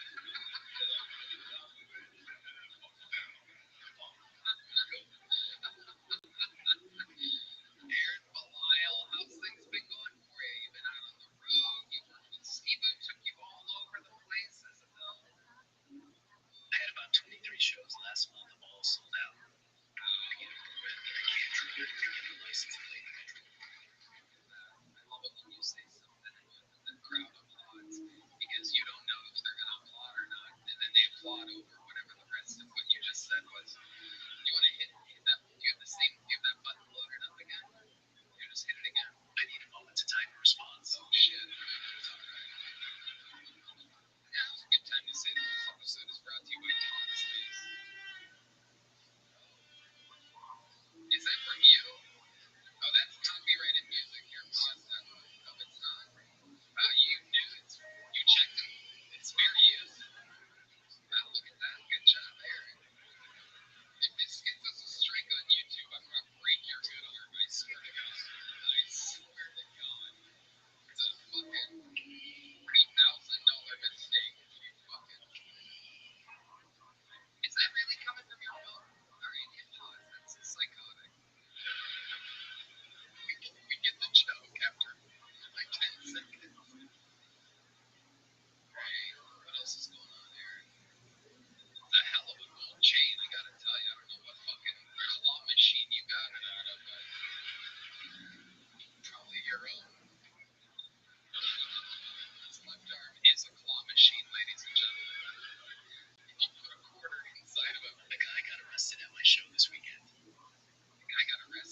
Yo, what up, Rias?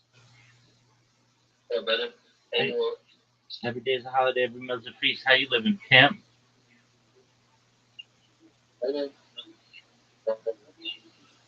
What's Yeah, good? it's good. How'd you find out about me? Fucking popcorn, bro. How? Yeah, popcorn introduced me to you. Who's Popcorn? Popcorn? Popcorn. Popcorn. Oh, yeah. Absolutely. Yeah, 100%. That's right. Now I know. All right, excellent. Just wait. Do you know what Kill Tony is?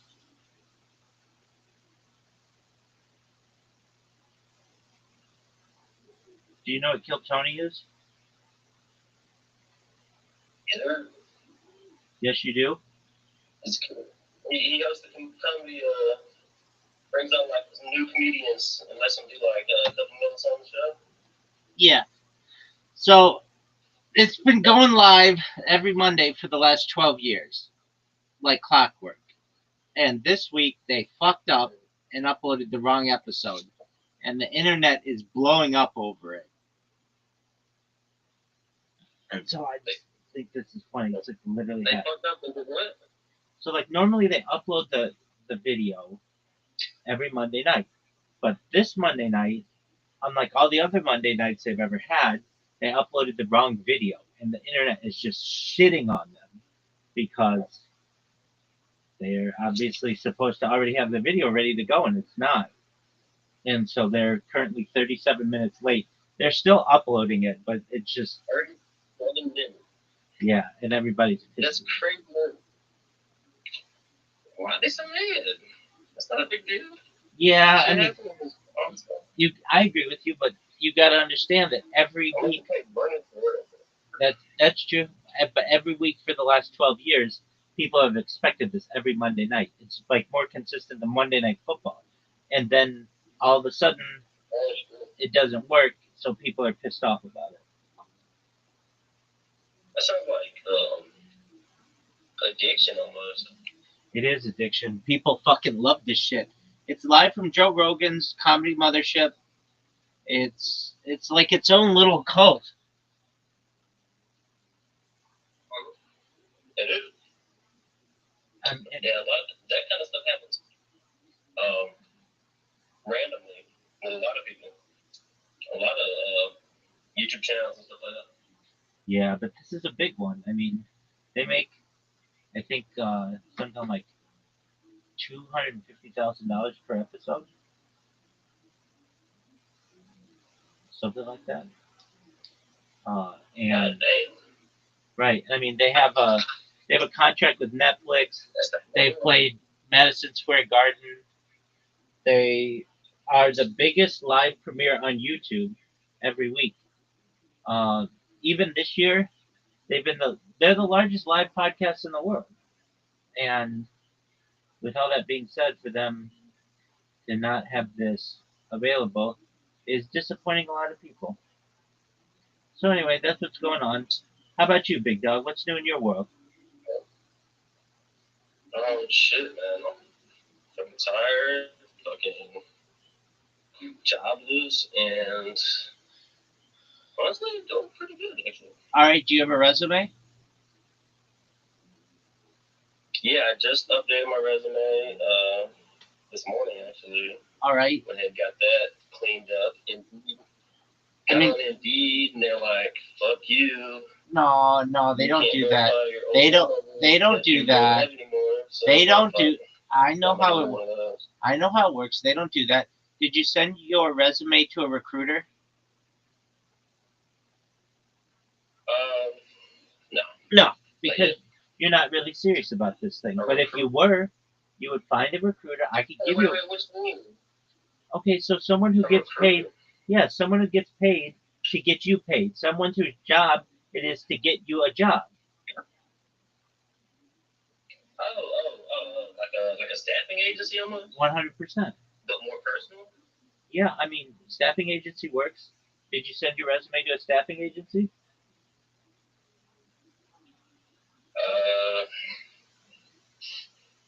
No, not yet. Usually typically they take a cut of your paycheck though, so I ain't really fine with that. All right. Well, not always. This is Well, how this is how it works.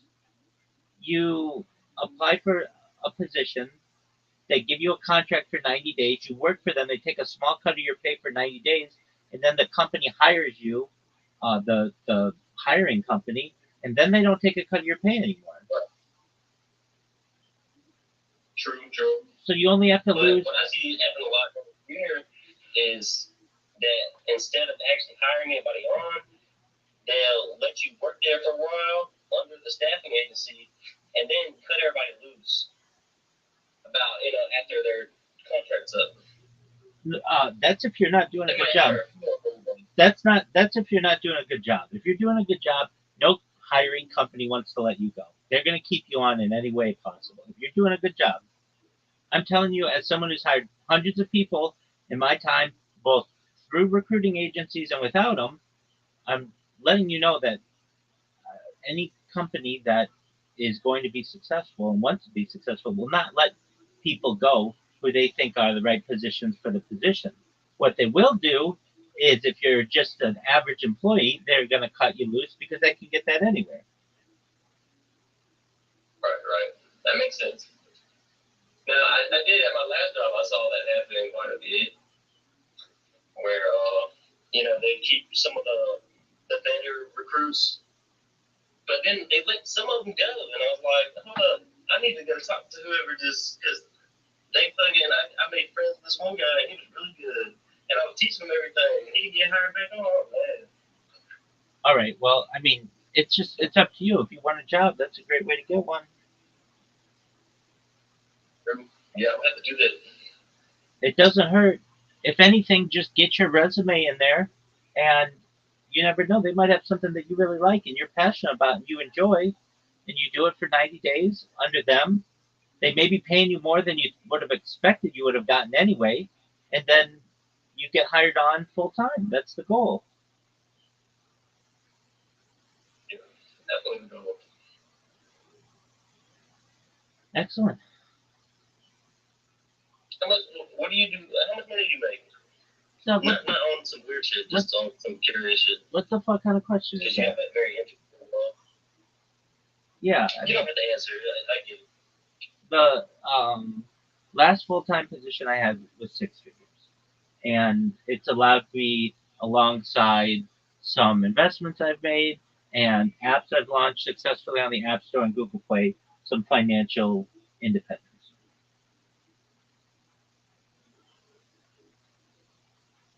Google Play? And the App Store, yeah. So how did you initially learn how to make an app? Oh, that's an excellent question. So there was an angel investor. I would tell you the app if I could, but I've signed non-disclosure agreements. But here's a quick overview. There was an angel investor who wanted someone to manage his organization, uh, and basically he put out an ad on Indeed, and I applied for it. I came in for an interview, and I thought it was just to manage an office, and it turned out that it was a tech company, and one of the things that they had been essentially had as an idea is an app.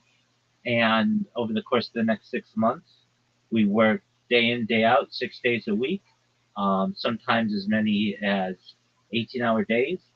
And then that summer, we launched in the Los Angeles market, and we marketed the app on uh, billboards, on television, on I've been in commercials, on radio. I've written jingles.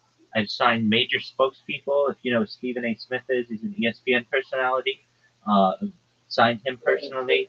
I've I don't even watch ESPN more than this. Yeah, I've dined with him, and basically then marketed it. It takes a lot of money to do, but the way you do it is you have an idea, and if you think the idea is good, then you get a team underneath you, and then really once your app is ready, then it's just about publishing it. And the way that you do that is you create you should already have like a Google developer account and an Apple developer account, and then you make it live. Usually takes about anywhere between 12 and 24 hours for it to get approval. And then once it's approved, it can be downloaded anywhere in the world. Okay. Yeah, I always wanted to make my own app, but I also want to get into like, I'm not sure, I want to make it my own video game, but I want to do it like all.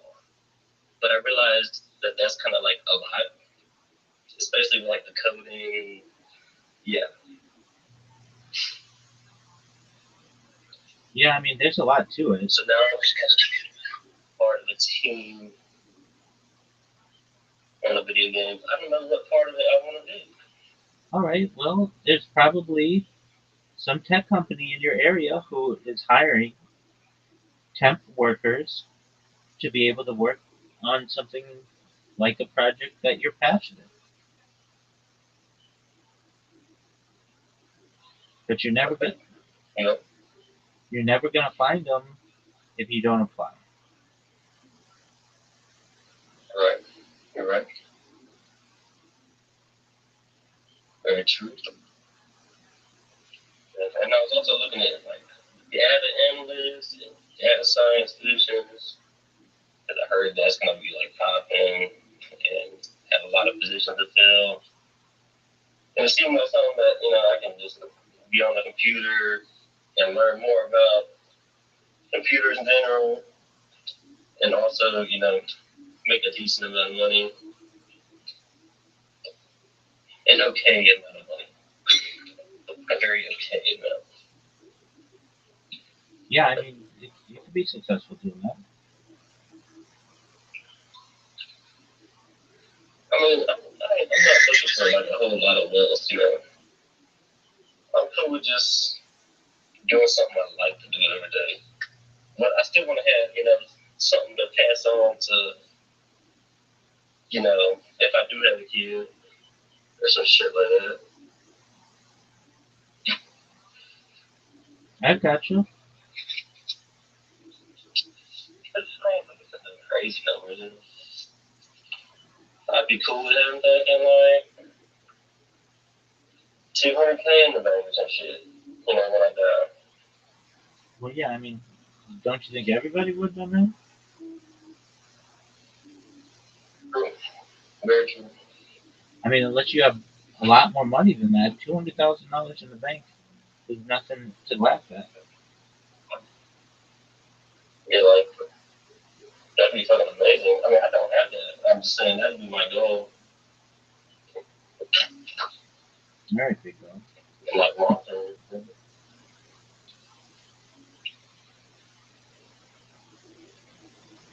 Yo, what's your favorite video game though? Grand Theft Auto. Oh, sure. How about you? That's pretty good. I was gonna say League of Legends, but probably the other two.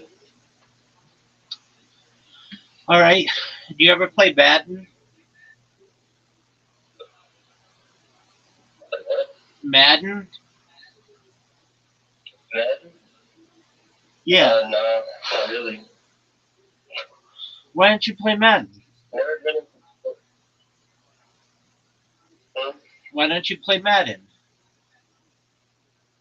I played like the old one, like NCAA, like 2003 and shit. Word, dog. Back on the PS2. All right. I kind of fuck with it, but yeah.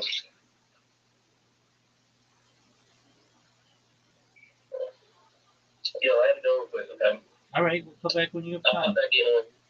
Excellent. Okay. Peace. Peace, man.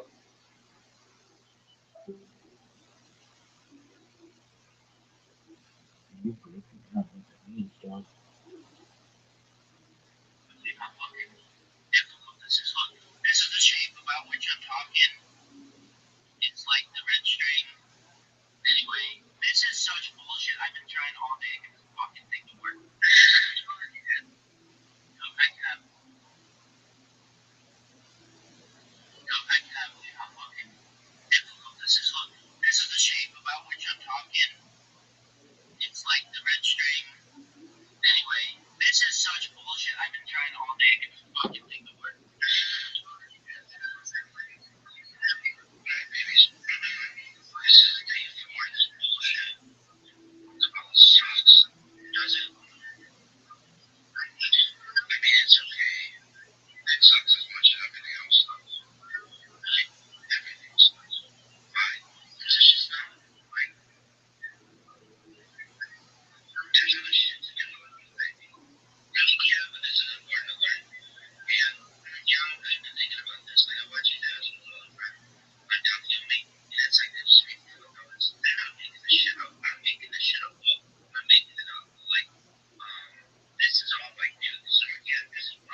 In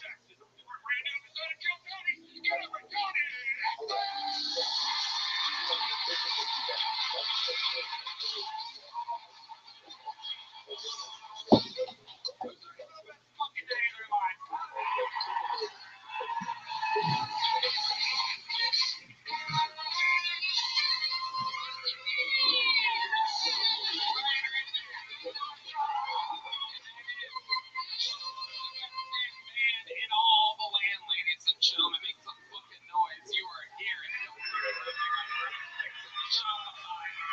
Fernando Castillo, Raul Vallejo, Carlos Sosa, Michael Gonzalez, Nacho Belgrande, Matt Mueling on the electric. Playing a signature guitar, JohnPageGuitars.com. The great John D is on the keys, ladies and gentlemen, with a brand new drop on Spotify called Oxygen. And this is indeed the one and only D Madness live in the flesh. We are here with an absolute hootenanny of a show for you. Before we get started, here's a little bit more from the amazing sponsors that made it all possible. We live in Austin, Texas, but we are jumping in a tour bus, ladies and gentlemen, and we are taking the actual Kel Tony show to Houston, Texas, February 28th, Dallas, March 28th. Go to TonyHinchcliffe.com for tickets right now. Come see an actual Kel Tony show in the great state of Texas. One in Houston, February 28th, one in Grand Prairie, March 28th. TonyHinchcliffe.com. Get tickets now. Secret Shop.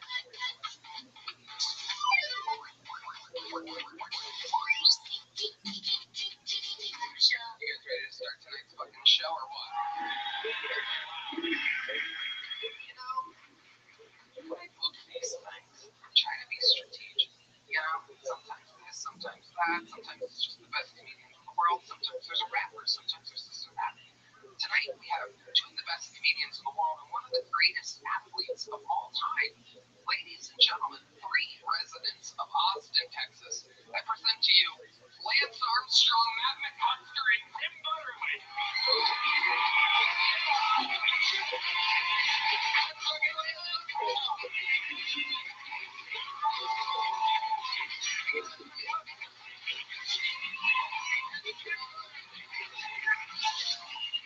Holy shit.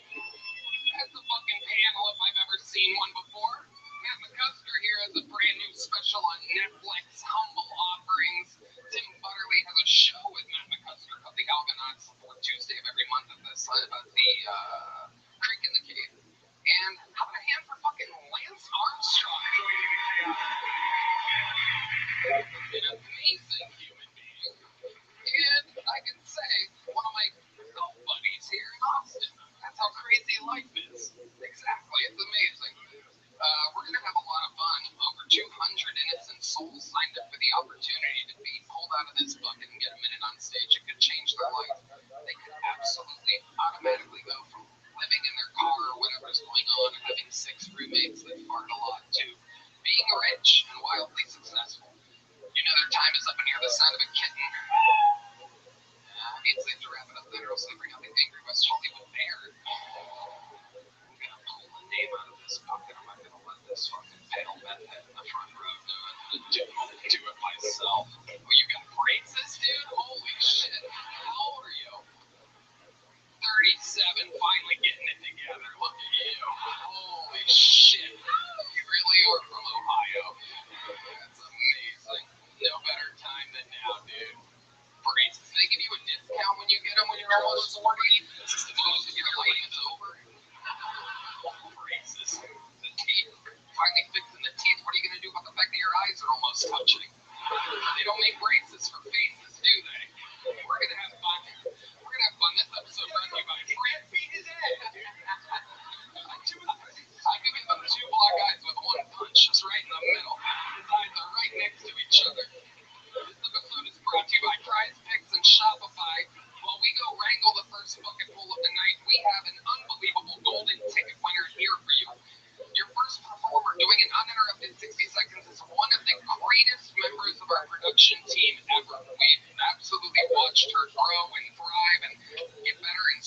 everything every single week. Ladies and gentlemen, going first tonight, make some fucking noise for Aya, everybody.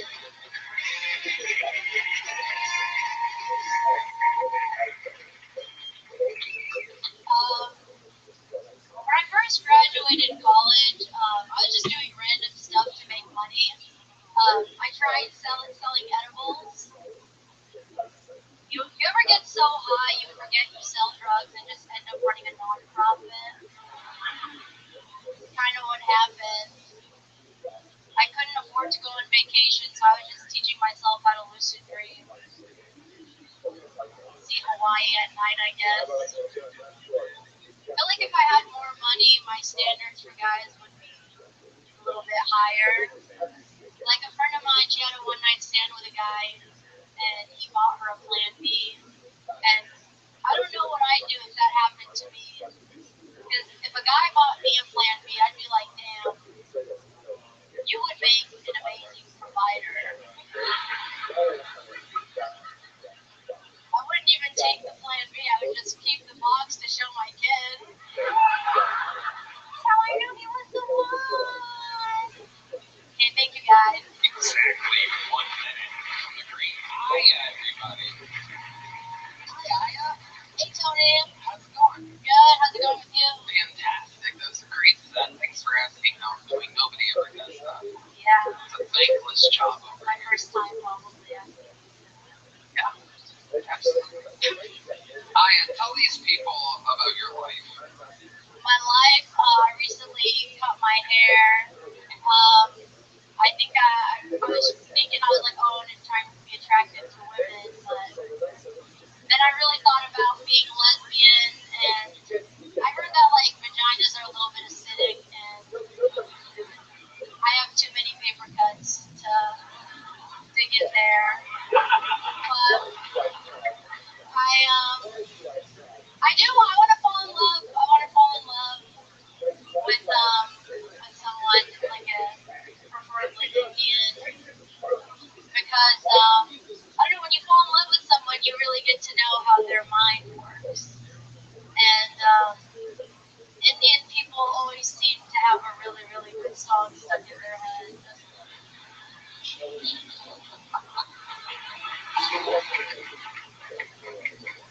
And I want to know the lyrics, you know? I just sing along.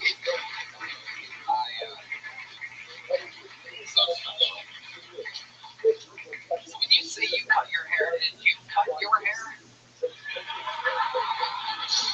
No, okay, so when we were in New York, I was going out in the town, and there was this lonely Uzbekistani barber, and I was like, oh, I'm going to give him some business. And so I did. And this cost me $60. Is that like, I don't know if guys, like, is this worth $60? It kind of looks like you cut your hair to dance for like a chic fourth one, I guess. It might be the best haircut available in Uzbekistan. In the middle of his phone call, like in the middle of the haircut, he got a phone call from this girl. And, yeah, she was mad at him. But I was like, dang, women. And he was like, yeah, like men need to learn to control their urges, like their sexual urges. But women have this natural urge to be a bitch. Yo, what up? And Oh, yeah. he was telling me about Mr. how Rothschild. we need to How you learn to living, control pimp? that too. And I could see where he was coming from. Yeah, Mr. Rothschild. Because I get that What urge up, too. baby? I'll start fights with boys for no reason. I keep getting banned on Kick. How do I bypass that? They don't even know what you are. Yeah. You wanted to be a lesbian for a second. Kick's small enough that they're gonna, once you're on their shit list, you're gonna get banned. Is that what happened? What happened? Yeah, I'm on their shit list. How do I bypass it? VPN, new account, webcam, and voice change. If you want to do that, that should work. Yeah, I Yeah. think it's like that. It's like, I don't know how it works for gay men, if you get the voice first and then the call. You get the voice first, and then the pop up, and I can tell you from my own experience. It's true. You are an absolute fucking little angel. We love you. You're an amazing artist. It's so fun to watch you grow as a comedian. I'm looking up, you have a secret too. You just got money on a real Started, and now we switch over to the bucket, everyone. This is where chaos happens. We meet people all together. Could be a completely crazy person, could be an old person, could be a young person, could be I got white, something could be you'll love, super Rabbi. black, could be brown, A could be milk? Asian. Anything can happen. The whole thing's improvised. No, this is even better. So you know how you go and everyone keeps shooting this guy on Rabbi Rothschild's Discord? 100%.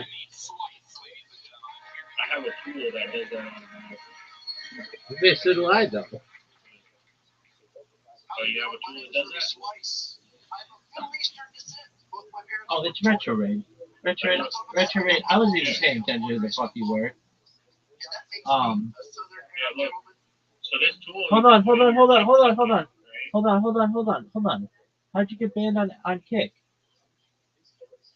Because I've been banned before. Okay, why'd you get banned originally? Promoting bots. Oh, okay. I was one of the first people on Kick when it started. But look, so this is a bot I bought from someone for $50. Here's what you got. You got your followers list, so everyone you follow, right? They're all who you're going to target. So you can only target people you follow. Okay, You put wait, your but token that in bot your sucks. That Messenger Kick account. bot sucks already. Why? That means I gotta follow a bunch of people. No, I have a script to do it automatically. I follow 6,000 people in 2 minutes.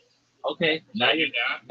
talking. I put the Kick token in. You can blacklist channels if you want, like Rocks or XBC or whatever. You put your token in. Then you go to Messenger and you add a message, right? Add however many messages, up to 4 messages that get spammed consecutively.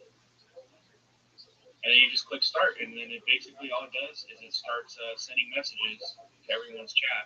Okay. The ones that fail are obviously the ones that have slow mode or whatever. Yeah, no, hold on, You no. can change, like, I get it. Hold on. delay. What happens if they ban your account? What happens then? You make a new token and you put it in here. Doug, that's fucking manual as shit. I don't have to do anything, and mine fucking works 24/7 for months straight. I don't have to do anything to it. How? Where did you get it from? I built it, baby. Oh, you're a programmer? I don't know if you want to say that. I mean, yeah, in my own way. I'm a certified project management professional, baby.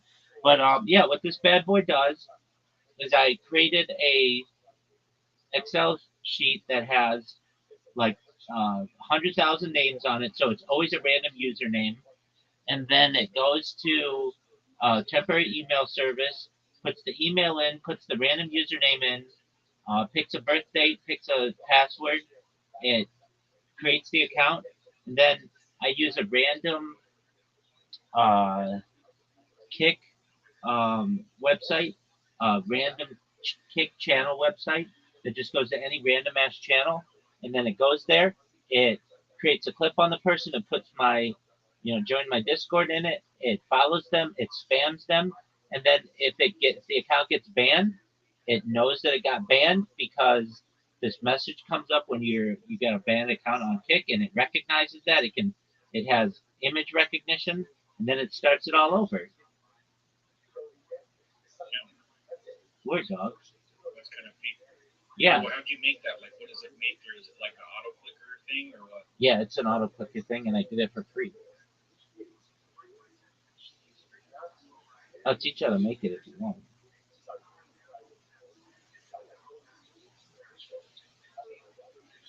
I use a program that's normally like $800 a year, but I even use the program for free. And so your bot that you're talking about is cool, but the second anybody at Kick bans that account, then I got to create a new token. That's a pain in the ass. I want something that literally is set it and forget it. I don't touch this fucking bot for months, and it's still spamming people. I forget it's even on. I get random ass people in my YouTube or sending me messages on Discord like, fuck you, man. I fucking hate your bot. It comes in my thing every 2 weeks and it makes a clip and I have to delete it and yada, yada, yada. I'm like, hey, it's working like a charm.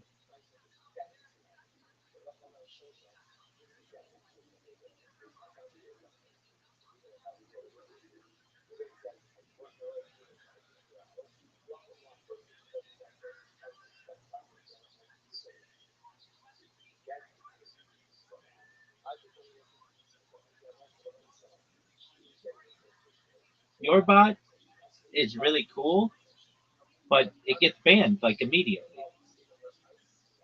So you're kind of fucked with that.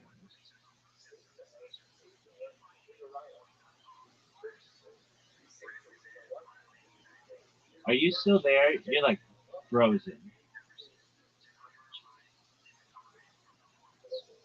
Maybe you're not still there. All right. No, Retro Raid is not there anymore.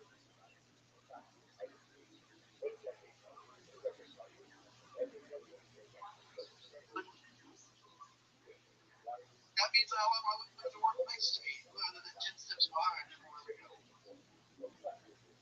I got the party started, and now we switch over to the bucket, everyone. This is where chaos happens. We meet people all together. Could be a completely crazy person, could be an old person, could be a young person, could be white, could be super black, could be brown, could be Asian. Anything can happen. The whole thing's improvised. You guys ready for your first bucket pool? Here we go. For your first bucket pool, here we go. All together, make some noise for Remy Slice. Thanks, ladies and gentlemen. Here we go.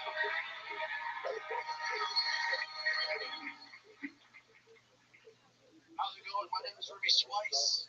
I'm of Middle Eastern descent. Both my parents are from Jordan. And on top of that, I'm from Oklahoma City. I was born and raised in Oklahoma. And that makes me a Southern Arab gentleman. That means I allow my women to work next to me rather than 10 steps behind everywhere we go. I'm a over here. My favorite sport is baseball. And I always wondered how come they don't have baseball in the Middle East. You know, here in America, we got the Sandlot. In the Middle East, lots of sand. Love that.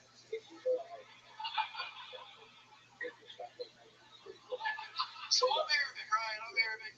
That means my pronouns are hijab. Major League Baseball's going to start having games in India. Did y'all hear about this? Yeah, they got cricket. We got baseball trying to bridge the gap internationally. You know what makes me laugh when I think about baseball in India? Every night in the ballpark is a bobblehead writer. Does a bobblehead sound like what you get from a Hindu girl when she goes down on you? Hey, I'm Ruby Slice. Thank you very much. You had two Indian bobblehead jokes happening to start the show on your bingo card. If you would have bet $1 on Prize Picks, you would have won $3.5 million or so. It's never happened before, and then there it is, back to back. Prize Picks, use the promo code Tony. Let him know what he sent you. Hi, Remy. Hey, Tony, how's it going? Fantastic. How are you? They got a lot of sand. That was crazy. It's like, did you finish writing that joke? Thank you. No. You're misunderstanding me. I'm saying you didn't finish it. You have a premise there, and then it just ended with you got lots of sand. Okay, very good. Remy, how long have you been doing stand-up? About 4 or 5 years. 4 or 5 years. Most of it here in Oklahoma. About half of it here. Okay. And where were you in an actual city in Oklahoma or out in the middle of nowhere? No, Oklahoma City. Okay.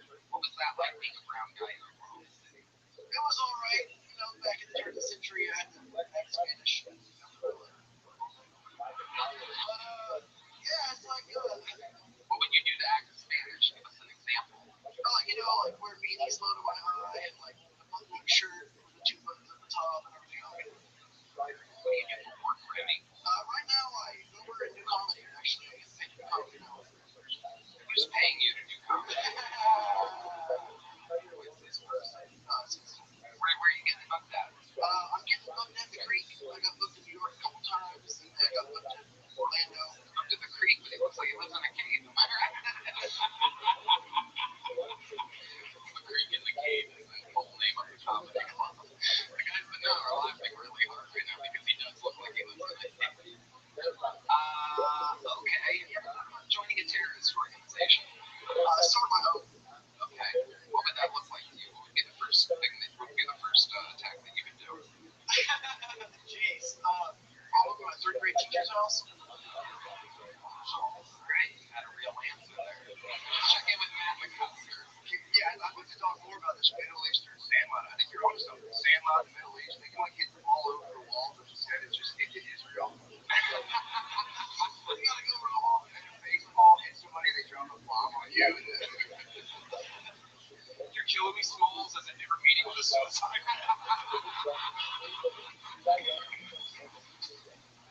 Man, I just realized the slams aren't strong. Wow. Yeah, I bet What a fucking wall. I bet you've never been an astronaut before. Right, that's right. I watched Plans 20. So they really don't know what's happening when they come out. Exactly. Now the whole thing's real. How many of these people are going to We might have to be doing this a few times. Yeah, it's gonna happen. People are going to notice, even though holy fucking shit, you're Lance Armstrong. It's one of the fun things with all the great hair. No one's even noticing. Look at this fucking guy. Osama bin Laden over here. My goodness gracious. You're eating all kind of foods up there. Goodness gracious. But I like Oklahoma. Yeah. What have you done in Oklahoma? I grew up in North Texas, so we would go up there. And I liked it. Tulsa, Norman, Oklahoma City. Yeah.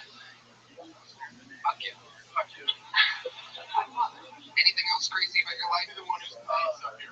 Yeah, that's good. That's a plan. Fucking destroy these people. Somebody's gonna hit more people. It's gonna be great. Wait until you find one that you don't like. It's gonna. I can't wait. I've seen this happen before. People start off right. I'm gonna be nice. An hour later, you're like, you fucking suck, dude. You need to quit and never do this again.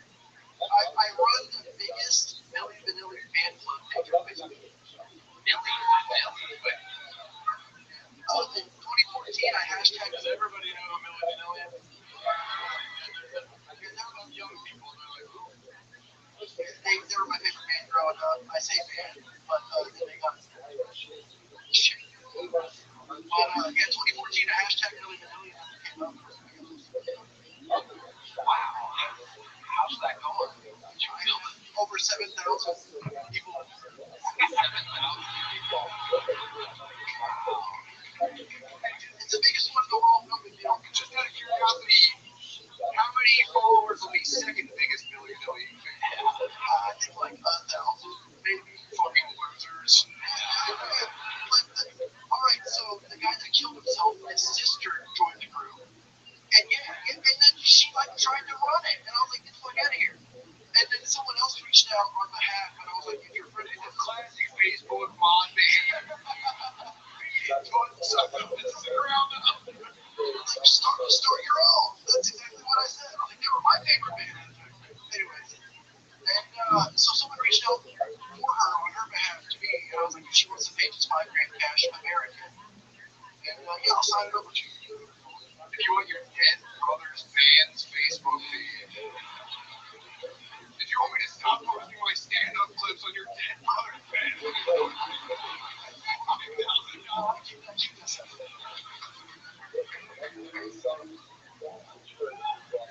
which Vanilli died? Was it Vanilli or Vanilli? Some senior Vanilli. My mom met Vanilli, or one of the guys, in an elevator when Blame It on the Rain was number one. Like, that was her big celebrity moment. So the guy that flew around, his name is Fat Warband, is the guy that's still alive. And we'll play this with the guys. Wow, amazing your knowledge of literally a laughing stock of a musical group. Absolutely incredible. Eddie Murphy's my favorite comedian. What does that say? It says that your time here is done, my friend. A little jump button. There you go. Remy explains, ladies and gentlemen. People just start randomly naming their favorite comedians. You know the interview defended. The lovely Heidi, ladies and gentlemen. Check out her podcast, Love on the Line. HeidiRegina.com. How about one more time for Heidi, everyone? Get that little flickered up here. All right, your next fucking poll. 60 seconds uninterrupted. Going to Lino Rodriguez. Everybody, here comes Lino Rodriguez.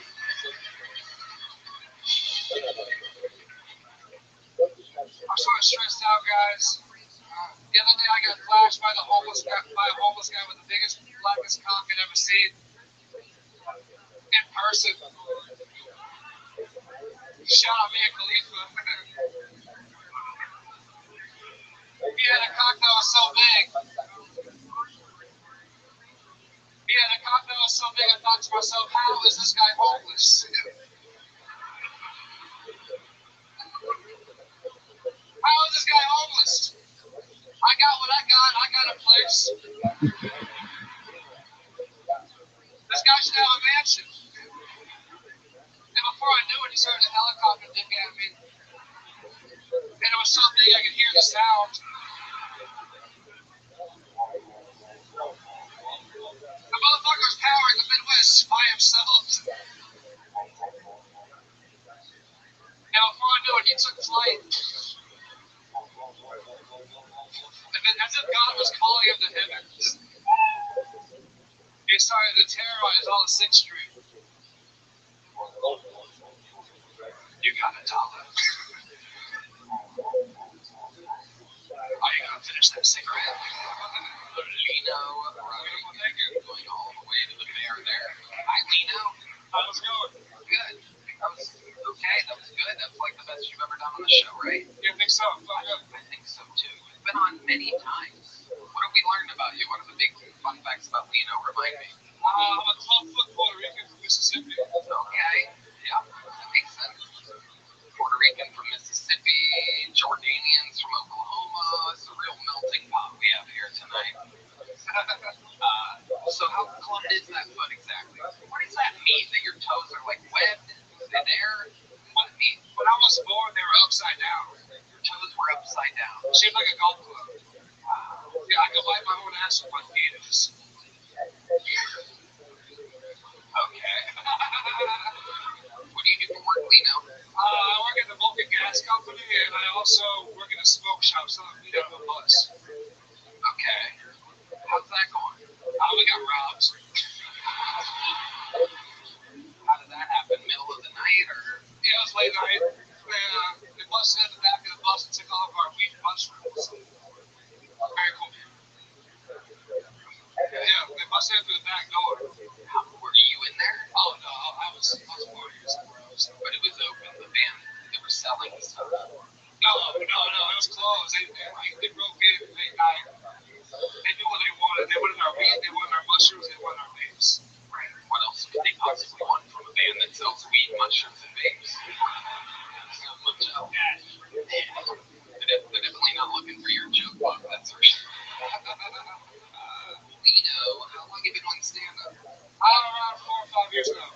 Okay. Yeah, 5 years. Yeah, it's going good for you, huh? I'm having a good time. Yeah, I like it out here. I've been having a fun time out working in the local scene and building my way up for local shit. So, yeah, let's try it. Comedy. Why Lino? What is that name? Did your parents named you that? Oh, named after my dad. My dad's name was Lino. Then he got murdered, so they're like, we didn't know that Lino. And your dad got murdered? Yeah, my dad was murdered. Yeah.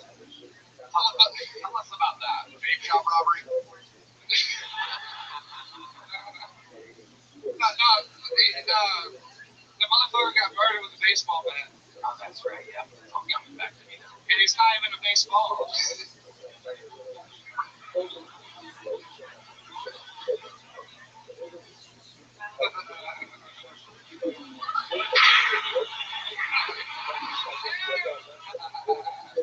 Lino, how old were you when that happened?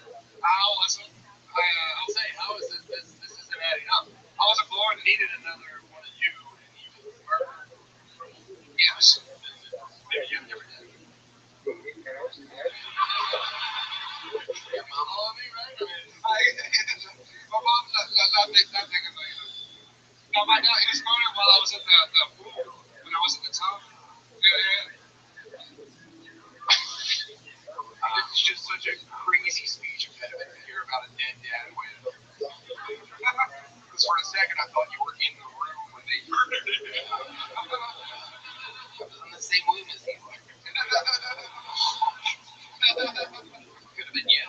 Could have been you, little arm reaching out with a baseball bat. Okay. That crazy club foot. You was either killed by a baseball bat or a mysterious upside down foot. We were both clubs. The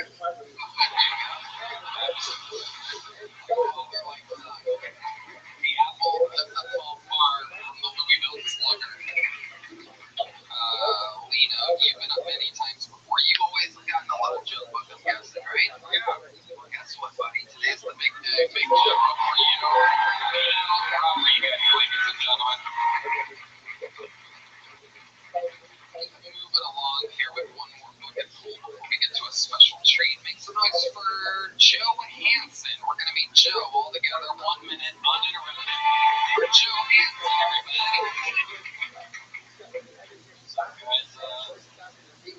is really poor.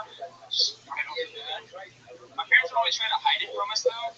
They would always say shit like, it's National Leftover Hamburger Helper Day. It's like, it's been National Leftover Hamburger Helper Day for 5 nights in a row, man. What are you trying to pull on us?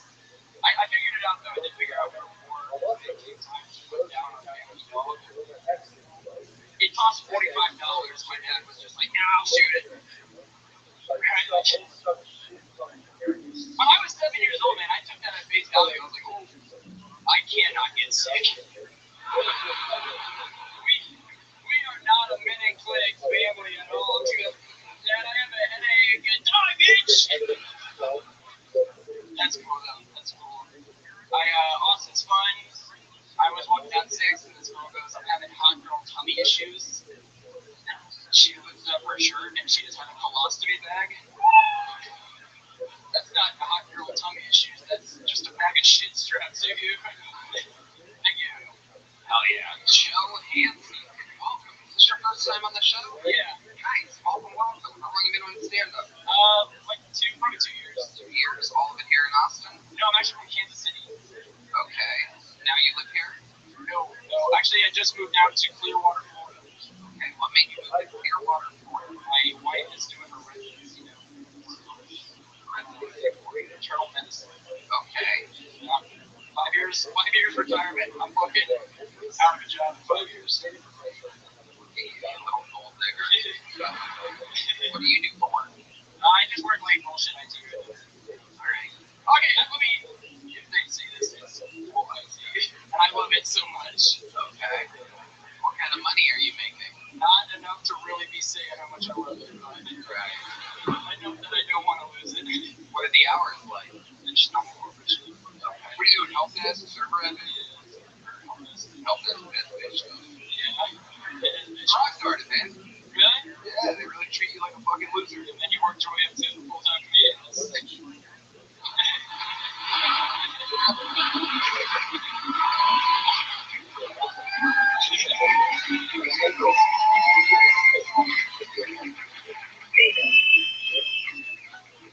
you're right. It is pretty impressive. Thank you.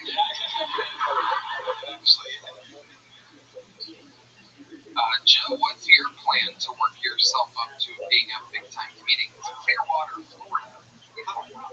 Yeah, well, Tampa's got an okay scene. It's not as saturated, I feel like, but it's very much like you gotta know who's who to get on the show. So. What else are you into? Do you have any other special skills or hobbies or anything that you're into? I wish I could say I do. There's gotta be something. I mostly just spend time taking care of my wife, so that I feel like she would phrase it differently. No, I do. I really do. Because I treat it like the same way you would invest in 401k is me doing the laundry as my contribution. Oh, that's gotta suck. Yeah. Does she just tell you that when you eat her pussy and stuff? Yeah, she can do it for work. Someone died, eat my bugs. Wow. That is incredible. Does she kind of bring her work home with her? Sometimes you have to hear about it. I check her on that shit. What do you mean? Give us an example. She'll come home in a flurry and she'll work ICU or something like that. People will die and she'll go, yeah, today sucked. Yeah. Well, let's leave it at the door and let's go watch some movies or something. Okay. I don't know, I feel like I'm fucking nice. I'm kind of like Mr. Cole. I really think it's a look at this. How long have you been with her? We just got married this year. 4 years. Some people very impressed by a 4-year-long relationship. Yeah. That's amazing. Did she come down here with you? She's at work right now. She's gonna know. Yeah, myself, yeah. She like it. So you just came to Austin for what exactly? Me and a group of guys from Kansas City, they came down here and I met up with them. See anything crazy while you were here in Austin? There was I hate to just be like, yeah, a homeless guy, but there was some guy who was just screaming at the top of the list. Wow, he's starting to get close. Amazing. God help you if you ever visit New York or Los Angeles. Yeah, dude. There's a homeless guy screaming. Wow, fucking amazing. It's creepy.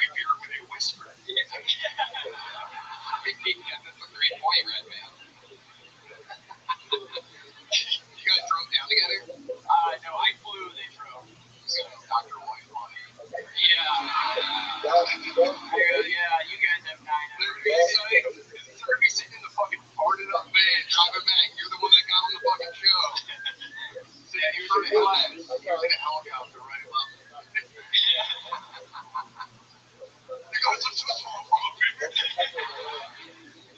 well, Joe, I liked your set. I thought it was funny and clever, so just take Joe. Congratulations. There you go, Joe. We're going to keep it moving along. We have a special treat for you, ladies and gentlemen. One of my favorite characters that we ever found here on this show is dropping in with a brand new minute. Make some noise. You know him, everybody. This is indeed the one and only Sir Winston Pickles, everybody. This guy sucks.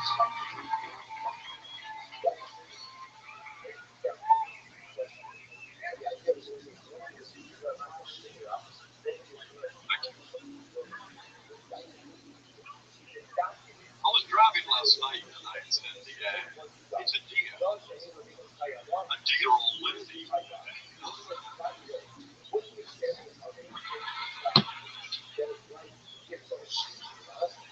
What was she even going over for? I told my cop she didn't look left or right before she crossed it there. He said she shouldn't have to in her own kitchen.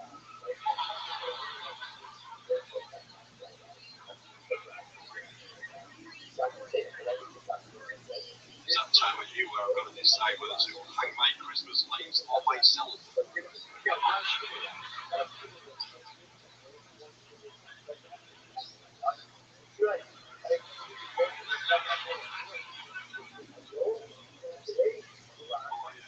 I don't really need Christmas lights. I just need a bottle of luminol.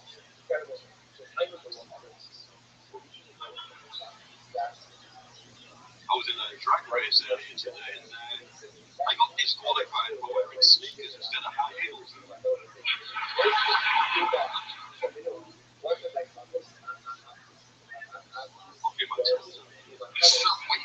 Not very good. It was okay, but very, very good. So, good for you, though. Fantastic panel, Tony. Thank you. But you missed the opportunity to get Rob Ryder. Oh, that is true. We will not have Rob Ryder. He was coming up in a few weeks. And Sugar Still. You are one evil clown, I gotta tell you, Sir Winston Pickles. I love it. Great jokes. How's life been going, Sir Winston? Very busy. Luminol. Red Band wants to know what luminol is. Luminol is a thing. I've watched every episode of Forensic Files. That you can spray around the room, and if you light it up with a black light, it shows you where blood has been. So what he's saying is that he's murdered so many people that he doesn't have to put up Christmas decorations. He just needs to spray his place with luminol, and it'll all light up. There you go. Smart and funny. If you know what luminol is, I think I was the only person in the room that knew what it was. Maybe a black light or something. I mean, probably. Yeah, that's smart. You don't need a black light for luminol. So it's a chemical reaction, right? Oh, really? You don't need a black light? Oh, okay. All right. Just lights up automatically. Amazing. Black light would show kids. Yeah, see what's coming out of his Sir Winston Pickle, you know what I'm saying? Sir Winston, take us through like a day in the life, because I think about you sometimes. I'm like, I wonder what the fuck he does during the day. I wonder what he looks like. Like, I find you to be an intriguing man. So take us through like a few stories. Real quick in the news since I myself in various stories. What do you mean? Like, I got a Dixon Holding Ghost. My couple their equipment.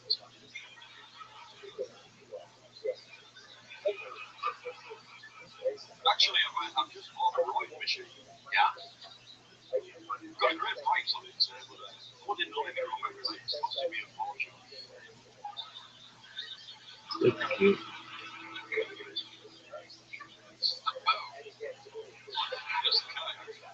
So what time of the day do you usually put on the makeup and everything? Like noon. About noon. Amazing. And you'll like run errands and stuff. Yes, right. And you enjoy it, right? I love it. Yeah. It's cool. Yes. What do you do? What do you do when you're not in makeup? Is there anything that you do? Like you don't go to like the doctor's appointment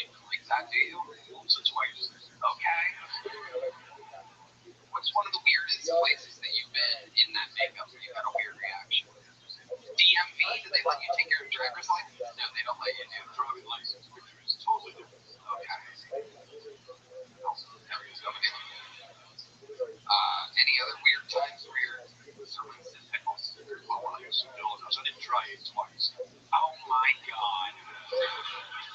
DoorDash still bring covers. Oh, I can't even fucking imagine. People must be scared to death. The tips were very high. Yeah. Yeah, that's just straight up scary. I love it. And you're married, right? Yes. Is she a clown too? I should say my ex-wife. She's a clown. Oh. What does that mean? I'll put on right. Oh. Alright, Sir Winston. Well, another great set. So much fun. Always a pleasure to have you. So, Sir Winston Pickles, ladies and gentlemen. The evil, dark clown. So dark, yet so white. Sir Winston Pickles. There he goes, everybody. Sir Winston Pickles was on the show. Alright, here we go. Your next fucking fool goes by the name of Taylor Fair. Taylor Fair. Make some noise for Taylor.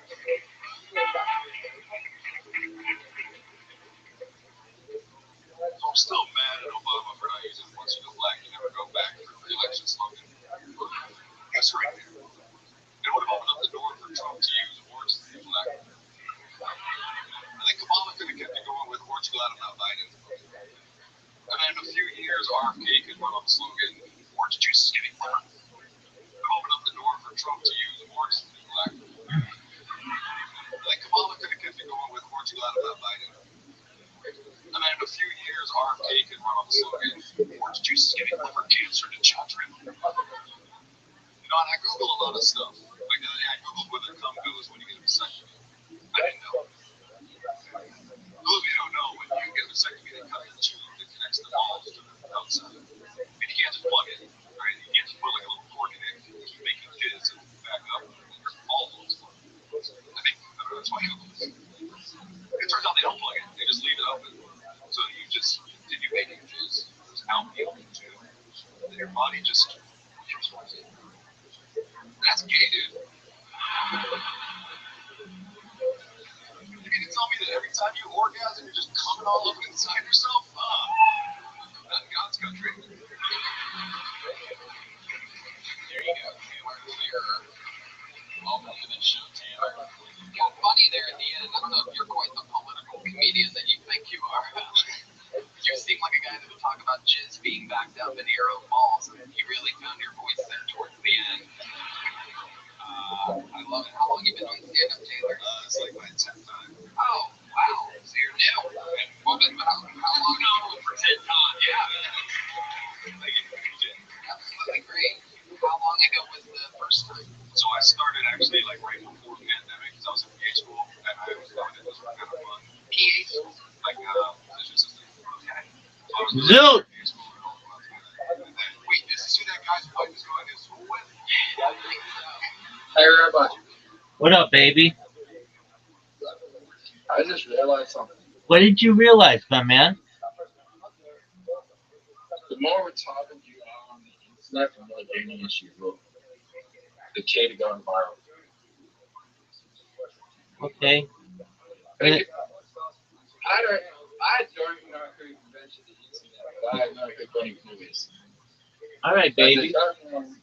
the internet is definitely a genius, and I don't know who the fuck they are, but I know who Bunny Blue is.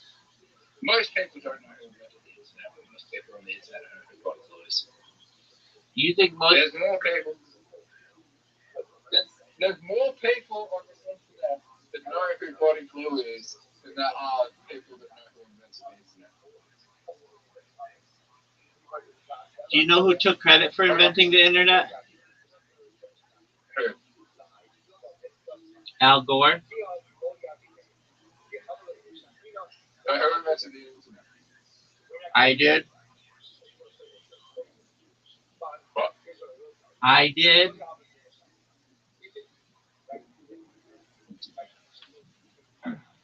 Dude, I have a question for you. Are you ready to lose? No, but seriously, you don't have to be into that. I mean, Al Gore takes credit for it. No, but who invented the internet? Whoever you wanted to invent it, baby. It wasn't just one person. It was a team of people.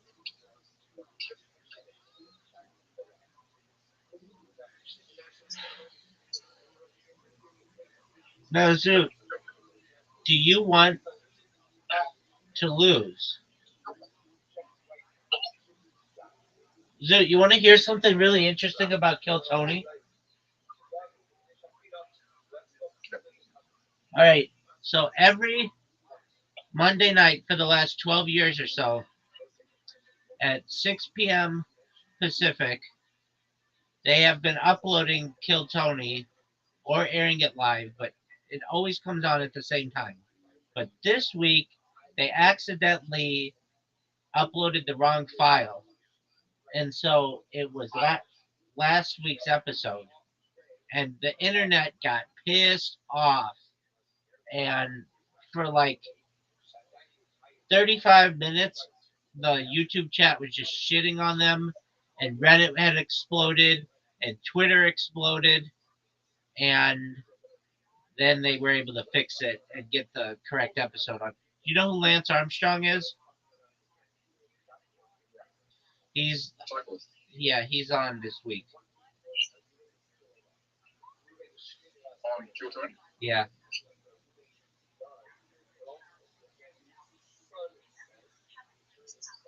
He's doing stand-up?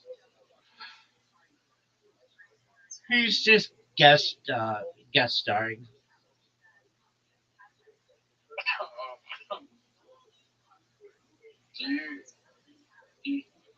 Is Kill Tony like getting bigger and bigger?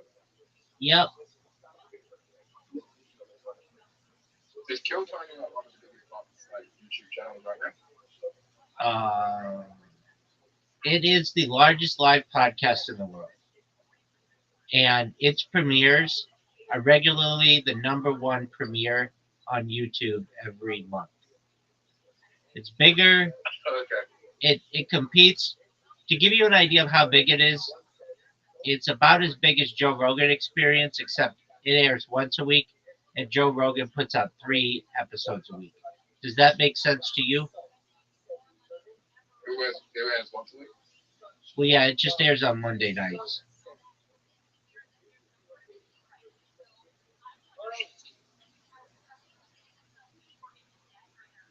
Yeah, I think there's more money in the production side of comedy than there is the actual comedy.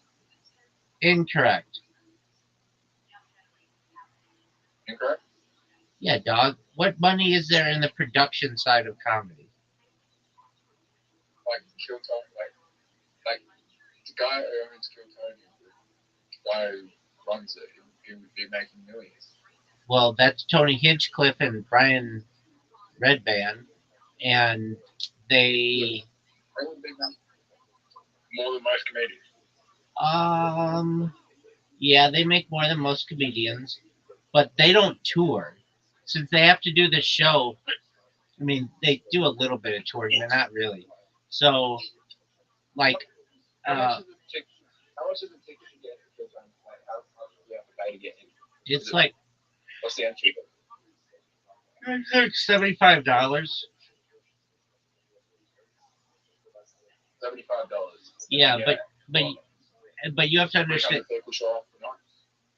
What'd you say? 300 people up the show for night. Yeah, every Monday. But you have to understand they have to split that with Joe Rogan. They don't make a lot of money from the room. They make money because of the advertisements that they sell on YouTube. I think they make something like $20,000 per advertisement. Why do they have to split it with Joe Rogan? Well, because it's his club. Yeah, it's live from the Comedy Mothership Comedy Mothership. in Austin, Texas. Okay.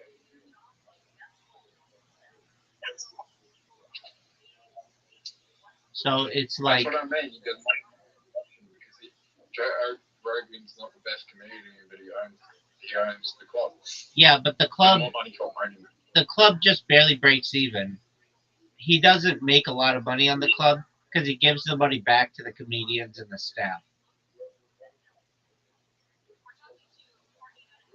But if I run a comedy club in like a very good big location, I could make a killing if I was in the right location. Yeah, but I mean, especially in today's day and age, it's really expensive. There are only like 3 locations, major locations in the United States for comedy. There's New York City, there's Los Angeles, there's Austin, Texas. And Los Angeles, the rent is really high, and in New York City, the rent is really high, to the point where like clubs that were operating for like 30 years have closed down. Even though there's a lot of comedians out there, it's just the rent is really high. And then you get a situation like Austin, Texas, where there aren't that many clubs. There are a lot of bars, and so you could do in a given night though. In New York City, there are about 30 clubs. And in LA, there are 20 or so clubs with 3 major ones, all within the same block. And then Austin, Texas has like one street with like 10 bars where you can do stand up. Rabbi, what do you think about this for a comedy like open mic night set that I'm going to do? I don't know when I'm going to do it, but I just can't be up writing anything, so I'm just going to read reviews of escorts. I'm going to pick the best reviews of escorts and read it. Nobody's going to think that's funny, dog.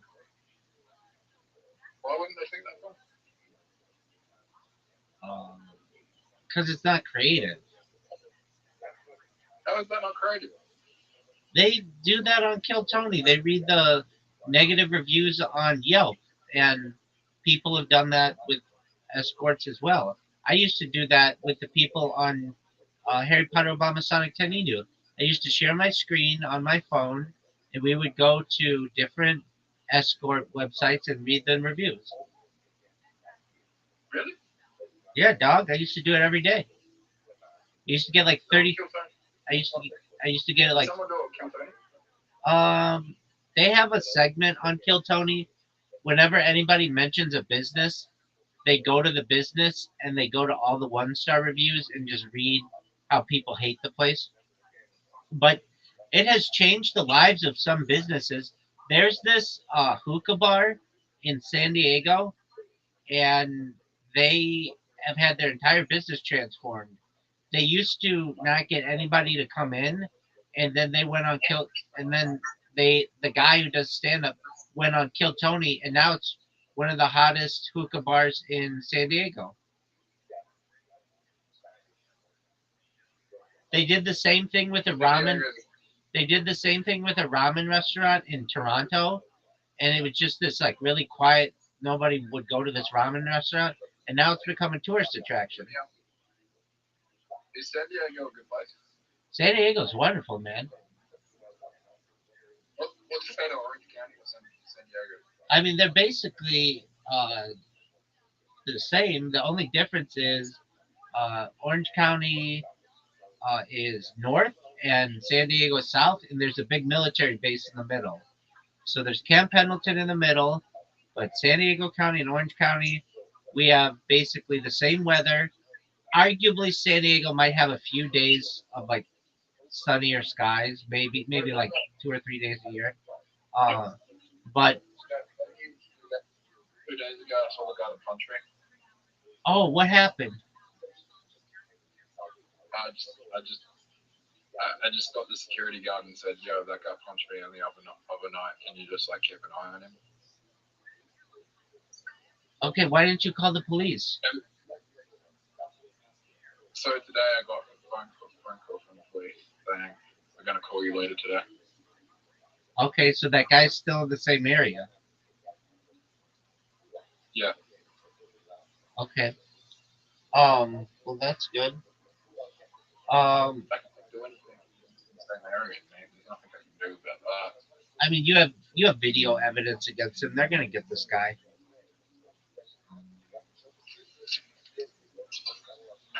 You think so? Yep. Yeah. Especially since you've seen this guy multiple times. He must live in the area or something. Yeah, he lives in the area across from me. And I'm sure he's. This isn't the first. You're not the first person he's assaulted. So, um, but you asked the difference between Orange County and San Diego County. San Diego has one major city, San Diego. Orange County has like 8 major, somewhat like medium-sized cities, and um, there's more money in Orange County. Though San Diego County is extremely wealthy as well, and both of them are arguably just suburbs of Los Angeles.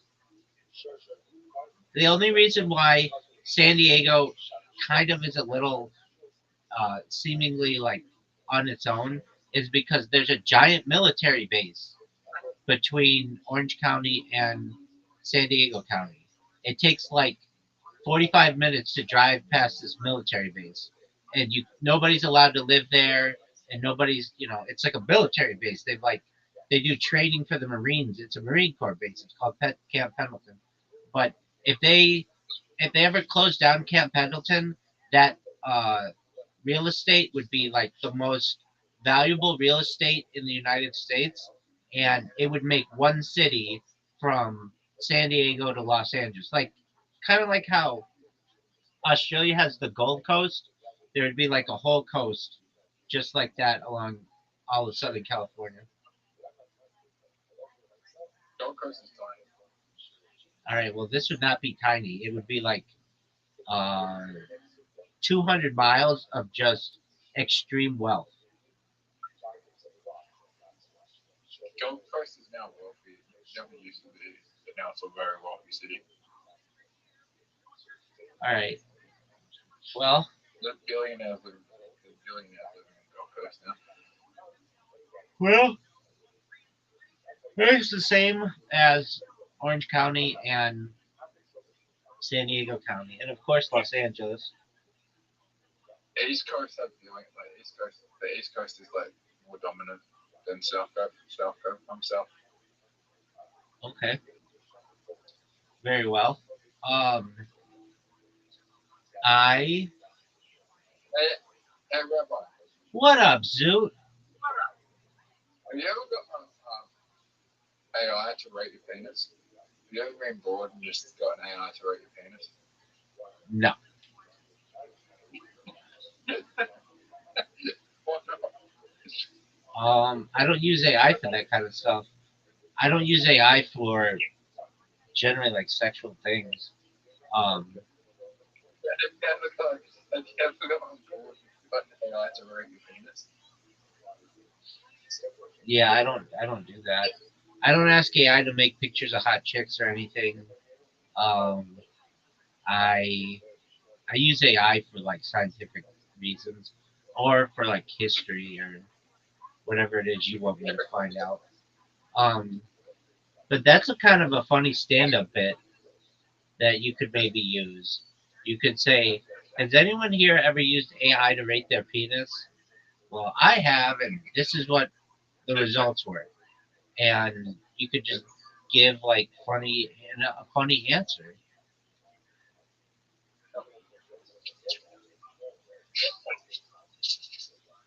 That's a funny premise. Okay, so you were saying that you were gonna come up with a funny stand-up routine. What was it?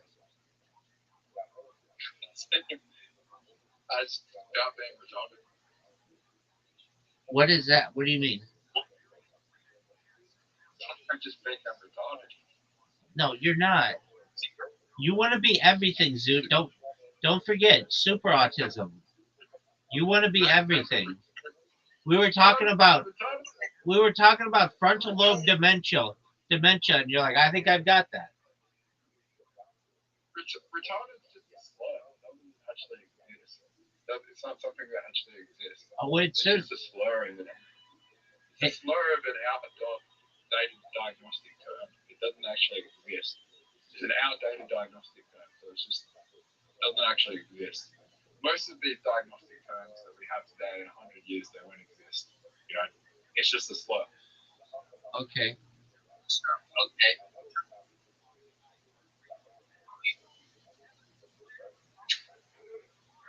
I mean, is retarded cancelled? Like, can you not say it? It's not polite to say in the United States. Is it like a cancelled word like the N word where like you get cancelled for saying it? It's pretty close to that.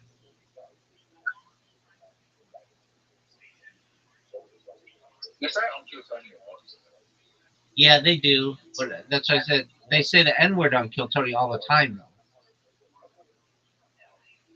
But is it white people or black people saying It is usually black people, but sometimes it's white people.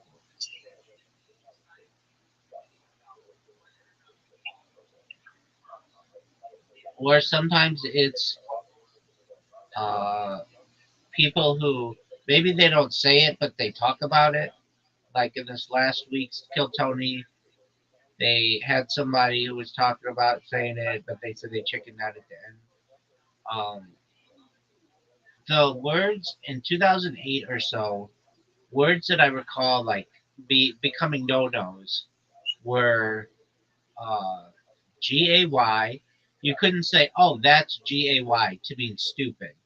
You would just say that's stupid. You wouldn't say that's Gay. The that one, FAGGOT, that one. FAG is more offensive than gay?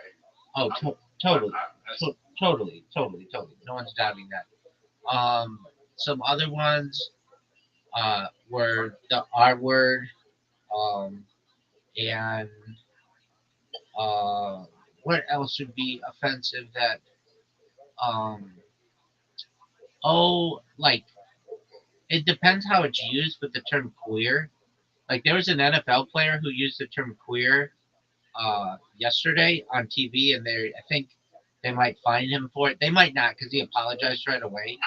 But then again, like there's a television show called Queer Eye for the Straight Guy. It's just it just depends on who's saying it. Like it is.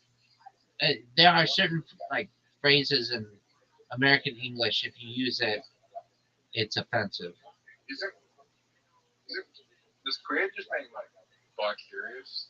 But like I mean, it used to just mean weird. Like something was just not normal, and then it eventually became like a word for homosexual, and then it got embraced big time. Like people were like, "We're queer and we're here, we're queer. Get over it." That was a phrase. We're here, we're queer. Get over it. And then I swear everyone just getting gay today. okay, Zoot. I don't know. I mean, The legs. whatever makes you happy, dog. The water's making the frogs. The water's making the frogs gay.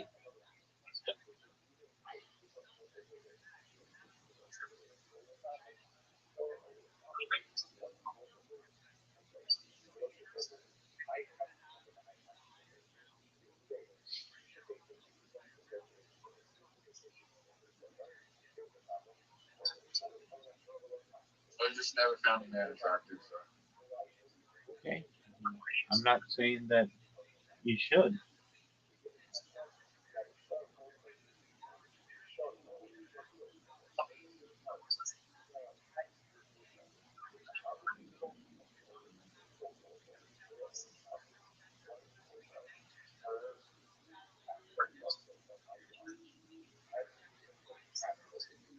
Well, gay people.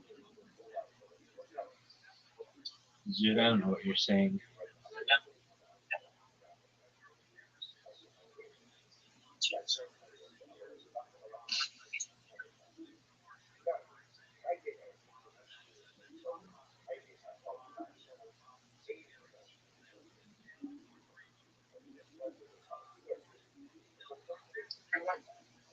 That is like influence and choice. I feel like people were influenced to be gay at a young age, or they just choose it because it's good to hang around. Okay.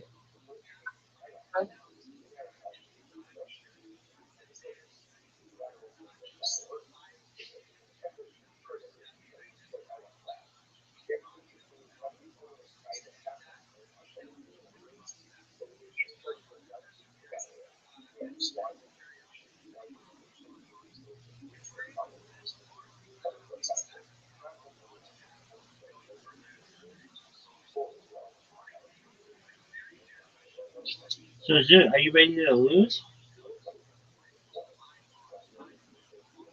Well, that's some bullshit. Are you gonna come back later and be ready to lose?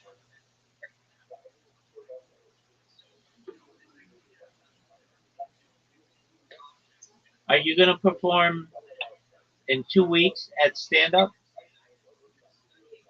Yeah, I'm like, Okay, well you should use that stand up bit that you were of what you were thinking.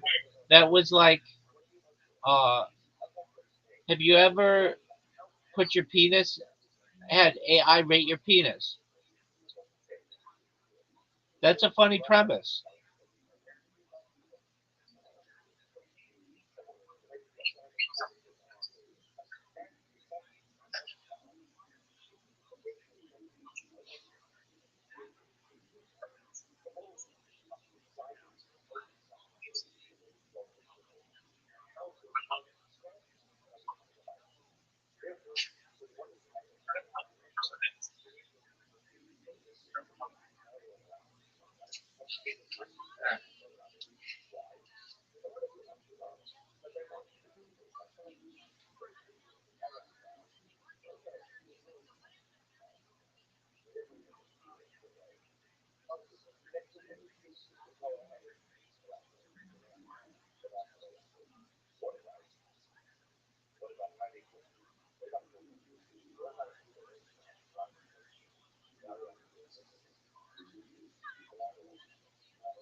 Look at this athleticism.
All of us must hey, I would know those songs for the bunch of albums that would go last. How you go and hell, Shiva, Wilson, and all families for their strong and dedicated, all of which and Russia's this month. I love Irish here. I heard the gold.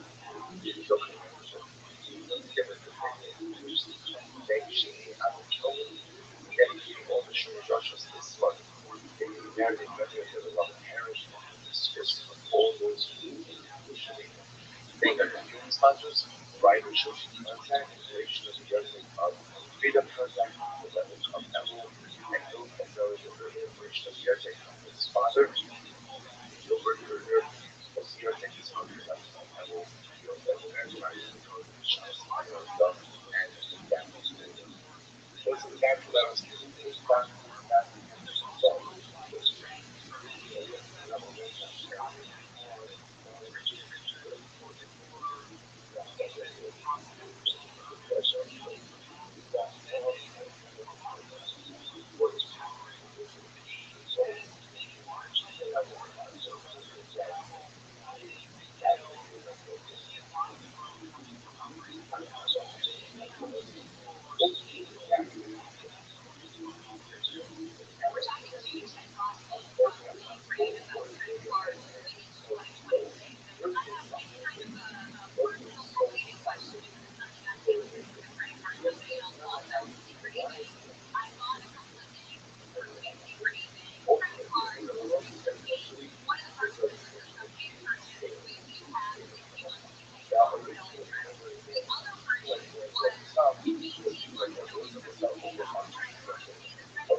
this, it's just the way that the string is arranged very orderly.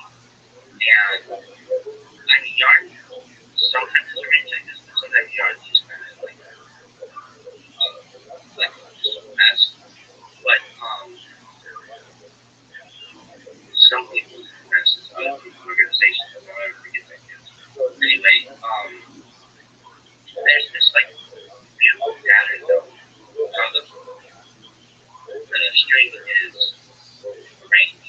And if you took the end of that string and let's say somehow connected it with the beginning, like you connected the beginning of the end, that string in that forward form, it would never have a start and it would never have a finish. It would just be one continuous loop that just keeps going and going and going. And I kind of think, I don't know, this is just like how I live with not understanding 1 second before the Big Bang or whatever. What do I think happened?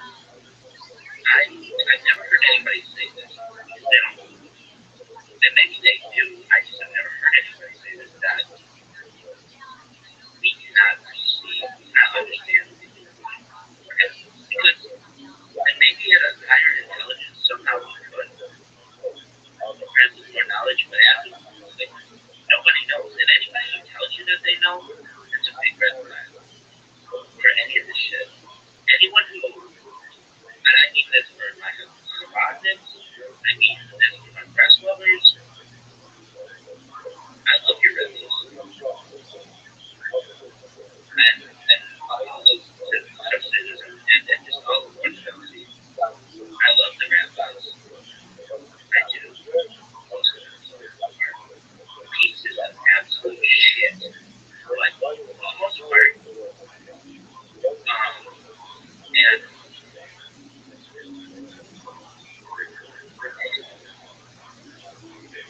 they don't, and any of them, you can't put all of your trust in any single individual, or you're going to get burned, because they don't know. No one knows. Even the Rabbi, seriously. Do I like him? Fuck yeah, I like him. Under, perhaps different conditions, I would not be like in his life, but I'd be in Chabad right now. Probably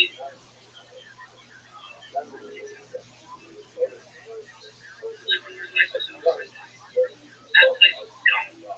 I mean, I am Chabad. And yet, the moment that the rabbi, Chabad rabbi said, I was talking to another rabbi, this rabbi, which rabbi said, they should have told him that you're Chabad. Like, it was like, dibs. They never felt like anybody had dibs on this. But this has gone a long way. I am Chabad. And people may say, well, I never stored Chabad shoes. Like, if you restore Chabad shoes, you don't have to single-handedly bring slightly goodness to your home. So I can do that like this connection I have. And like anybody who knows Chabad, people anywhere in the world have a connection to Chabad. But that doesn't mean I don't live for limited crazy. I really love the soccer and everybody else who loves the I speak to them. That goes down and you bring everybody again. Hey, what about my own house? Like, Steve, is there any kind of Judaism you don't like? Anything, I mean, I don't consider conservative Judaism or conservative Judaism. Anything I consider reconstructionist pretty closer to orthodoxy. I deeply dislike that. But I shouldn't say that. Miss Aquarius. I've never played. How was the time with your friends? It was good. We had hibachi. Oh, that's cool. So Yeah, Sasha wanted hibachi, so we had hibachi. that's what they cook it in front of you, right?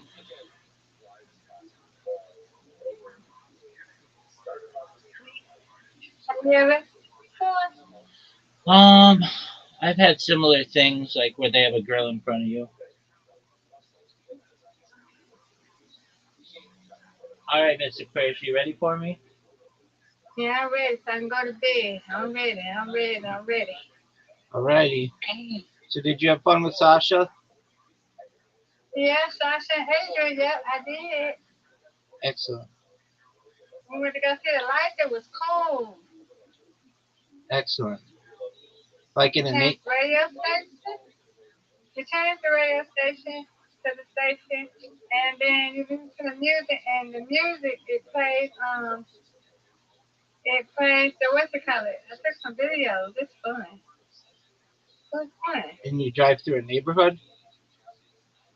No, okay. It's at this it's called Atlanta Motor Speedway where they drive racing cars, right? Oh But wow. it's called Echo Park now. So here we go. Okay, I missed it. So they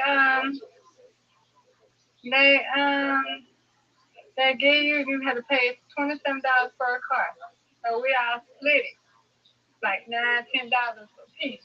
So you go, you do that, you wait until it gets real dark. And then when it gets real dark, change it to the radio station. Then you hear this music. The Christmas music, it plays, right? But Okay. they have the lights dancing to the music. Oh, that's You cool. drive around. You're driving around to see the lights. You drive. Now, pardon me if this is a dumb question. Are you on the actual racetrack? Not on the racetrack, but you're not like at the park, but you're not at the racetrack, but you're like on the side of the station. Oh, cool. Hmm. And so everything's in It's sync? nice. Well, that's cool. I'm glad you had fun. Yeah. Yeah, that's a big old place, I tell you.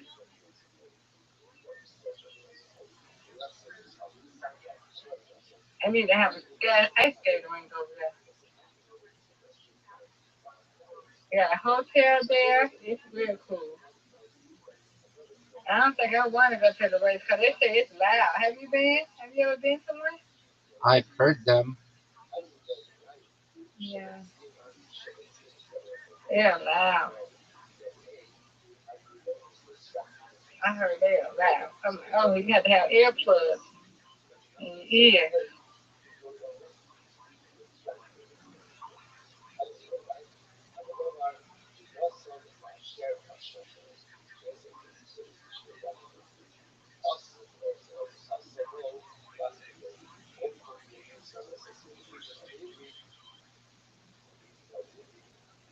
Hi. You got it, Rabbi. How was your day? It was good. I just got done taking in my groceries, and Oh, that's I had a problem.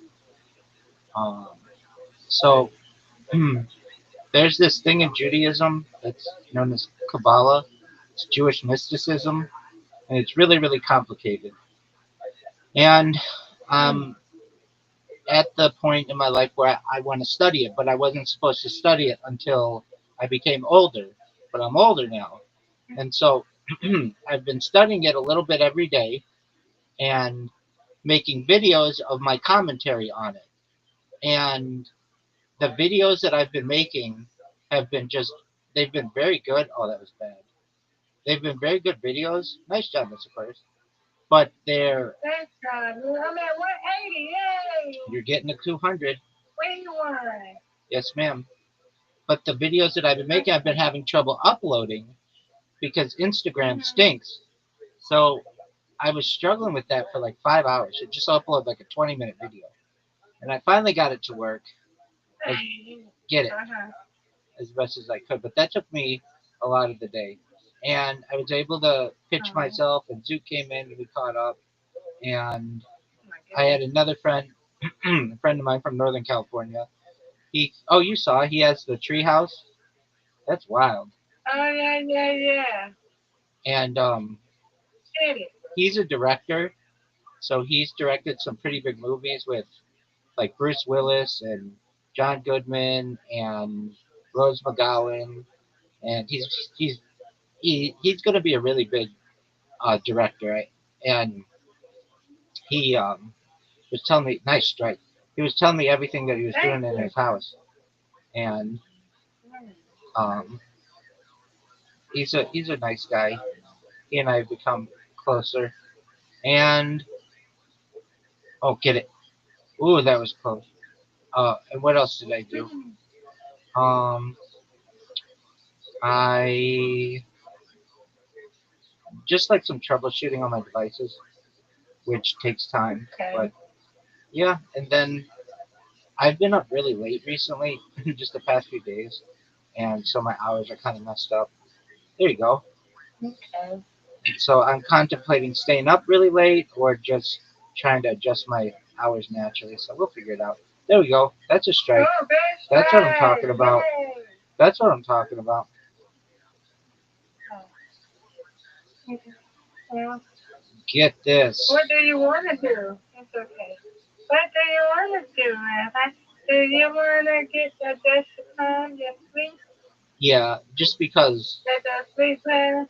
Yeah, just because then if I don't, I miss playing with you. I feel guilty. I miss like the people are used to my normal time. They're like, oh, all you do is sleep. And that's not true at all. I'm up all night with people in Nigeria and Australia and a bunch of other places. But generally, I think it's best for me to just be on normal time. So, but I should be all right. And then this show that I really like, it's like it's a comedy show.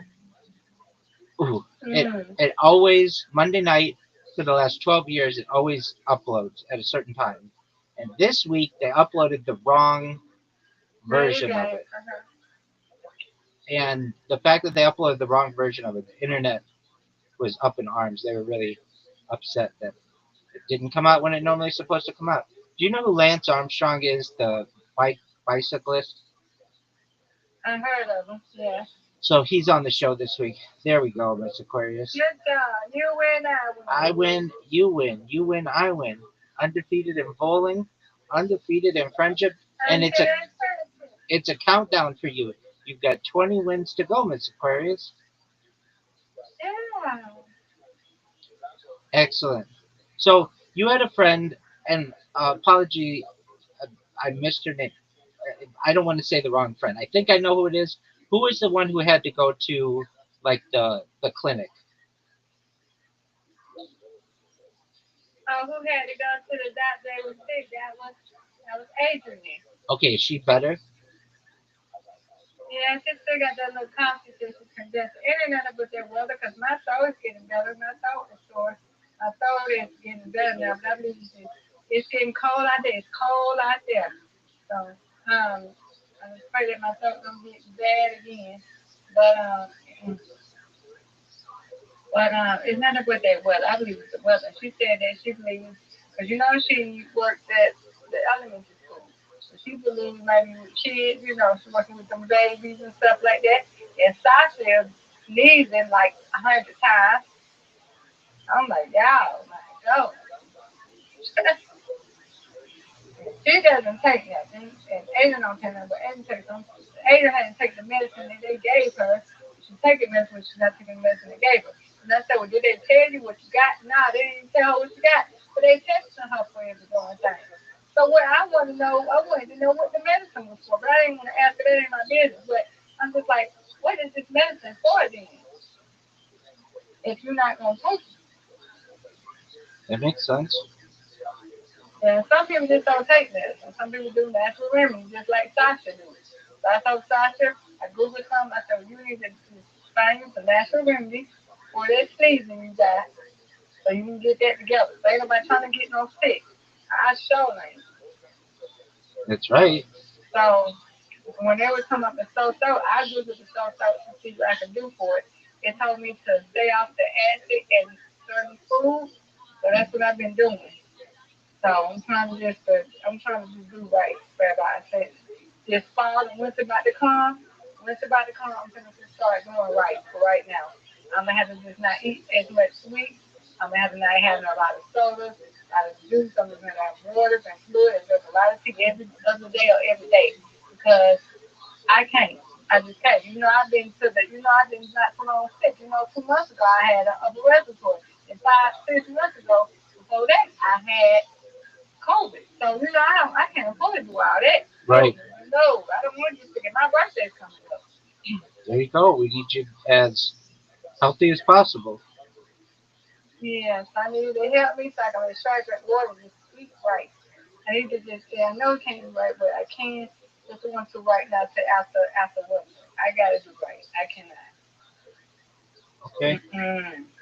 I'll do what I can to Right support you. now. Especially when we go to the restaurants, I'm gonna start drinking water. I'm gonna start drinking water. I can't do all this sodas. I can't. Not me. When you see the changes, I know me. So I gotta do good. I gotta just do, what I'm saying, do what I can as possible. That makes sense to me. I know me. I know my body. So yes, I am. Yeah. So that's her age. She's congested and she's feeling a little comfortable. She like she's doing better. Well, that's good. Hopefully it stays that way and she doesn't get any Yeah. sicker and, Right. and all your After that, she tested for COVID. She said, no, she didn't do no COVID test. So it is what it is. okay. I just lift it up in the Lord's hands. That's all I can do. Stay And high. some things you just don't have to take, man. You just have to let it take its course. So that's what I'm doing. I'm letting it take its course. I already told my I'm not going to no doctor after the holidays. I got a physical I take on February 7th. And then I do that. I'm just not going to do nothing. I'm just going to let it take its course. There ain't no need to keep going through no thing. I want to take the shot. If I have a sinus thing, I want to take the shot because it works fast, especially with the medication. I'm just going to let it take its course. My throat is getting better. It stopped being sore today. So we're going to keep praying that it don't get sore no more. Well, that's good. For right now. That's good. That's the plan. And that's right. That's right.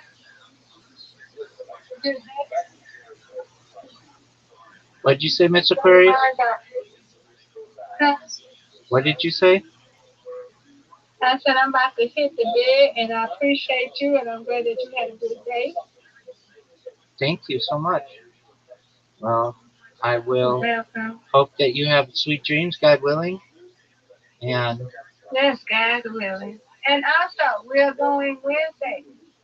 I may not be able to play with you because we're going with Aiden to her new. It'll be in her church will be in a new building. And just moved out yesterday was their last day of being out of that church. So they got a new building they're gonna be in. So I asked her if she needs somebody to come, and she said sure. And me and Sasha are going to go to church with her for New Year's. So I may not be in here. If I do come in by 1 o'clock, I hope you will be up. If not, we'll play the next day. Okay? excellent. Sounds All like a right. Just plan. wanted to let you know. Okie dokie. Well, take care, Mr. All right. Aquarius. I'll God see you willing. tomorrow. Yes, God sir. I'll willing. see you tomorrow, guys willing. Absolutely. Sweet dreams. All right, sweet dreams.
And I did it a few times, and the pandemic hit, and I just stopped. Started back up a couple months ago.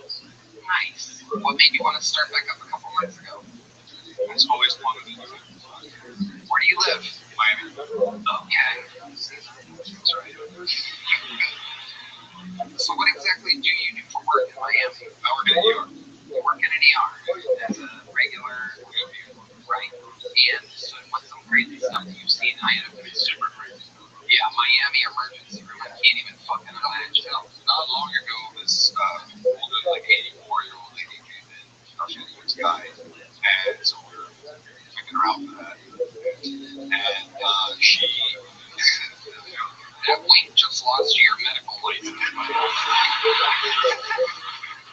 So we're taking over the UTI, and then she was telling the nurse that the reason why she thinks she had a UTI is because she was having sex, and a bunch of liquid came out, and she said her boyfriend told her that squirting is a thing. And so that way tell her, yeah, it's a thing.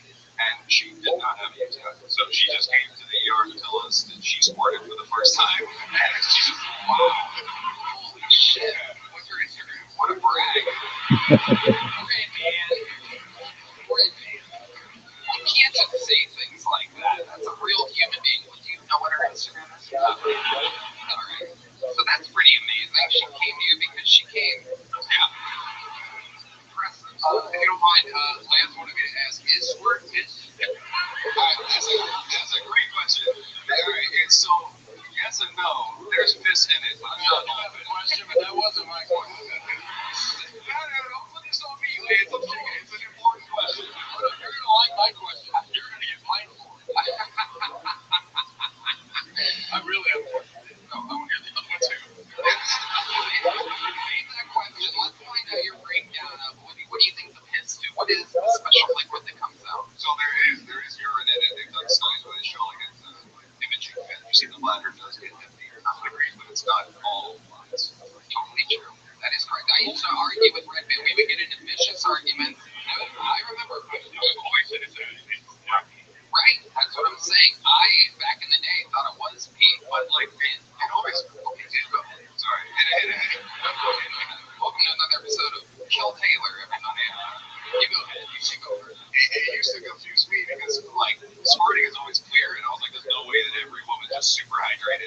time, right? That was what gave me pause. You're exactly right. Like I was saying, I'm going to go back to my thing, and then we're going to get to Lance's question. I'm a converted sport believer. There was a period of time where I was anti-sport, was convinced it was just straight P. But I got to tell you, that's something else. It's way better than P. Red Man said it. I might completely agree with him, but in any matter, disgusting, Red Man, you're so gross. Let's turn over to Lance Armstrong. Yeah, but is that true about the vasectomy? The states. I think there's you're supposed to know. I'm not a PA or a doctor or anything. There's different ways. One of the ways is to leave them, but there's also ways that. So that anybody in the room had one of these things done? Yeah, anyone give themselves a doctor. Were you wondering the super vasectomy? What? Like there's nothing comes out? Oh no, you still have seminal fluid coming out, but it doesn't come back in to see. It tastes way better. It tastes way better, right? I should have said that. That's great. A lot sweeter than regular milk. I don't have any more questions. You're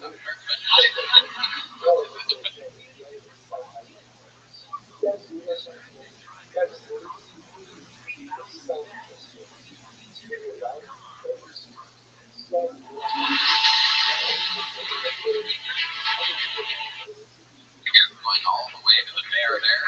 Hi, Lena. How's it going? Good. That was okay. That was good. That was like the best you've ever done on the show, right? I think so. Oh, good. I think.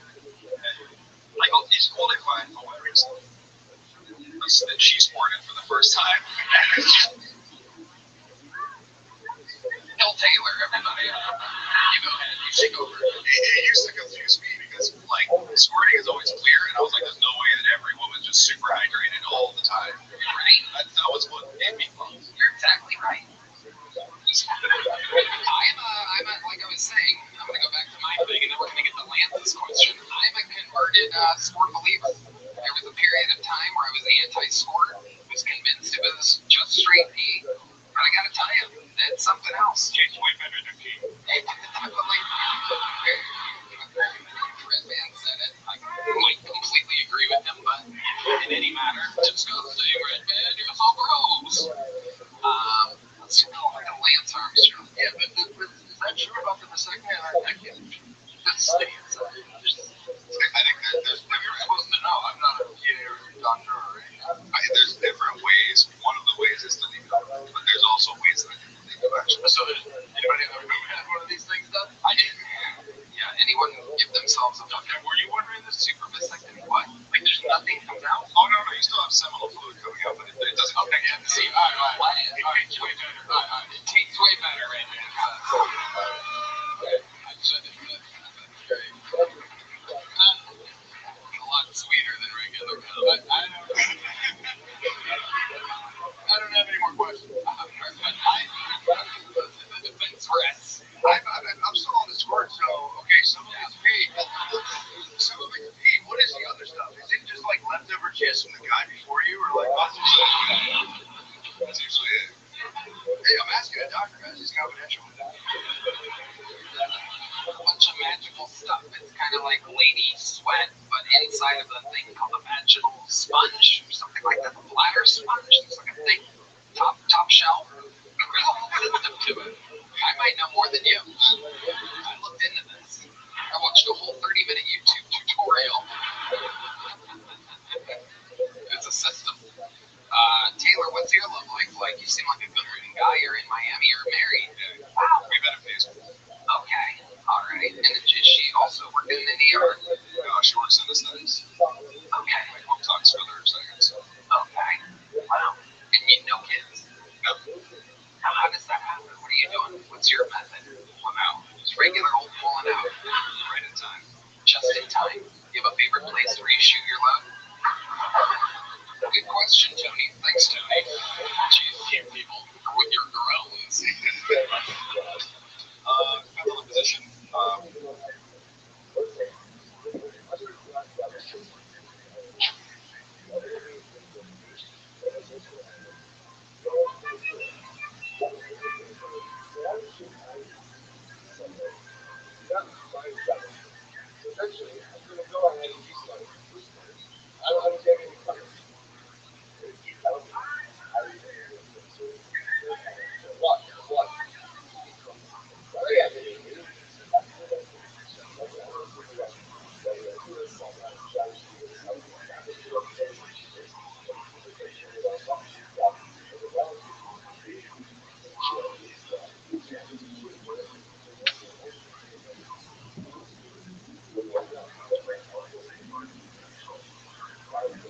Boy in the back. Got it. Yeah, you're sick of her face at this point. Have you made her twerk? Or no? Interesting, right? Oh, God, that's my heavy lips now, dude. Now, why do you think that is? Do you think she's just not hydrated enough? Or that might be the answer, yeah. That might be the answer. No, I think it's I don't know if it's a learnable skill, but I think there's some girls can do it, some can't. Right. Maybe some girls are drier than your political jokes. She may not be old enough. Yeah. And that other lady was old. 80-something. That's true. So we gotta wait. Yeah, we gotta wait. I'll keep you updated. Any day now. I'm surprised that guy didn't come with that old lady. I would have fallen there to the kid that did that. It's just in the lobby with a poster board. It was making pointed at him. Amazing, Taylor. Well, fun times. A good set. You picked it up towards the end. I like your style. There's a big jump up back to Miami. Taylor Ferrer. We're moving at a great pace. I like this episode. This is fun. This looks like a new name. Make some noise from Michael Moses, everybody. Back to the bucket with a minute uninterrupted from Michael Moses. Oh, what's up, Austin? I'm happy to be here, man. Happy to be in the house. The girl's mad at me right now. Just had a message on my phone. Message popped up. She looked at it. She goes, "Who's Amber?" I was like, "Bitch, a kid is missing." Alright? I'm not Muslim. I'm not Muslim. I know I look Muslim, but I'm not. I got a white mom. She's very white. She's on a cruise ship right now. Okay? But, like, I grew up in a small town in Canada, 3,000 people. So Muslim people, they ask me, and they're like, "Assalamu alaikum." I'm like, "Shalom ding dong, dude. I have no idea what the fuck that is." My mom is very white. She's very white. Like I said, she's on a cruise ship. She remarried white. This dude's so white. His name's Mark. With the C. Alright?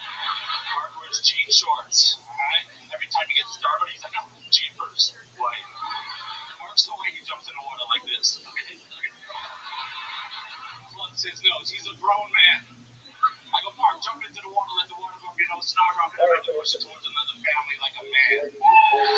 It's not. Thanks. Alright, my name's Michael. Thank you so much. Welcome to the show. You all know your first time on, right? How long have you been on the stand-up? 13 years. 13 years? Holy shit. Where at? Canada, all over. Started Alberta, Toronto. Yeah. That's where you're born, Alberta? Yeah. No, Winnipeg. Yep, absolutely. 13 years. What ethnicity are you exactly? I'm mixed. So, if you want to ask me the weirdest thing about me, oh, well, all right. Here we go. I got this guy's ready. 13 years. He is prepared. What is the weirdest thing about you? I don't use a washcloth in the shower. That's true. We don't do that. You use a loofah? No. You just go this fucking bar and rock. Bar in hand. Wow. A lot of people are saying you in the audience. Look, he has to touch my body. You ain't touching me. What color's your loofah? Black. Look at that. We have that in common. Look at us. Hopefully we don't ever get mixed up. Oh. Speaking of the color black, do you know what question's coming at you next? D-Madness. What is... Don't make D-Madness jokes right now. What is the blackest thing about you, Michael Moses? My grandma is 46 years old. Oh my God.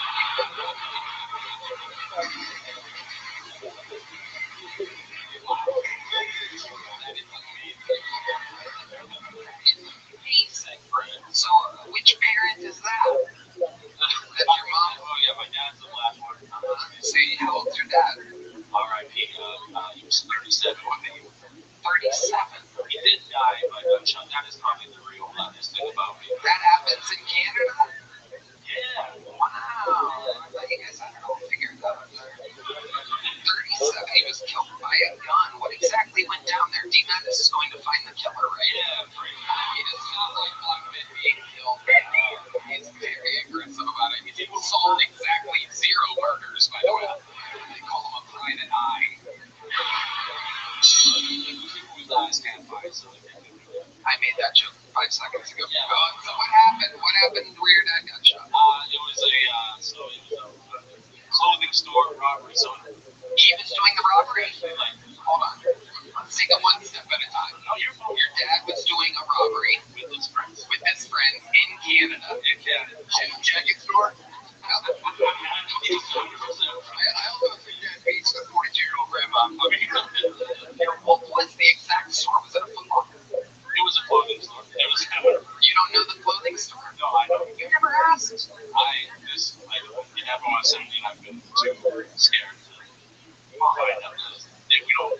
actually don't know what happened to me.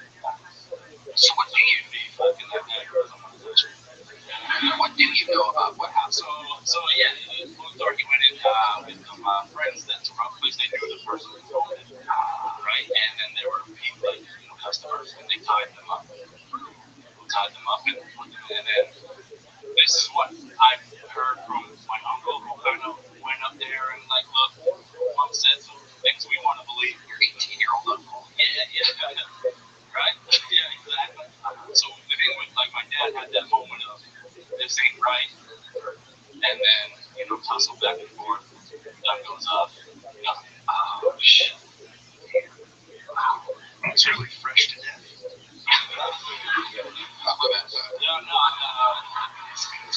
We needed somebody to try to break the tension, and that was a good effort, man. The dude with the black light, gotta go for it, bro. I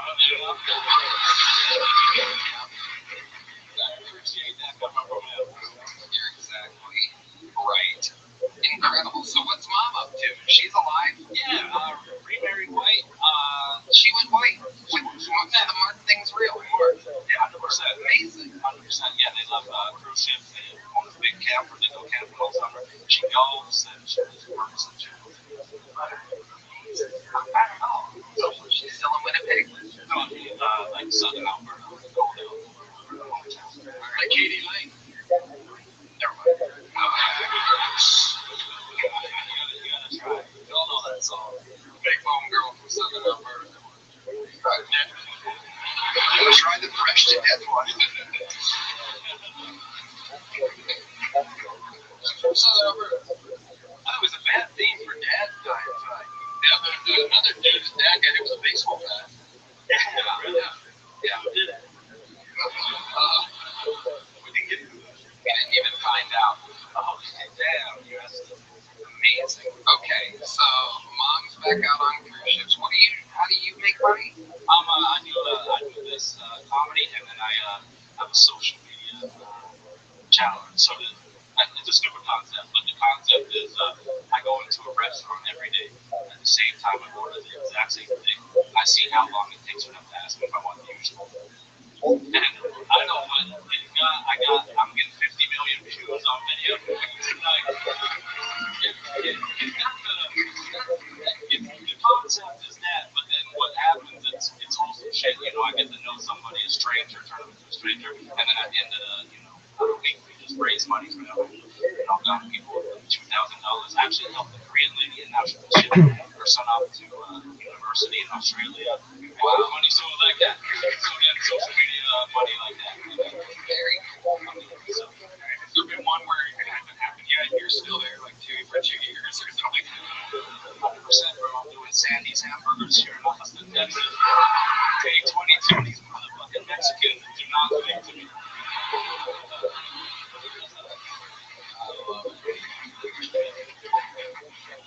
Hilarious. Michael, what's your love life like? I just got engaged 4 weeks ago. Wow. Is she white? She's white. You're following in your dad's footsteps. She's great. Look at that. Oh my goodness. Do you ever tie her up while stealing her clothes? Okie dokie. Following in his dad's footsteps. You guys are my I love it. How pregnant is she? Due February. Wow. It's coming, man. Oh my goodness. Absolutely incredible. Michael, fun times. You did great. Your 13 years is very evident. You have great stage presence. Everything's amazing. Here you go. Also, you look like handsome Squidward. Yeah. One line of the night right there. Thank you so much. Very good, ladies and gentlemen. Alright, we've come to the point of the show where one of our regulars is right behind that curtain and ready. He is the Dark Storm of Atlanta. I believe this guy is the absolute future and the present of the Keltoni universe. Make some fucking noise for the one and only Dedrick Flynn, everybody. Here he is.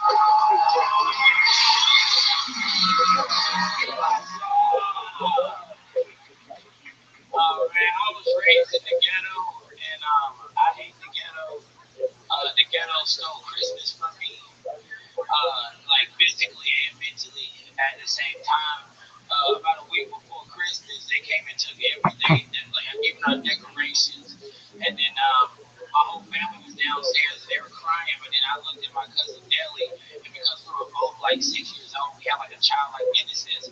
We both realized it doesn't matter. Santa's still coming. And so we started getting kind of happy and kind of dancing. And my grandma was like, "What the fuck are you dancing over there?"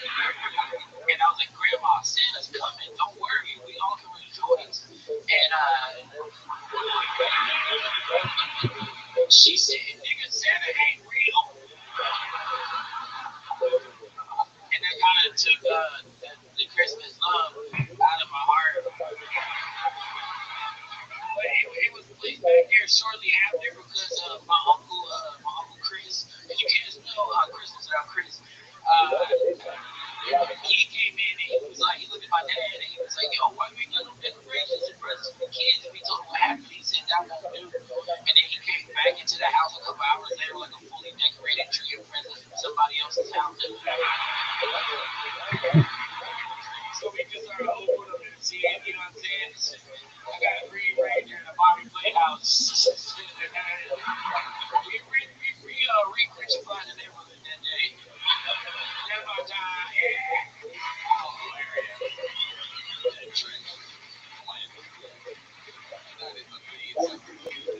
Grandmas are the ones that do that. My grandma's the one that told me Santa isn't real. I remember it very clearly. How did you remember where you were when you just kid in school? Like, Rabbi is just finding out.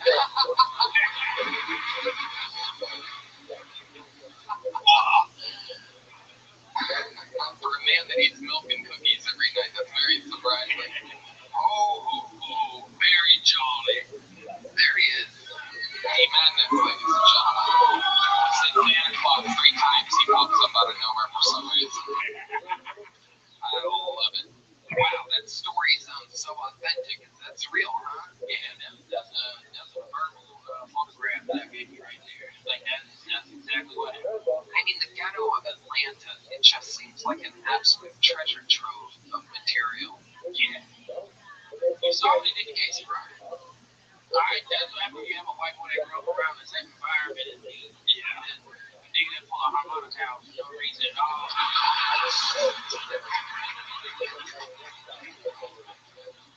That's why I got this little slingshot right here. I don't know that. Oh, shit. They don't got no metal detectors in here. I'm just waiting on my ball. But don't worry, I got my concealed carry permit that I made. I laminated it so the cops won't know the difference. You laminated it? Yeah, laminated it. It's a District Slinky Shotty permit, state of Texas. And it's got a picture of me so they know that it's mine. Yeah. It's a little bit light skin, but yeah. Well, they didn't have any ground markers near me when I got that idea. Yeah. What do you put in the slingshot? You anything to hurt me. I did. Sometimes I went and bought some marbles, and they let me in with the marbles. They took the marbles at the door, so shout out to the mothership staff for a good hit. They are very good at that. What do you notice? See if it not so fast. Dennis the Menace to Society. I want to see if it works. Let's see how far you can shoot a little jug buck out into the crowd.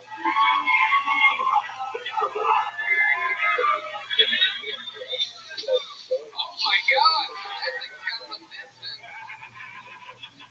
Wow. Nobody likes you, you know what I'm saying? That would be a lot of you just took out a thick white lady. Yeah. You're very strategic shot. I know what I mean. The form was crazy too. I would have pitched it. You just put one finger and like, oh, that's crazy. Yeah, I used to shoot hornets at people in middle school. Like I was the ISS. A lot of the bad kids. There's a lot of Santa Claus on the real. I gave up on being good. Look how intense the cop by the exit door is right now.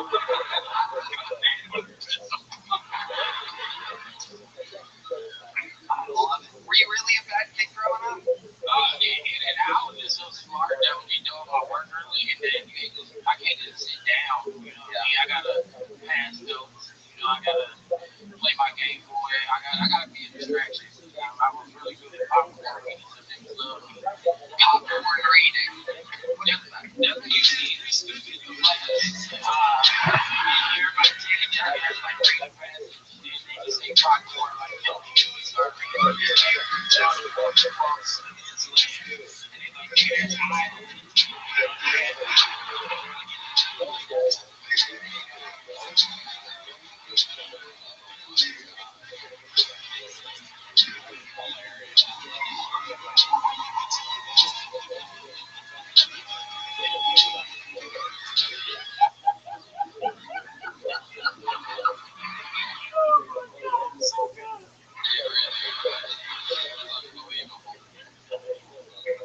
love it, Dedrick. What are you doing for Christmas? How are you celebrating this? I just bought my nephew this baller ass drivable Grand. Everything was like $500. My Uncle Daddy got it. You know what I'm saying? And then we doing a Christmas show at the Earl that week. It's already sold out in Atlanta. We got like a Christmas band that's gonna play. I'm gonna do some popular Christmas songs on there. So it's gonna be fun shit. Okay. Short Christmas songs. Yeah.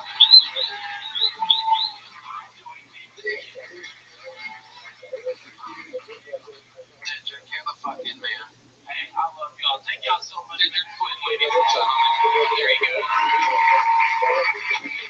More than agreed.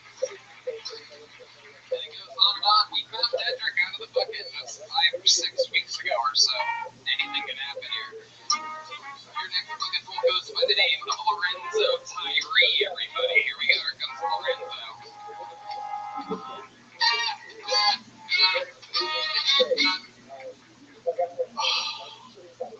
I'm good. I'm nervous. But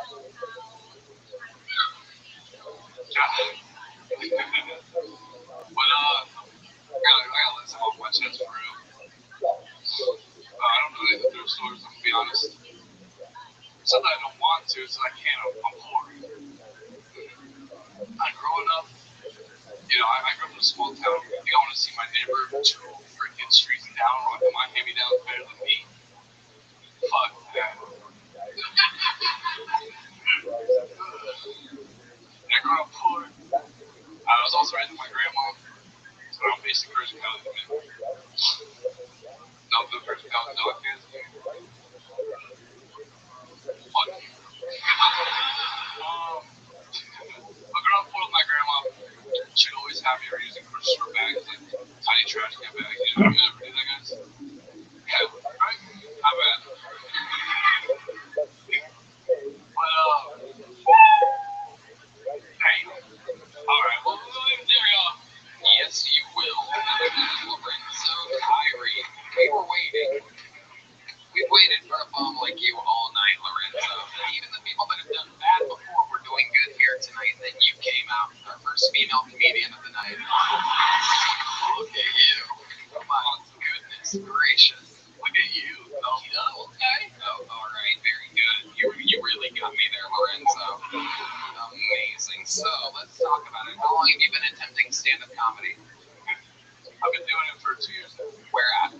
All around Austin. I started here. You started here at the mothership. I've been on before. No, you have been on before. Yes, sir. Wow. What did we find out in the interview last time you were on?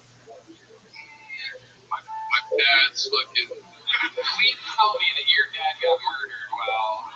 This is incredible. This has been 3 in a row. No, he actually died this year. I'm not gonna lie. Yeah. Really? How did he die? Pneumonia. Pneumonia? Jesus. Wow. What crime was he committing when the pneumonia got him? It's a running theme here for a few comedians in a row. It's incredible. What was he robbing at the time? Like my childhood, shit. That's amazing. Amazing. The pneumonia got him. That was recent. Yeah, a couple months ago. Were you close with him? No. He lived in Dominican and I'm from Alaska. I went there to see him. He was a piece of shit. How do you end up in Alaska if he's Dominican? So, he ran from his crimes to Alaska. What were his crimes? By the way, people make it mean like, holy shit. This is, people are like, wow, kill Tony, maybe they're making a lot of stereotype jokes. It's like,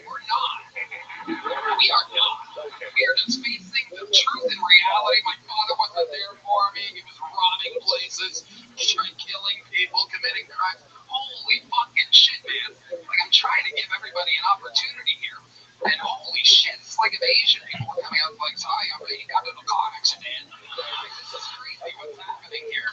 This is an eclipse. It's like a dark eclipse of darkness. This is an incredible bunch of dead criminal fathers. Okay. So what kind of crimes was he committing? This was in Alaska? No, he escaped to Alaska. That's where he got caught. But last scamming, he was a scammer. He was a scammer.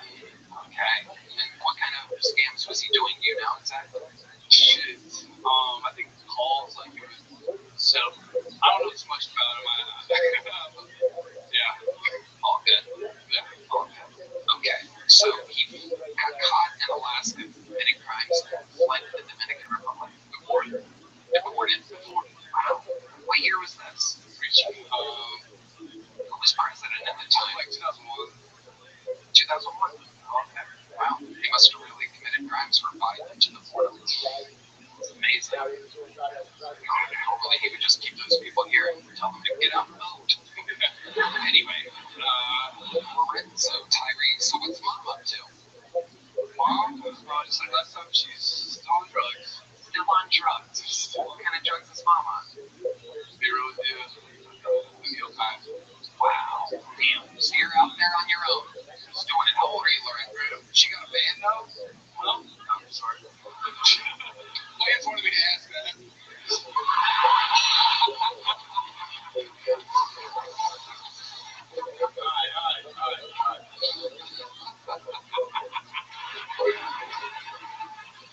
I was a little curious. Wow. So how old are you, Lorenzo? 23. 23 years old. What? Oh, 23. Yes, sir. Yeah. Okay, so do you have any special skills or hobbies that you do when you're not doing stand-up comedy? I've been cutting homeless people's hair. Really? Yeah, I'm actually tired. I'm getting your permission first. Black and mild. And free haircut. They love it. They love it. Amazing. Do they really love it, or are you giving them the same haircut that you have?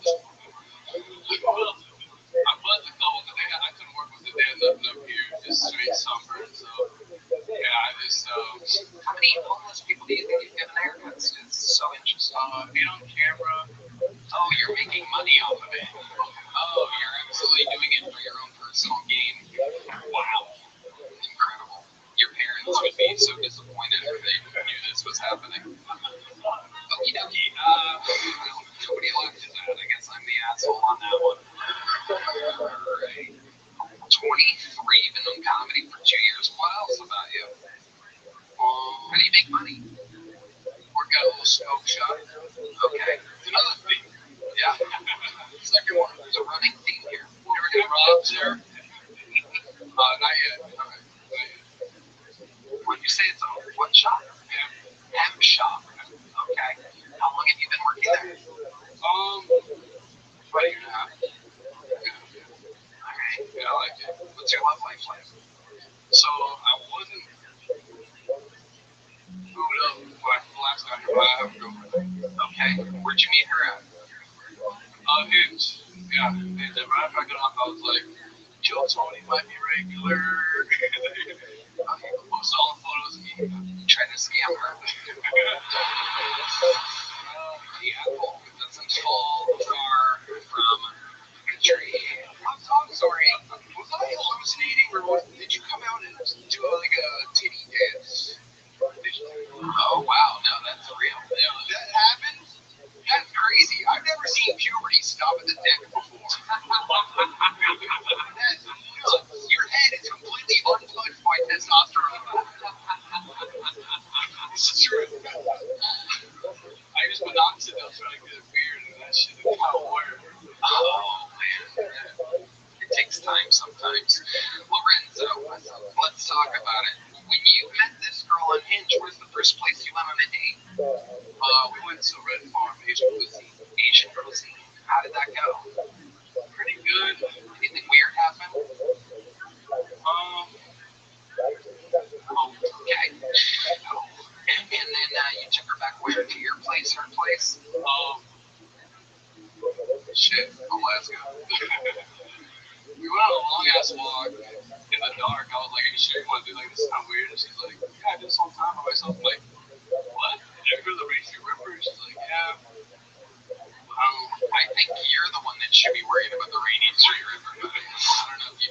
his clientele, but it's you.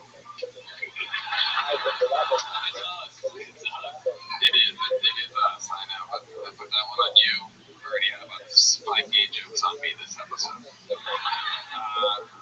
Okay, so Lorenzo, how long have you been with her now? It's been 5 months. 6 months. Okay, what's the highlight of it all? What's your favorite thing about having a girlfriend?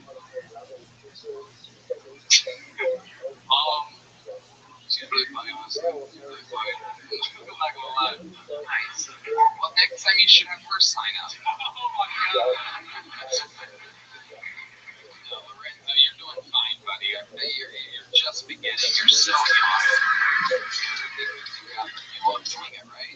I do. You got a small jump book last time? I did. Guess what?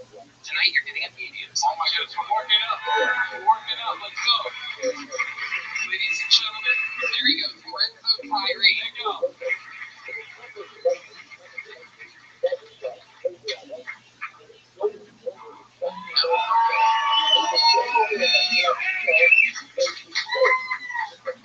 All right.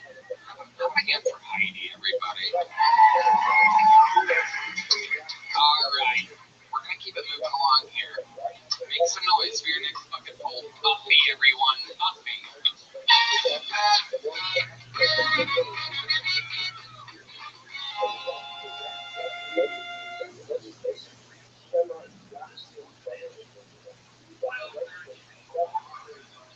One more time for Buffy, everybody. Fuck yeah, Buffy. A little girl once asked me if I was from Blueville.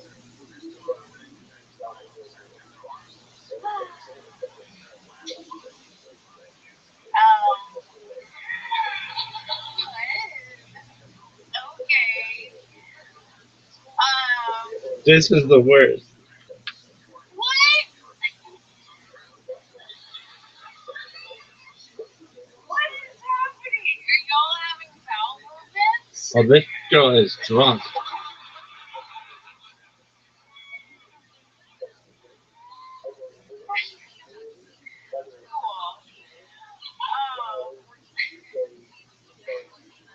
The last guy I dated, I called Daddy because he too forgot my birthday, ghosted me, and said I was too loud in bed.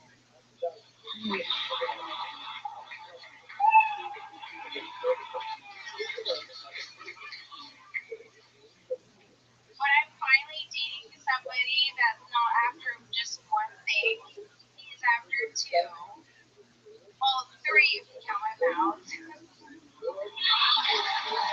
Okay, Buffy, we're going to stop you there. Wow. You got 2.5 jokes out there in 60 seconds. Took a little while. You let the crowd kind of be a symphony with you, if you will. Yeah. Welcome, Buffy. Have you done stand-up before? I have. Okay, how long have you been doing it? I've been on here before. You have? 7:43. 7:43? Absolutely. What are we on now? Okay, perfect. Thank you, Red Man. Great partner.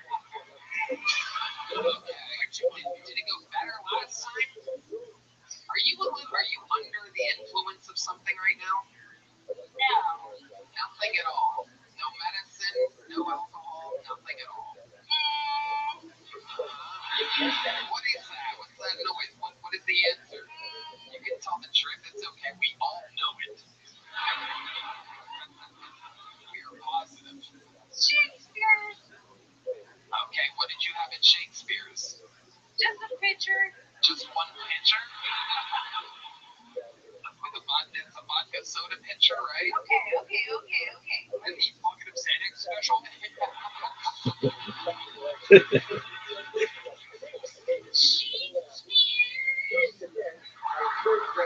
shit. You're not driving tonight, are you? No. Okay. All right, good. How do you travel? How do you get around? I typically drive. You typically drive, but you didn't drive tonight. No. Are you sure? You're leaving your car downtown, aren't you? Thank you. No, don't thank me. That's just out of curiosity. Can we get the breathalyzer? Do we have the breathalyzer? Try it This girl is washed.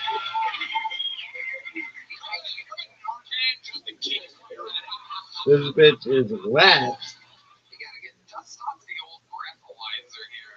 Here she comes, the lovely Heidi with the breathalyzer. It's taken a few practice runs, but I think Heidi's actually trained on this now. Yeah, so here we are, ladies and gentlemen. And do we have the police officer? Can he pop up real quick? Can we get our buddy up here? Is she blowing? She blew for a minute 15 seconds during her set. This should be pretty easy. Here's our resident police officer. Make some noise for Barbosa. What's the reading there? It says flow. Hello, what does that mean, Barbosa? You know what that means? Why don't we try it again? Heidi has the technical abilities of an absolute blow-up doll, ladies and gentlemen. It's incredible. She's breathalyzer can't get herpes twice. There you go. Something happening, Heidi. Here we go. Ladies and gentlemen, real breathalyzer. And the answer is on the loading screen. Oh wow, line 5, guys. So hold on. All right. Get Barbosa to that microphone real quick. I don't know what that means. Well, he's about to tell you. What would 0.15 be? What would that win her if you pulled her over? What would 0.15? She got a little joke bus, big joke bus. Definitely a big joke book and a trip to jail. I love it. You gotta make sure, keep an eye on her tonight. Don't let her hit the streets. Team Madness, too. Don't let him drive tonight either. That's pretty high, right? That is high. I believe that's twice over the legal limit. Yeah. Hey, you performed like you were 3 times over the legal limit, so that's the good news. Now, this changes everything. She's starting to find her rhythm by the end, and I think it makes it actually pretty impressive. And it's amazing. You may have found your voice. How about a hand for Officer Barbosa, ladies and gentlemen? Oh, it's amazing. The Austin Police Department. It's a real police officer. That's how present they are in LA. You could call them, and it'll take an hour and a half for them to show up. Here, it's like, hey, can you come up here real quick? Texas justice over here. Have you gotten a DUI before?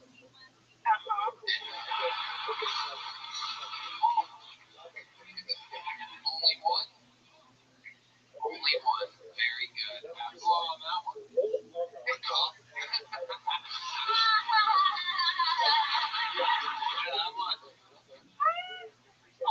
Do you remember what you blew? It was in 2013. Oh, that's a whole different time. Back then, a 0.15 is worth 0.18. Right. Buffy, what do you do for work? How do you survive? So, so funny. I didn't even answer. You're trying. You signed up for this show. I know. I'm so excited. Hell yeah. No, I'm a stunt driver. I told you that. Oh, I remember you now. I'm that person. Yeah. Okay.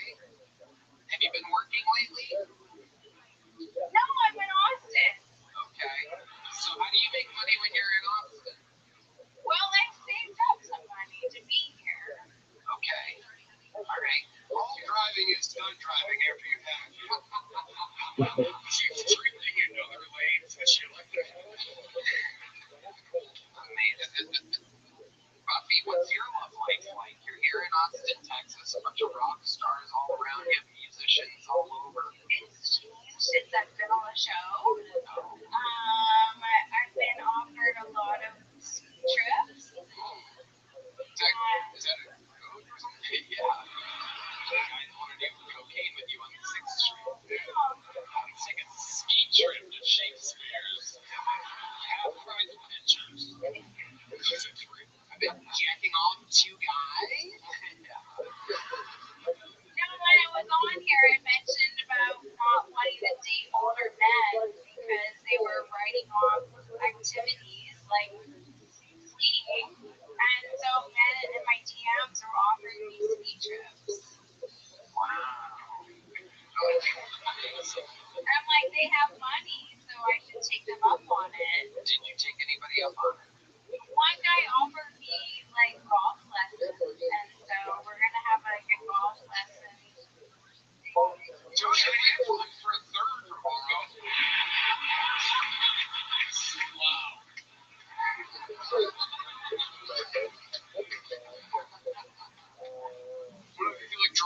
golf court? Sure. It's called a threesome, not a third. Horse threesome. Let's go, dog. Buffy, what else do you miss? What?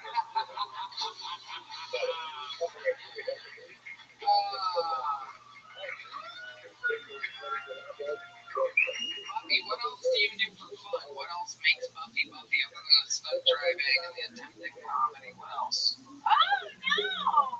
What? Comedy. Oh, okay. Did you just piss a little? Yeah. How's that? I've never seen anyone get drunker without drinking on stage. This is incredible. It's like the delayed release alcohol. Wait, what? Other than the comedy and the stunt driving, what else do you do? That makes me leak a little? What? Bitch, you're retarded. There she goes, everybody. Buffy, you already have a little bit of oil, right? No, I have a picture. Well, you fucking fucked it up tonight. There you go. There she goes, Buffy, everybody. Sometimes it happens. Sometimes you've done it car keys real quick. Sometimes you've done good, you get a big jump buck, and then the next time you get a little overconfident, you fucking have a pitcher of vodka next door, and then there she goes, everybody. Buffy, everyone. Buffy, vodka pitcher slayer. Well, I have a very, very special treat for all of you. They're gonna be people. First, like what? Very, very, very. One of the greatest comedians in the world is here to bless us for a moment of stand-up comedy. Not only is he one of me and Lance's favorite girlfriends, he's also one of the coolest guys in the world. And like I said, one of the greatest comedians in the world. The guy that got this whole Austin party started. Make some fucking noise for the one and only Ron White.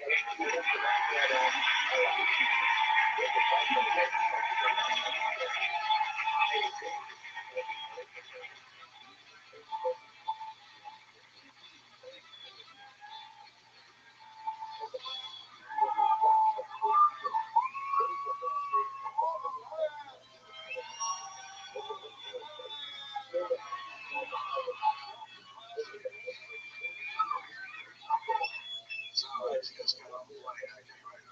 Lance is going to be on. I'm not going to go after her. And I just came from Los Angeles.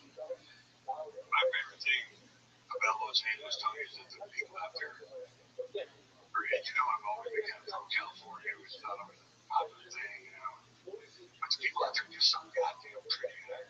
And I'll tell you what happened back in the 1920s. They started making movies out there. And all these beautiful people from all over the world. All over America flocked the fuck out there to be in the movies, and they couldn't all be in the movies. Some got regular jobs, but they met these people that were in the movies. They got together and had these beautiful babies. And those babies grew up and met other babies from the same area. They got together and had even more babies. And almost the exact opposite thing is happening right now in Kansas.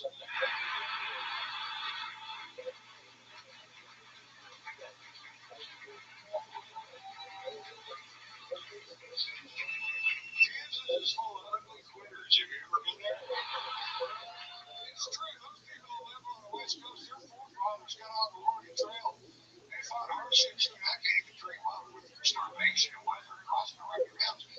Not those people in Kansas, their forefathers got on the Oregon Trail in St. Louis, Missouri.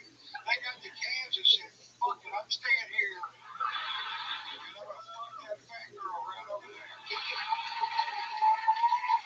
We had a fight and it looks like a potato. And that potato grew up and met another potato from the same town, and that's a downward spiral. To be not. That's exactly how that fucking happened. How I generally just popped in to say hi. That is amazing. Between a bucket full and a regular and one of the greatest of all time, Ron White, you are the fucking man. Let's see you guys later. Here's a little bit more party over there. Come on, guys, one more time for Ron White. What a show we have today. Unbelievable. Okay, what do we have over here? What do you? Oh, this guy. What do you wanna come say hi? So pop out real quick. Look at it. It's like the Royal Rumble tonight, ladies and gentlemen. Absolutely anything can happen. Popping in also to say hello. Another one of the greatest comedians of all time. Absolute comedy royalty. The son of Misty Shore, movie star, comedian, Pauly Shore.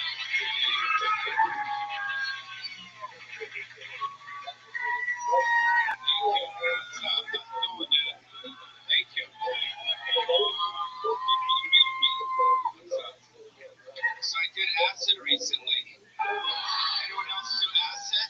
The thing is, if you do acid, don't do it at the fucking Sphere in Las Vegas. That's fucking gay. I did it in the back of one of those Waymos. Holy shit. The Waymos are the fucking cars with no one fucking driving. I started freaking out and I started fucking driving the car. And after that, I give myself 2 stars. 2 stars. At least I'm not sober like gay-ass fucking Charlie Sheen, bro. What a fucking sellout this guy is. Right? Anyone here sober? It's not fucking cool, dude. I have friends that are sober. I got this one friend that's sober. He doesn't do shit.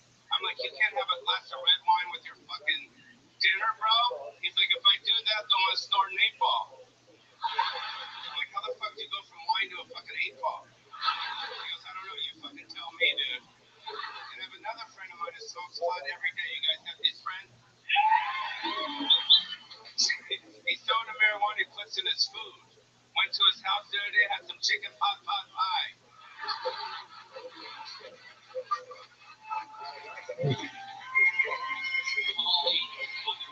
Sure, there you go. On to the next one. We're flying through it tonight.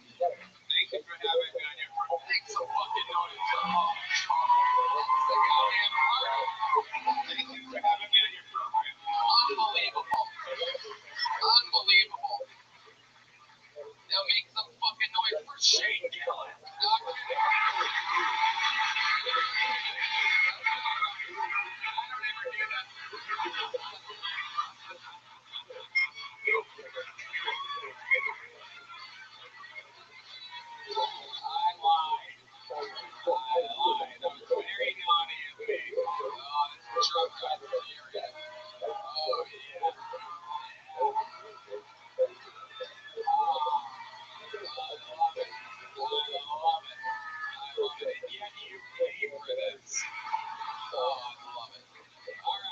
Some poor innocent soul out of the bucket has to follow. Ron White and Pauly Shore back to back. Make some noise for Liv Taylor, everybody.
Some poor innocent soul out of the bucket has to follow. Ron White and Pauly Shore back to back.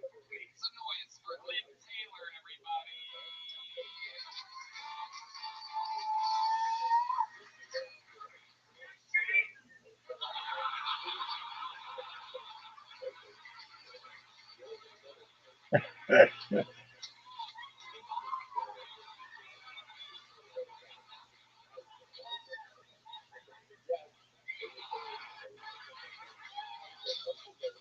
Okay, I realize that I do look like I would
Caleb Taylor.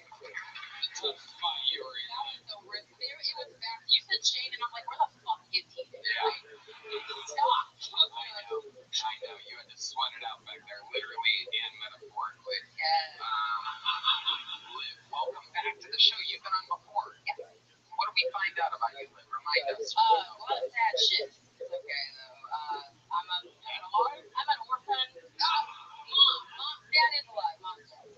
Wow. Mom's dead. How did mom die? She had my car. Oh. I was waiting for it. It's always some siren or Yep. something. Yep. Liv, has anything changed since the last time you were on the show? What's going on with you? I'm just working, surviving. What do you do for work? I'm a vet tech. Okay. I'm working. How are the animals? Good? Yeah, I take it day by day. Any weird animals come in lately? I had a really, really sad case today. It's called a septic abdomen, which is basically like an intestine, something first, all the grossness gets inside. You gotta go into the surgery and figure it out. I do the anesthesia part, so I keep the animal asleep. Dog or cat? It was a dog. Did it survive the surgery? It did survive the surgery. I'm very proud. Wow. It did survive. Was there a butt coming there? It looked like There was a butt. They did decide, they elected to euthanize it. Wait, I got it. Fucking sucked. I cried. It sucked. It's one of those situations where it was just a lot of money, and it was another situation with the dog was very, very young, and it was like a lifelong thing that they would have had to deal with. What was the lifelong thing? It had what's called like a liver shunt. So basically, it only had it didn't metabolize things very well, so it only had like a certain lifespan. So it was like it would probably live to maybe 4 years old. Could they have fed it till it exploded?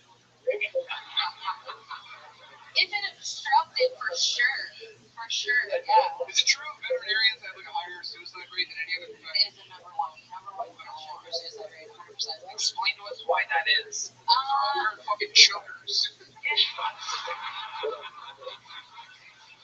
There's a lot of us that wear these in that profession. You just gotta think about it like human medicine and veterinary medicine don't work the same, so like insurance doesn't work the same. It's very costly, when you have things happen with your animals, like emergencies and stuff, so like people just can't afford it. Oh yeah, I'm upside down on a cat right now. People $2,500 on a cat I don't like. What's happening with your cat? He ate half of a nerve dart and it got stuck in his mouth. obstruction, I'm telling you. Dumb chubby bitch charges $3,000 to get it out. She's right next to you.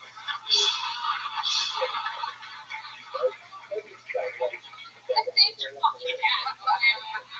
Thankful. That's years of schooling. You're welcome. Wow. Amazing, Liv. What else is going on in life? You have a boyfriend? Yeah, kind of, sort of. Well, I do. I'm also a widow, so I've just started dating. Your guy died in a car accident. Correct. Wow. Everything with cars. Lots of cars.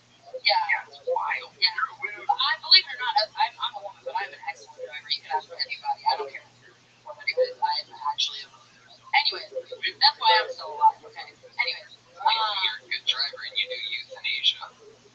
Well, you rewind it. It's a great joke.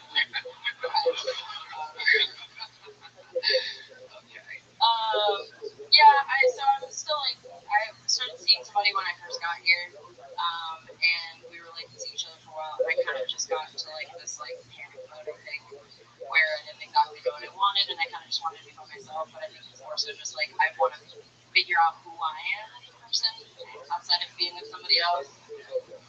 I know, it's so sad. I'm back with this person. We'll make it exciting. I fuck, Tony. I fuck, okay? Say that. What exactly do you mean? I fuck. Yeah. When you say that so aggressively, what exactly do you mean by that? All the knowledge.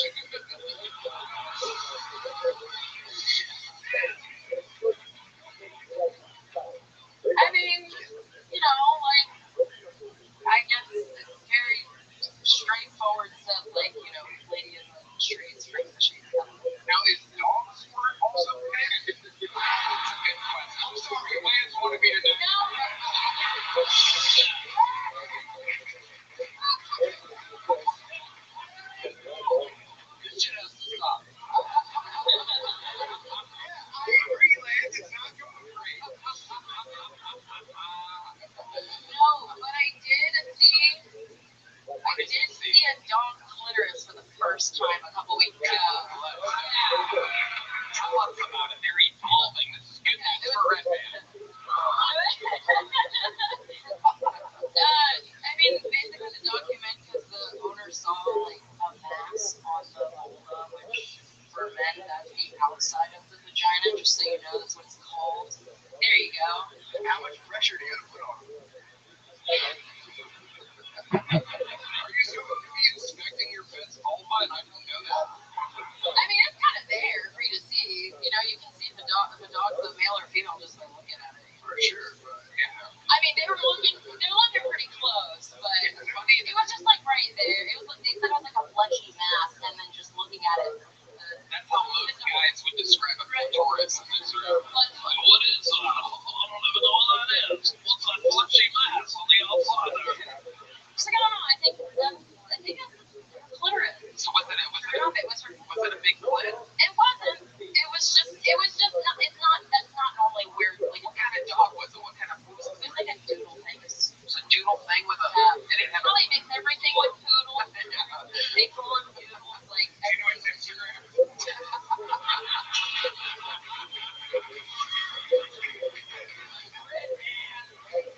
I looked at her on the secret dog show.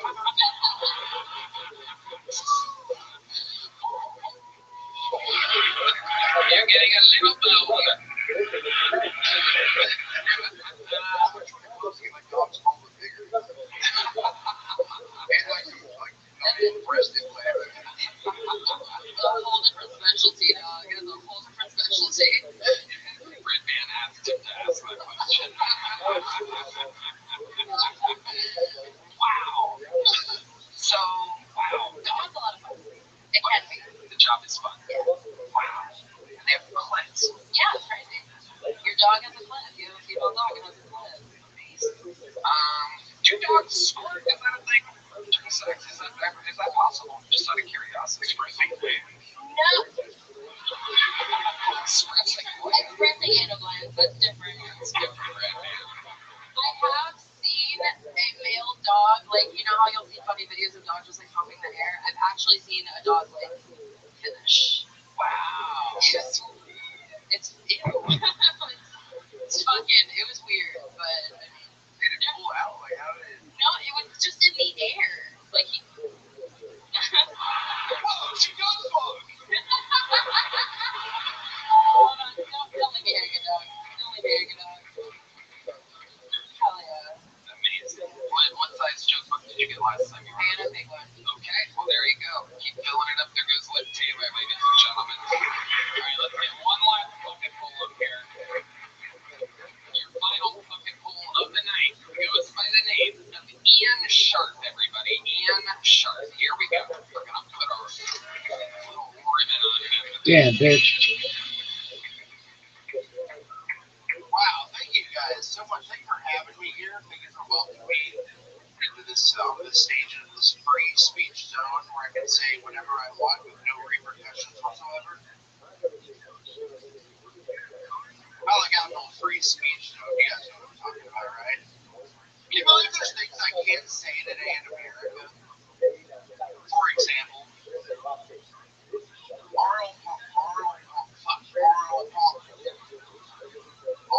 you know that drink is like half sweet tea, half lemonade? I can't say it. Wish they'd change it, you know, to something I can say, like, I don't know, like retard water, you know? I can say that anytime I want. Retard just rolls right off the tongue, you know?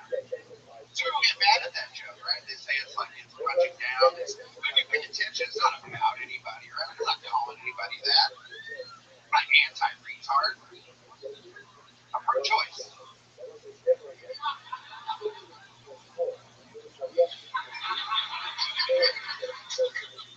Shit, was that not a minute? Jesus.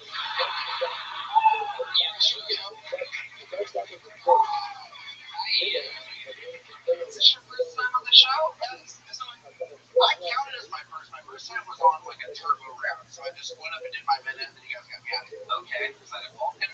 No, it was here. It was like the record-setting most guests ever on the show. Okay, well, you're part of history. Welcome back, Ian. This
Magic the Gathering? Do any Warhammer? I'm sort of. I mean, I play other games like Warhammer. But, I mean, you just don't want to hear about that. I don't want to go into all that. But, you know, I mean, Bro, you're playing knockoff Warhammer? That's deep shit, man.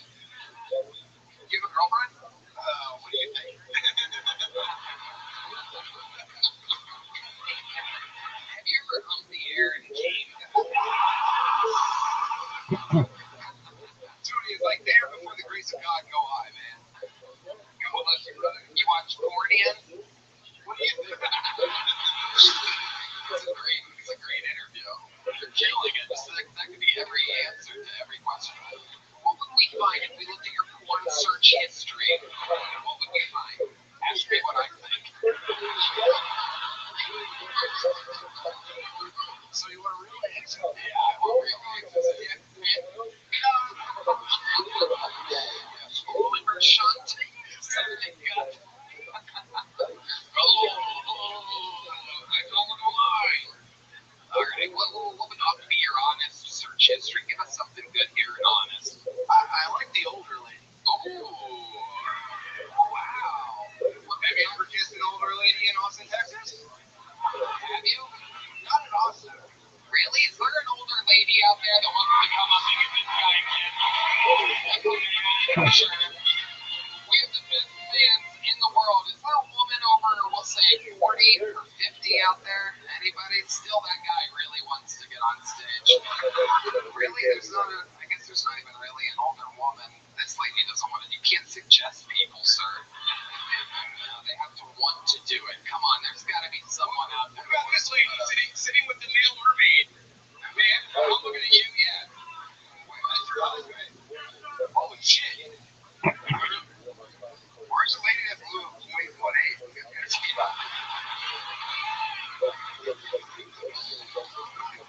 What the fuck did I sign up right now? There's nobody.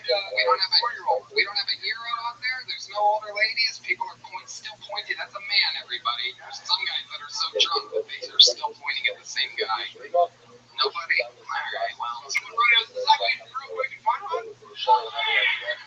It's like my life. I'm begging people to kiss me. No, dude. No way. Okay, I don't know.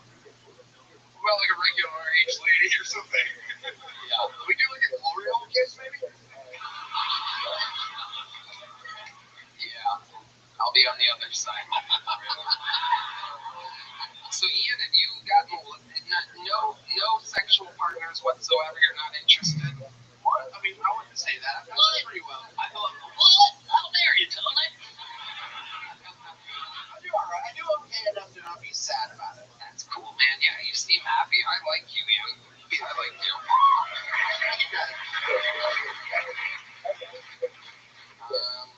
Anything else crazy we should know about you before I let you go?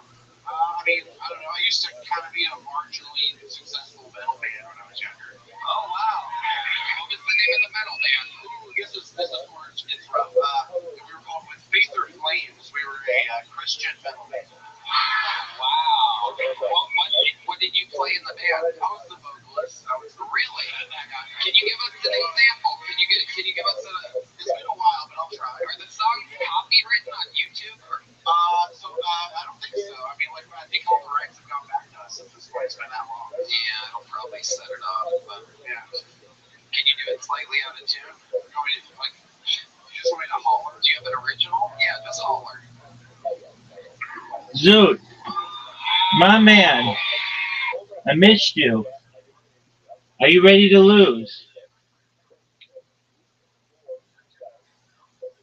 Zoot, I asked you a question, son. I'm ready to lose. Yeah, that's what I'm talking about, big dog. Big dog, I'm proud of you. You got up there and you did your best.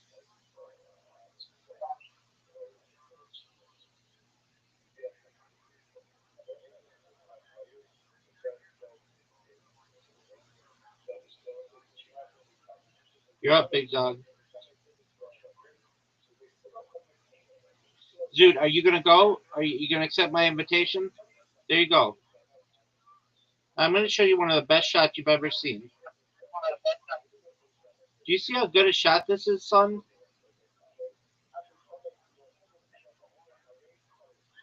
I don't think you can beat that shot. Are you effing me? Zoot, are you effing me? Zoot. Zoot, are you effing me, dog? Zoot. Zoot, make the shot. No way, that goes in the water. Oh, almost. No way, make it, make it, make it, make it, make it. Dog!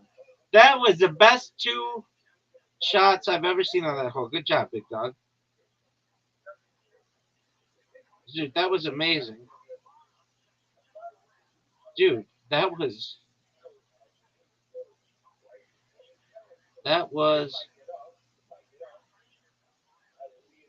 phenomenal.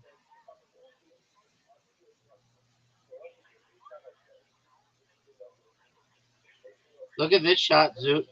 Look how perfect this shot is. Give it to me, baby. Give it to me, baby. Dude, I got fucked.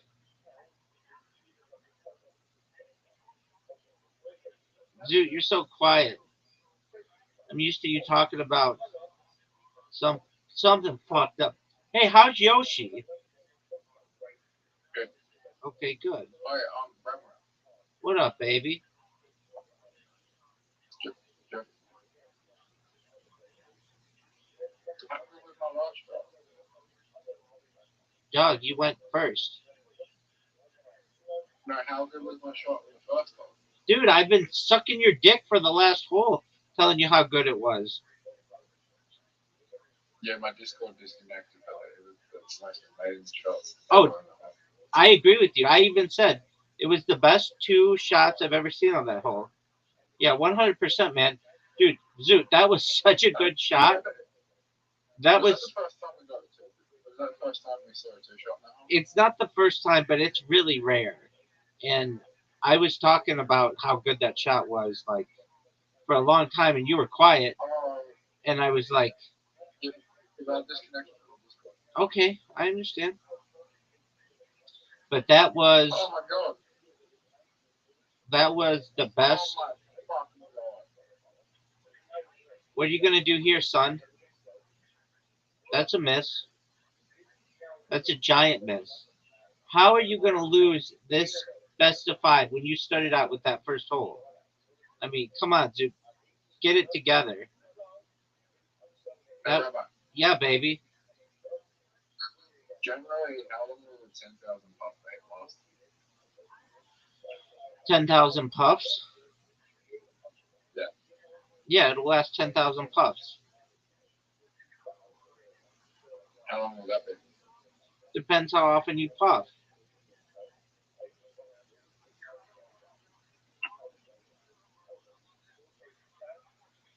So, let's talk it out. Let's say you puff, 100 times a day. Well, then it'll last approximately 100 days. 100 times a day? Yep. I'm doing more than that. All right. So then if you do 200 times a day, it'll last 50 days. If you do 400 times a day, it'll be 25 days. Probably doing 1,000 puffs a day. Okay, then it's going to last 10 days.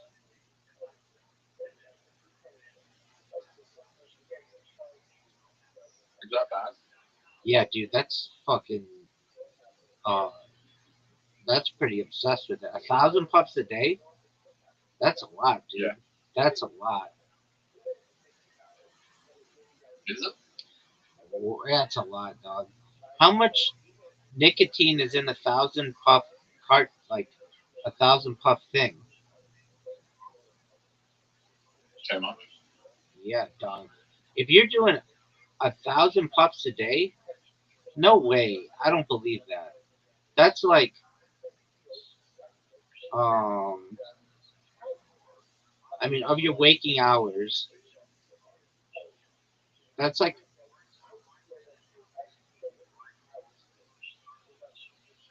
let's say you're awake and doing it for, I don't know, just for ease of math, 10 hours a day. You're puffing on that thing. That means you are puffing on that thing like 100 times an hour. You're doing it 100 times an hour or so. So that means you are doing it like once every like 45 seconds or something. Like maybe more than that, but that's a lot. No, it's not the puffs. Puffs are inaccurate because we do the number of how big your drag is. That's true. What I want to know is how do you start that game off with such a good start and then end up shit in the bed? That's what I want to know.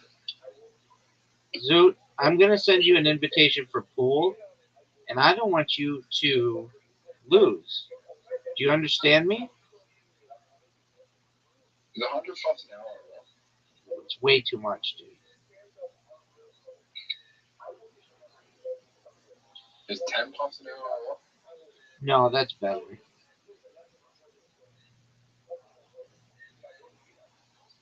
How often do you vape? I haven't vaped in a long time. I bet if you're doing vaping, how many puffs would you have in it? Hour, maybe 30.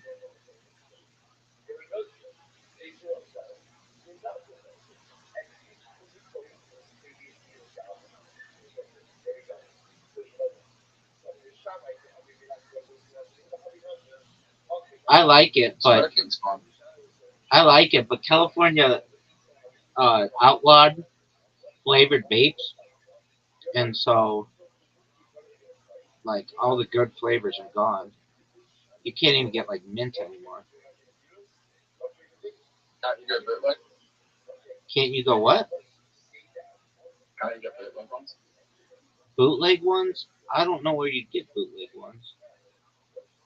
Like maybe Amazon or something, but they don't ship them to California.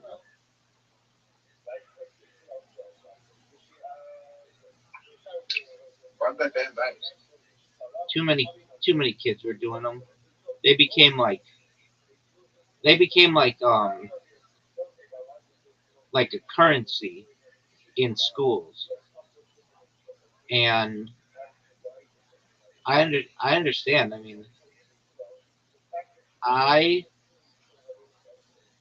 was at a point where I was smoking cigarettes for a little bit allegedly. Maybe I was, maybe I wasn't, but like I wanted to get out of that habit just because it's really dirty and nasty and shit. And then I started. Uh, well, so what happened was I had gotten a job, and the people at the job were under a lot of pressure to produce, and the owner of the business was uh, a vape, and he was like a really hardcore vapor. He was like a millionaire vapor, and I'd never known anybody to do this. And I recognized that if if we're gonna be working as hard as we're working, the vaping basically gave us um, the like extra energy and stuff. Dude, what am I gonna do with this shot? Zoot, It's your fault that I got it. it's my fault. What? It's my It's fault your that shot. it's my fault that you're in a shit It's your position. Yeah. Dude, you're the one who blew all your crypto in April on some coin called Dog with Hat. No, I made all my money on that, and I fucking round tripped it. Okay, but how is that my fault? No, it's your fault that I'm playing like shit because you're playing so good. Dude, you almost played really well right there. You know what the best part about this game is? When I don't scratch, Yeah. That's not a good position. That's gonna fuck me into the next. Actually, that's the position. dude, did you see what your ball just did? Yeah. Dude, I've done that. Did you see that worst shot that you was on? I don't know if it's the worst shot of all time, but that shot, you got fucked. You got fucked. There's a company. There's a company in Northern California that came out with a type of. Oh no! I just lost. Wait, how did I win? No way! That was the greatest shot. That was the greatest shot we've ever seen.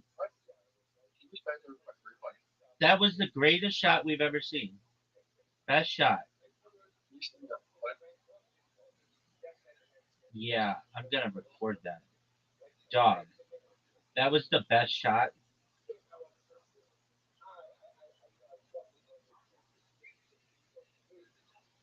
Dog. That was the best shot I've.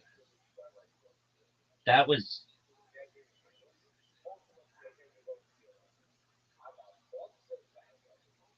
That was absolute. That was crazy, wasn't it? Dog. Did you see that shot? I thought I just lost. That was the best shot in the history of this game that I've ever seen. And I thought I lost, but I ended up winning. Dog. That was the dirtiest shot. I heard that. I was watching a video today and they said R. Kelly might get out at the same time as P. Diddy. Alright, do you want me to send you that video? Yeah, sure. Right. If R. Kelly got out at the same time as P. Diddy, would you go to a concert? R. Kelly got out at the same time as P. Diddy. I mean, maybe not though. That doesn't really excite me. That doesn't really excite me. Yeah, maybe not support that. Maybe not support that. Right. Dog. Would you go to a P. Diddy? Would you go to a P. Diddy concert after he got out? Potentially.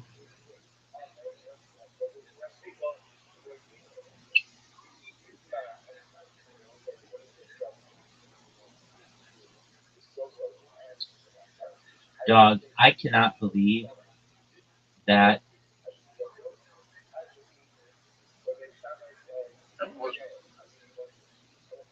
was. I've never. So I don't know how bad the allegations against P. Diddy are. I know. All I know that he's guilty of, because it's recorded on camera, is beating up Cassie. I don't know the allegations of everything else being true. I'll let you know. I understand. Alright, Zoo, are you ready for some bounds? Yep. Alright, I want you to beat me at this, big man. Starts in 3, 2, 1.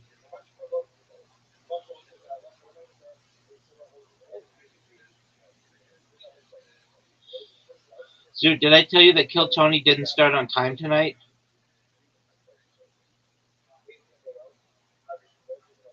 Zoot.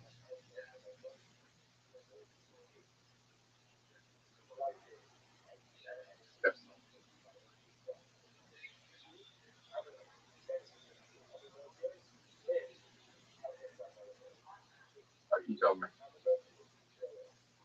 And Lance Armstrong was on it.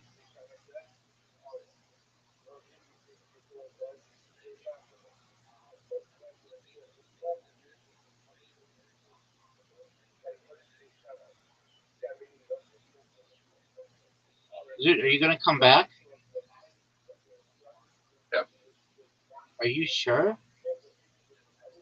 This thing? Rabbi?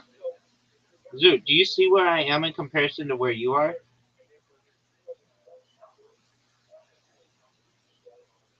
You say that I can't. Why are you so uncaring about just dominance, dog? I'm trying to be a better person. Okay.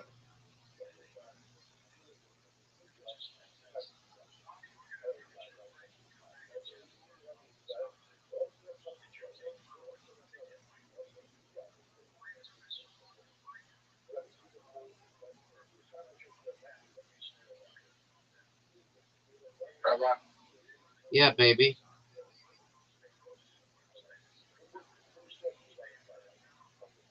I'm trying to be a better person than I once was. I feel like for the last 5 years I've been a better person, better version of myself than I once was.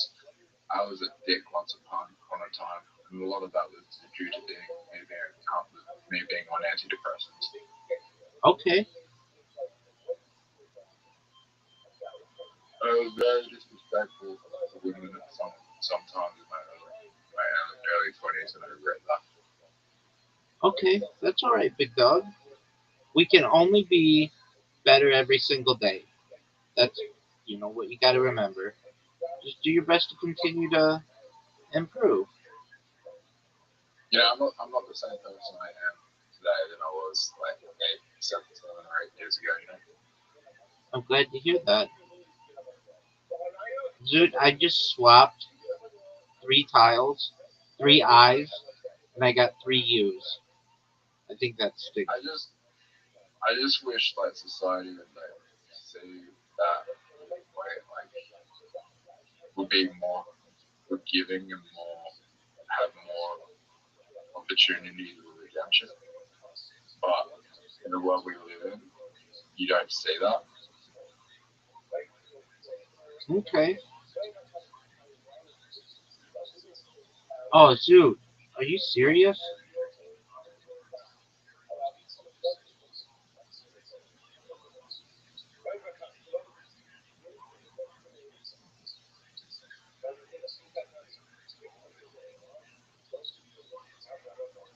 This one's for you, Zoot. What I know you hate cancel culture, right? Wait, look, Zoot, before you do that, look at what word I just spelled. A joy.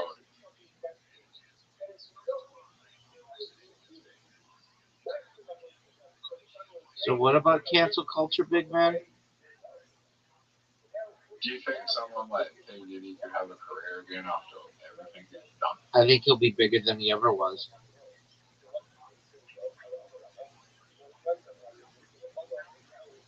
You think he'll get out? Oh yeah, he'll get out, and then he'll be bigger than he ever was.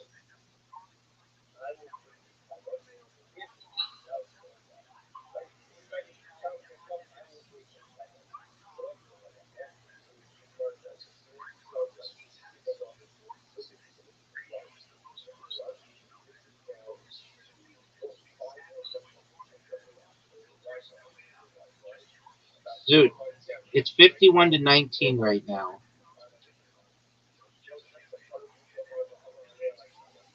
There's a chance that you could win.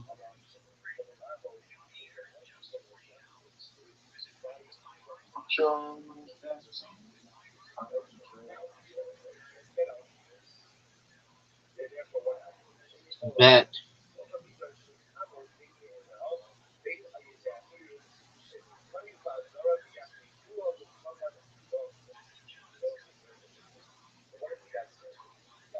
What's the best?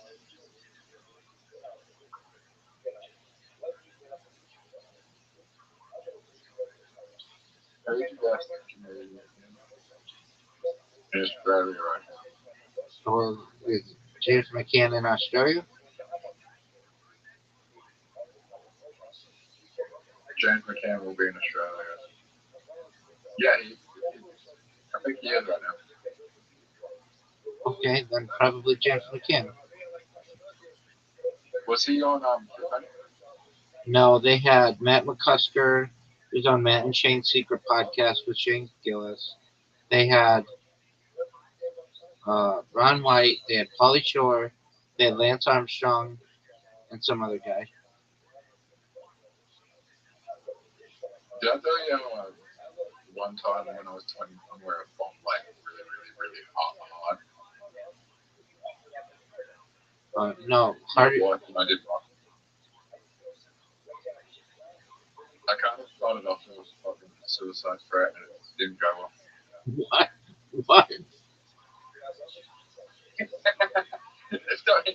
I don't want to talk about it. It was the most embarrassing shit I've ever done. Okay. I mean, you don't have to talk about it, but like, what did you say to bomb so badly last night?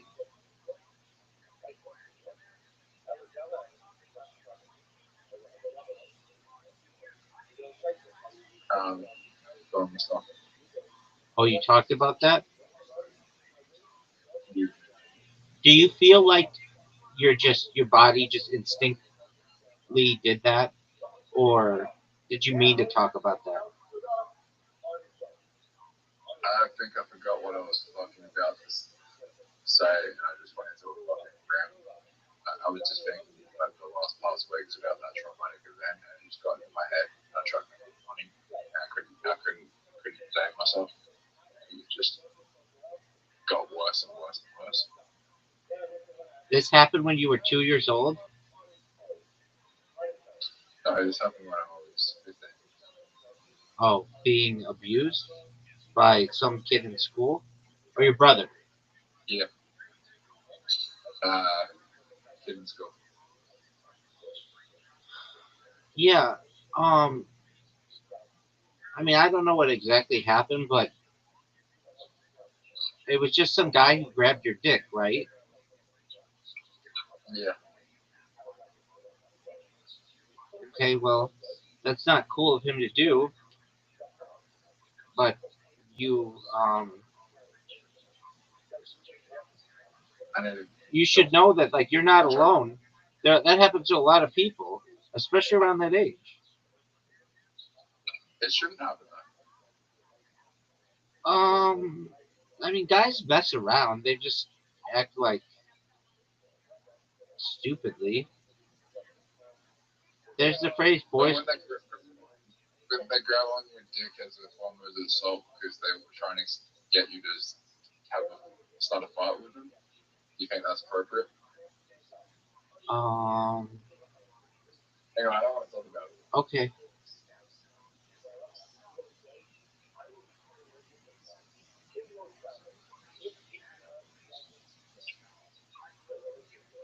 Well, it's over. The first part went well though, so that's good. Yeah, I don't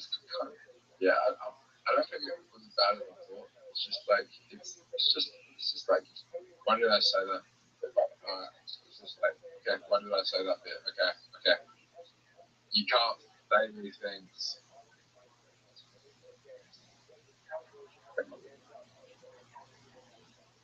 Did anyone laugh, or was it dead silent? Oh, it was dead silent for about a minute and a half. Okay. So no one even thought that you were telling a joke. They were trying to get to it. I was trying, they were trying to. I wasn't like very good off stage. This is fucked. It's just like, oh, fuck. Are you okay?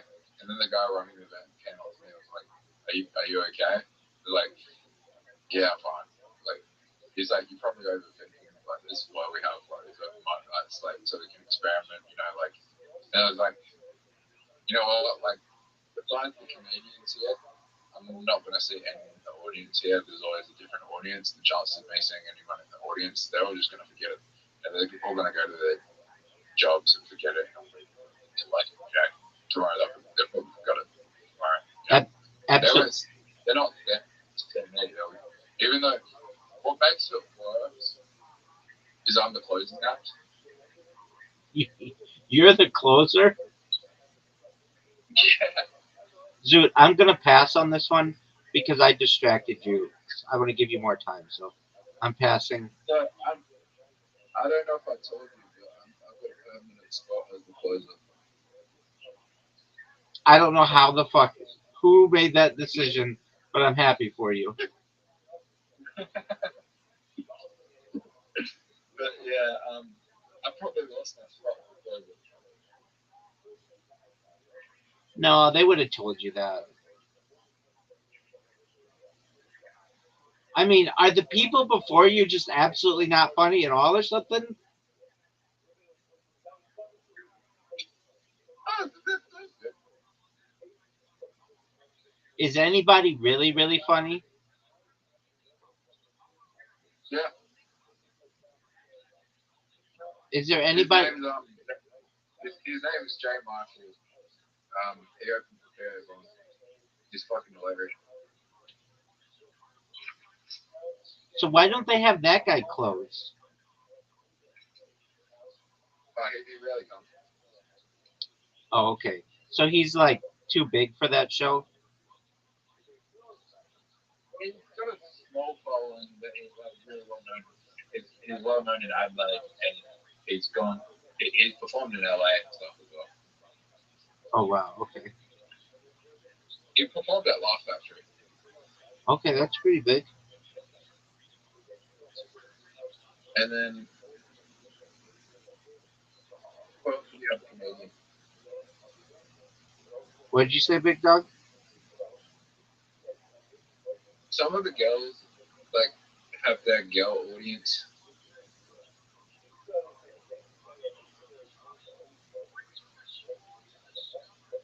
You know? Yeah. So they bring chicks to the show. Yeah.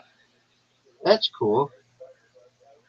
That's why I was like disappointed I got bombed because it was like I don't know, there was a girl I wanted to talk to and I just like couldn't. I wanted to talk to her after the show, but I bombed real hard.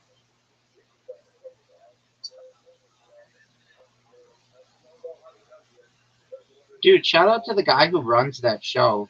He seemed to be really cool. Like he didn't. He was trying to console you. That's really nice of him. You can watch his stuff live on YouTube.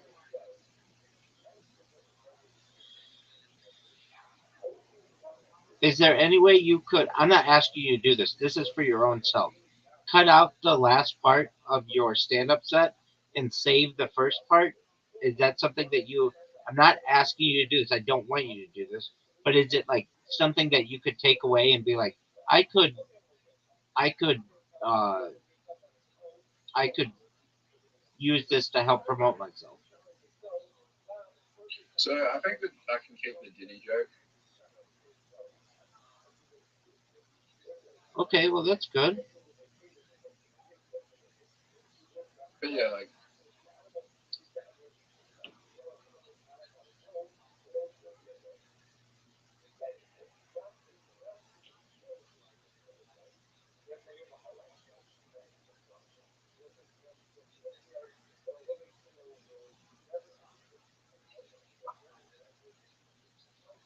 Well, you should know I'm proud of you. I think that what you're doing is really difficult, and not everybody has the courage to do it. And I support you. I do think in the next 5 to 10 years you're gonna see a lot less people trying to be influencers online and try to be comedians. Okay. I do think comedy is about to reach stand up reach the same level that the music industry reaches. That could be. Do you think that the comedy scene in Adelaide is growing? I think the comedy scene is growing all over Australia and all over the world. And I think Kill Tony is one of the things helping with that. I'm in agreement with you on that, Big Dog.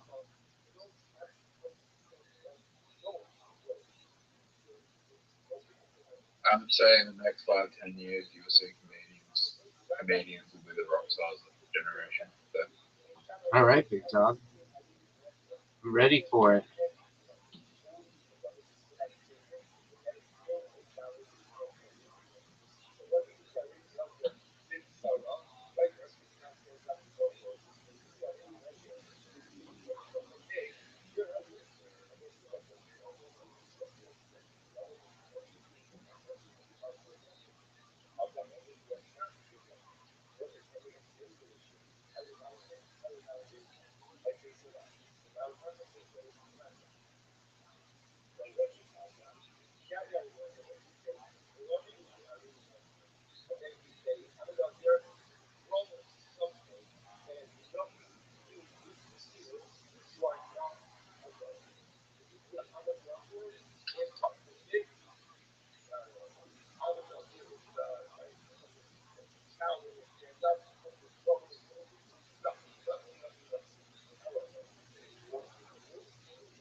Zoot, you're doing pretty well, my man.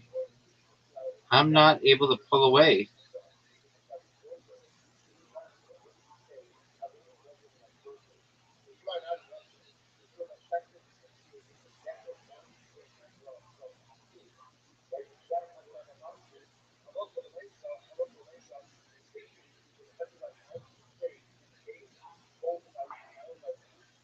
We don't have a lot of places to put tiles. I read about when you get in Kill Tony. Oh, that's on the list, but I have to go viral before then, and quite a few other things. So I'm not too focused on that. I know that my future is not in stand-up comedy. I might do it, but my future is in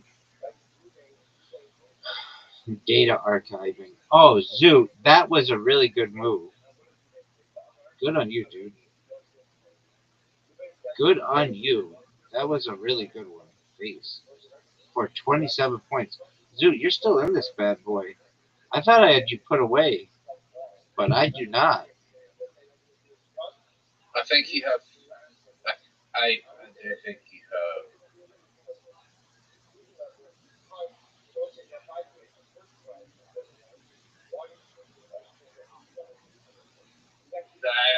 The AI said. The AI said. The reality is, unless you can become famous, I think will happen. It'll probably take 21 years before you can go viral. Okay, well then, Might take time. I'm on my way. I'm 4 years into it, so just another 17 years, no big deal. You Can you played. do this for another 17 years? Yep. Financially? Oh, I'd have to perhaps go back to project. I'd have to perhaps go back to project management, but I could do it for some time, perhaps, and hope. I mean, like so long as I stay within budget, um, and if I needed to, I mean, I still do. People ask me to do projects for them, and I do them for thousands of dollars. So I could continue to just do that. But if I needed to, I could just go back to working remotely full time. What about housing situation? I just keep. You know, I just keep paying my. I just keep paying my rent, and uh, you know, so long as it does get raised, but as long as it doesn't get raised outside my budget, then I'll be okay. I mean, I bought groceries today, and groceries are going up, but I like still have enough food to do be. you think do you think you'll move out of that location?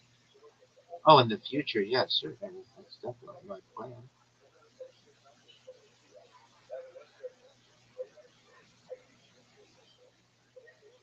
I want to buy the whole house. So when I go viral, one of the first things I'm going to do is buy the house and tell everybody to move out except the guy who manages the property, and I'll have him continue to still manage the property. But the plan is to buy the whole house. It's like Is it a good house? it's okay. It's um, like when I moved in, it was worth $600,000, and now it's worth like $2 million. So it's a nice investment. Is it? What year was that? Okay. 2018.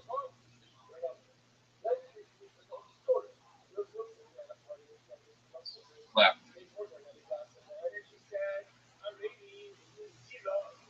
That house is a lot of value. I think so too.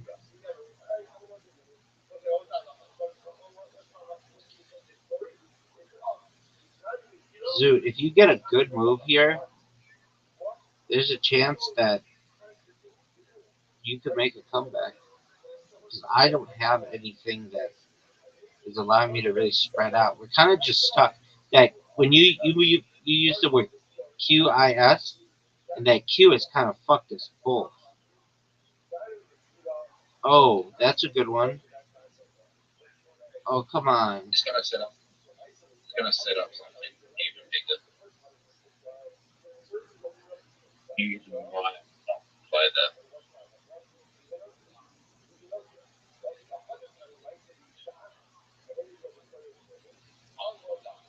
You sure you want to do that? Yeah, give it to me, Zoot. Get a 34-point move right here.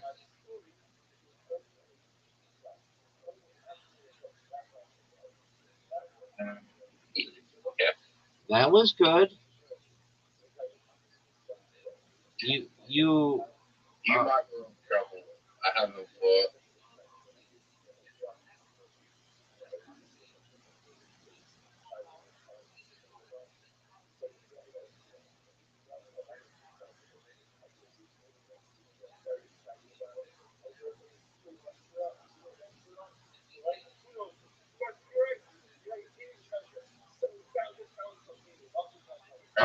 all right. It's 39 points, Zoot. You can do this.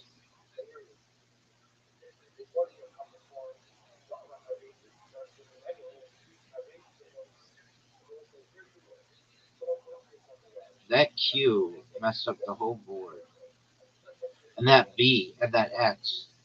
Those are like not ideal.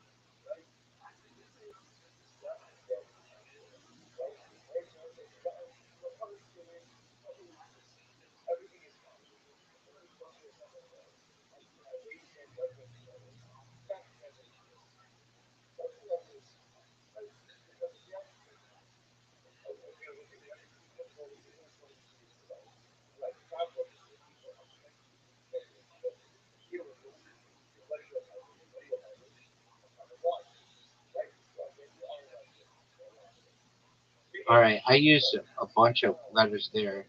That was 23 points. That helps.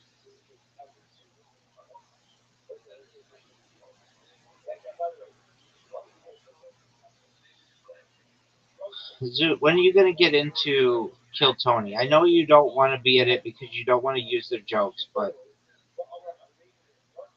you never know. Maybe it'd be good for you. I watched Bill Tony today. Which one? It was just clips. Okay, who was on it? I watched fucking Isaac Butterfield get fucking terrible.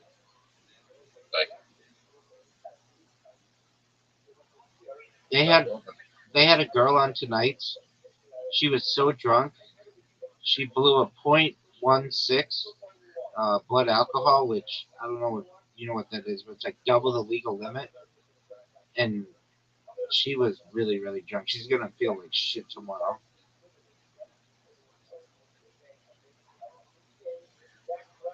when the movie was They recorded it last week.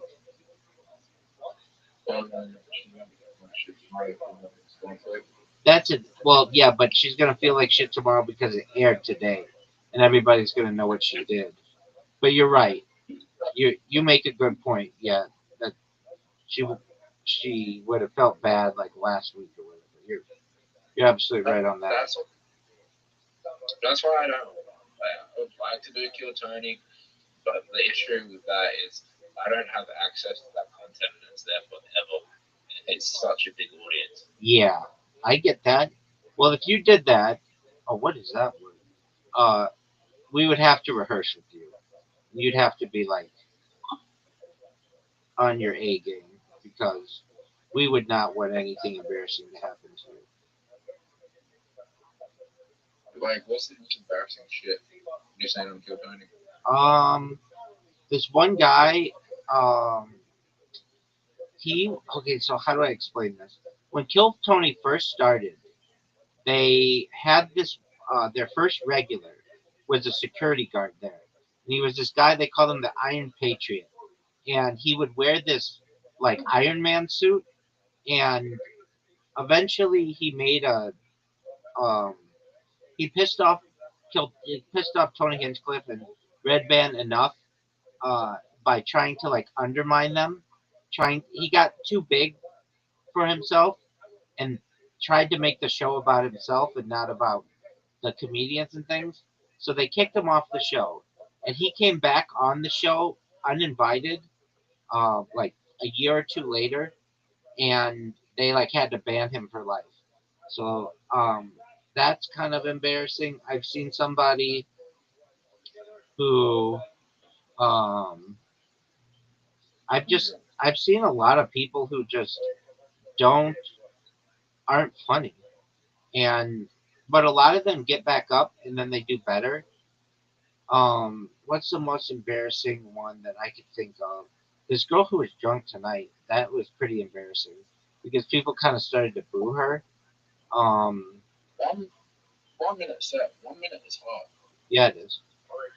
In fact, there are some comedians who say, like professional comedians who won't go on Kill Tony because they think it's unfair.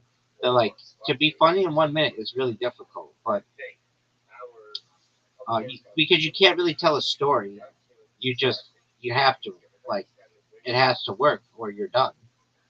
But there are people though who make a lot of people laugh on the show, and so I mean it can be done. And then there are some people who just absolutely destroy, and that's always cool to see.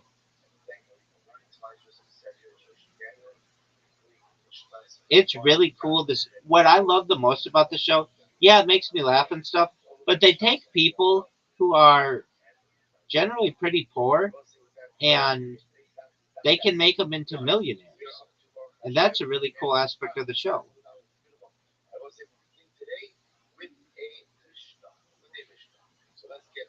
They can move them into the yeah, but I mean he was already popular. Like Shane Gillis made him into a millionaire, but like Cam Patterson, Cam Patterson. Is he a millionaire? No, but he's 100,000 and he's getting to be there. He's been in a bunch of movies. He's been in a Kevin Hart movie. He's been in. He's on. He's going on a David Spade and Theo Vaughn movie, and he's also going to be on. No, Cam Patterson, and um, I just think that's a really cool thing about the show. Like anybody could come up and just absolutely change their own life and change the life of um, they could change the show. They could make you laugh, but they could just change their lives forever, almost like America's Got Talent or something like that. Um, so that's a really cool aspect of it. That's what I really like about the show. And I remember when somebody told me about it. I was all into Joe Rogan, and this other person was like, "Have you ever watched Kill Tony?" I'm like, "I've heard of it. It's like whatever." And he's like, "You should really watch it. Uh, you would really like it." with somebody in Harry Potter Babasada Canino. And then they had the episode where Shane Gillis does Donald Trump and Adam Ray does Joe Biden, and that got them a ton of people, and I was one of them. And they, they were just I went from a school. Well, I didn't know the guy personally, but I went from a school where I told you the story of how he burnt down the art room in the school. he burned down the what of the school? There was a guy that he got on the news, right? He got on the news and he saw a fire at the school. So he went on the news and said, whoever did this, I would like to give them good back in the head. He reported the fire to the emergency service, fire service, and the police. He reported the fire, and then he went on the news that whoever lit this fire, I'd like to give them a good smack in the head. And then turns out he was bragging about doing the fire on Facebook. Yeah, Turns out he was the one who lit the fire. that's a funny story. So you could really just tell the story, but just clean it up a little bit. Word economy is really important. So you say something like, when I was in high I don't know about you guys, but I went to high school with some dumb people. There was one guy I remember who went on the news after there was a fire at the school saying that they would really like to give the person who caused the fire a good smack on the head. But it turned out that the authorities looked into his Facebook account and saw that he was the one bragging about having lit the fire. I don't know about you, but that does not seem like a very good strategy.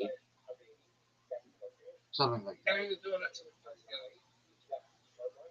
Yeah, okay, so then you could say that. I don't know about you, but I don't think that's the best way to impress girls.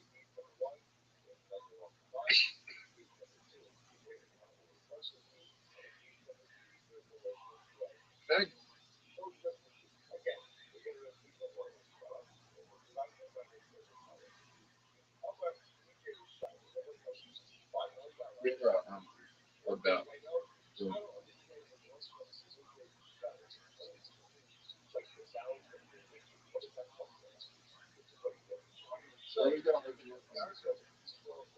Zoot, calm down.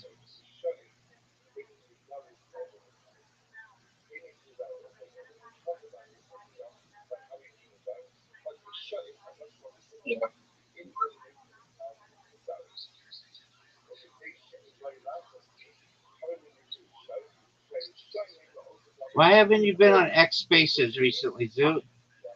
You're missed. I am this. I know, you used to be in those things all the time.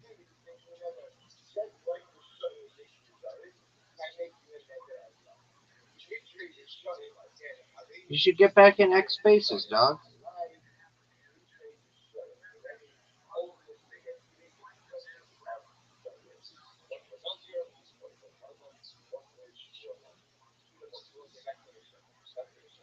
Wow, there's a really big space I'm going to get in right now. It's got over 1,000 people in it.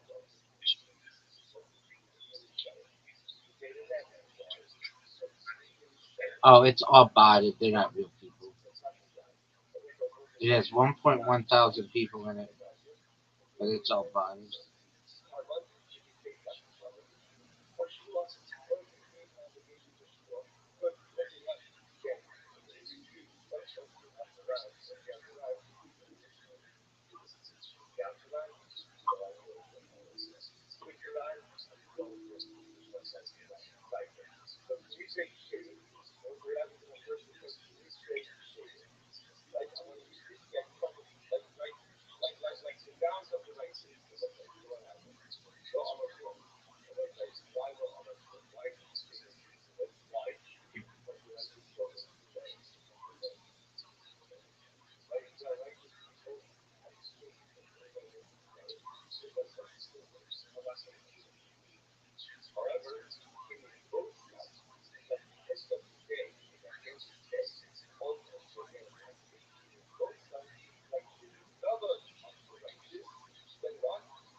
All right, well, buddy. Yeah, I'm gonna maybe make some food and then go to bed. What are you eating? Um, I might make some French fries. I like French fries, but I also might.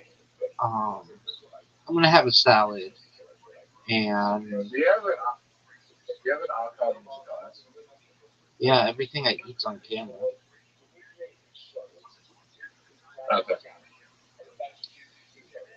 But I might make some noodles. I might have. Going to be Bella. I They're might, going to be valuable to dietary companies. what'd you say, Big Dog? Is that gonna be valuable? Company? Everything I do is gonna be valuable. It would be, dude. Have you ever seen the Truman Show? Yeah. Yeah, it's like everything that guy did was valuable to society. What if I am in the Truman Show? I think you are, Zoo. No.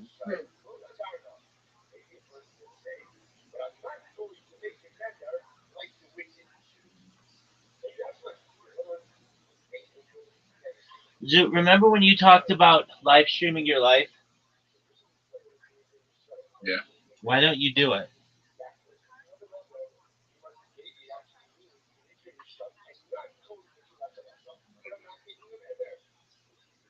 No. Okay. I'm not gonna force you to do it. Rabbi, I can still remain anonymous because I'm not using my real name. Okay. I mean, you know my real name, but I still remain anonymous. All you know is where I live. Like, people won't know my face. My voice. Yeah, they'll know your face. You've been on camera on my stream. When? When you showed us that you look like uh, Magnus Carlsen. Is that live stream for the world? Yeah, I mean it's really small. It'd be hard to see, but yeah. Yeah. Did you know that Magnus Carlsen lost again and got really pissed off again? You know,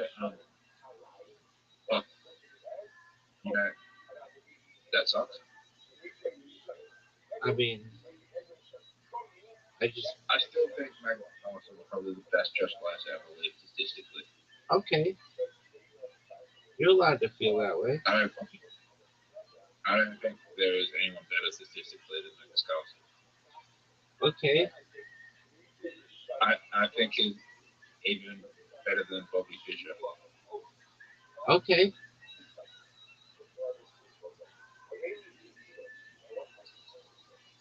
But in 10, 15 years from now, there'll be someone better than Magnus Carlsen. Yeah, he's that young Indian kid who's like who beat Magnus Carlsen. The problem with Magnus Carlsen, right, is there's 10-year-old kid that has access to AI that they're using that are going to be way better than him.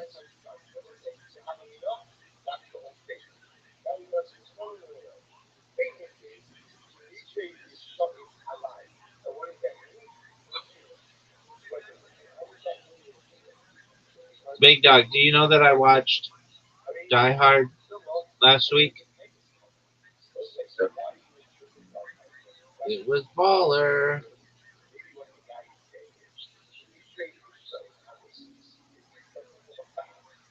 Best opening in chat. What is the best opening in chess?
Yes, sir. I didn't realize I had a big dick until my father.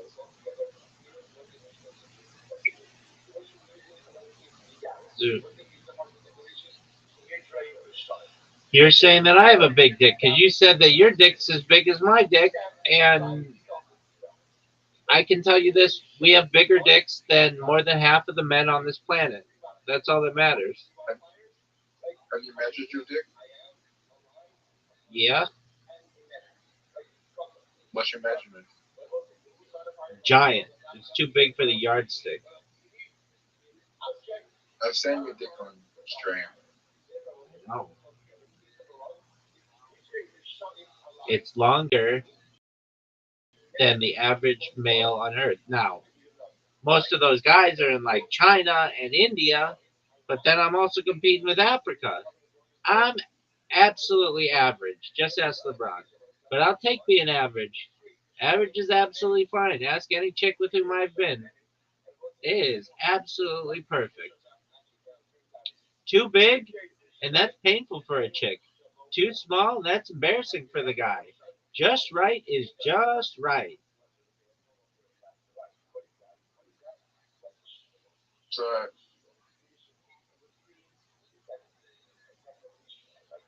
I'm not lying when I say this, and it's not that it's not big that big, but 7.1 inches, 5.5 grip.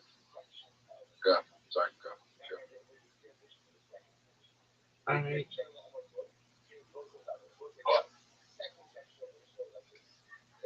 Dude, you are obsessed with your penis. I mean,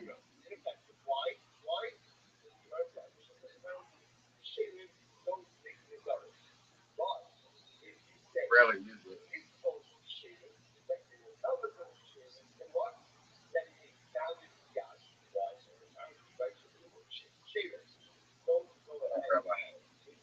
Peace out, Ghost Scout. Go get him, big man. Shout out to Zoo.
There's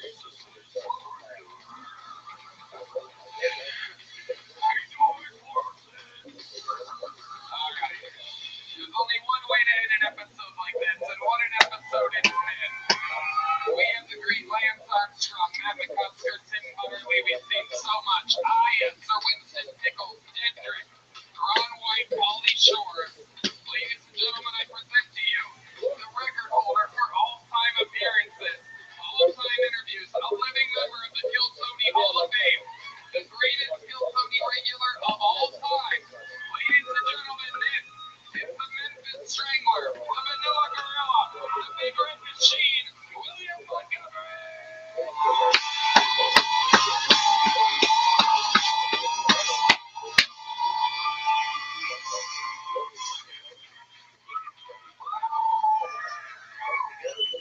Who is the luckiest man in America?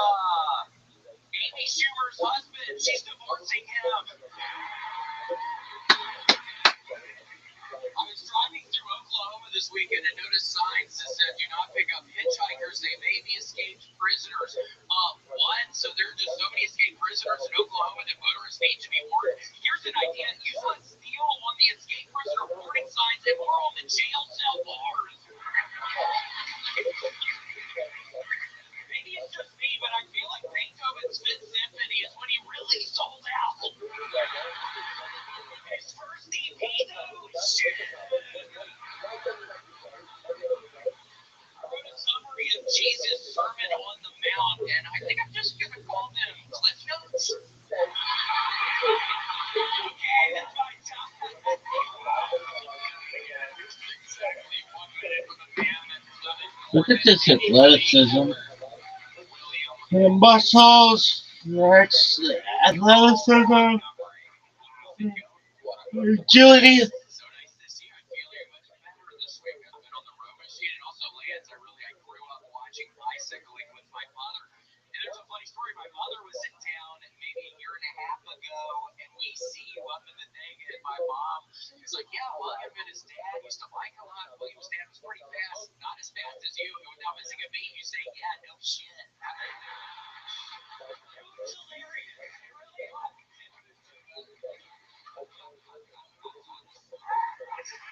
Kidding. It really, I honor though, like, I remember that. Your mom was sweet. I followed you on Instagram. I was like, this is cool. Yeah. And I thought it, but I didn't say that. Fair enough. That's right. William was a big time bicyclist back in his day. Still, you're about to say bisexual. Well, still got the calf muscles. Your legs are absolutely ripped. You still got it.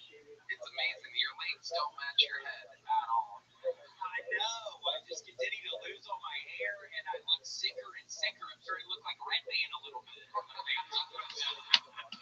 Dan, don't you think you're still a very fit guy? Don't you think Rabbi needs to do some sort of exercise? I think his fucking fat ass needs to do some sort of exercise. Maybe for his New Year's resolution, he can start losing a little weight or something. You know, you think even biking can help? I think something like that can help. Because Lance, listen to this. Rabbi gets a fucking, he finally gets a bike a couple years ago, but it's the kind of bike with a motor on it.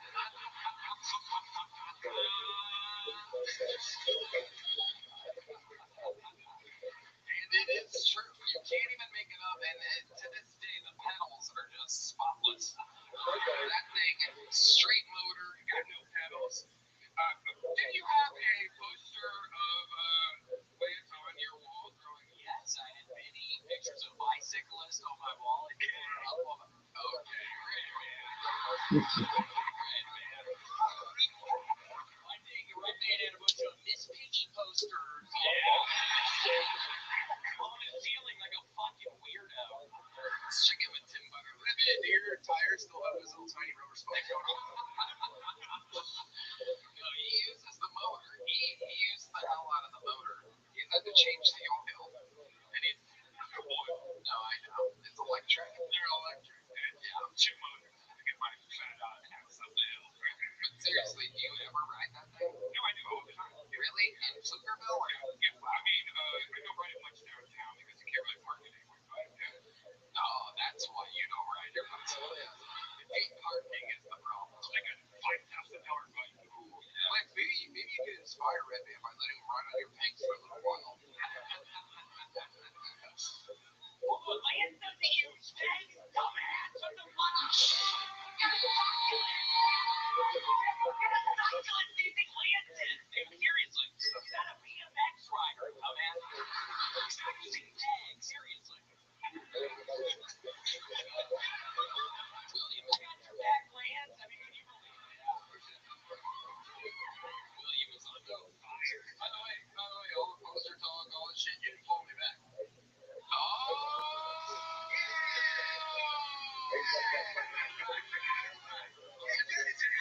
He's doing tonight,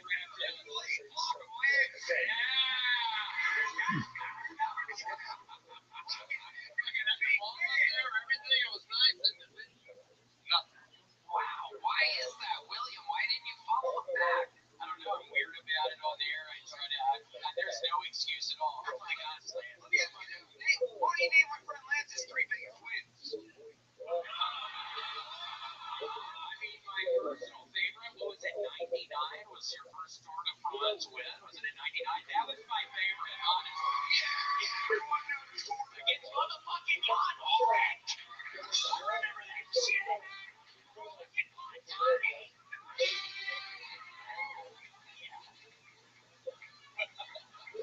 I follow you, Lance, and I sent you a picture of a woman's butt a couple months ago. Yeah, you might know Redman's one that toured to Italy at the Olive Garden.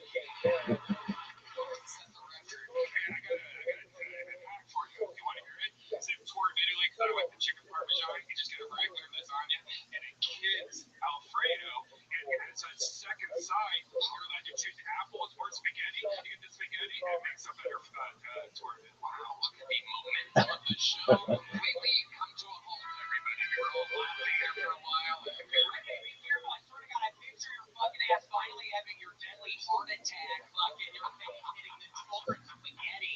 I feel fucking. That's like so sad.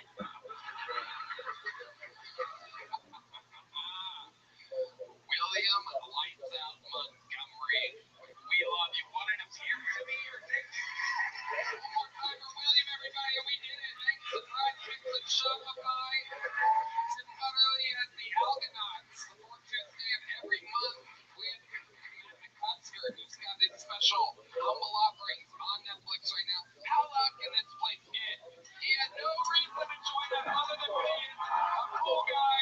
Motherfucking Lance Armstrong. I believe what Chris Rogers is over there. Oh, that's from Matt Custer. Look at that. His athleticism, though, it's really unprecedented stuff.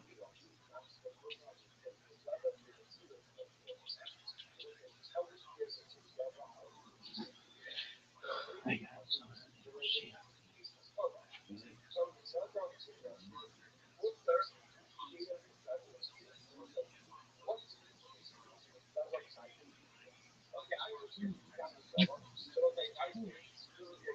Six.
understand how that works.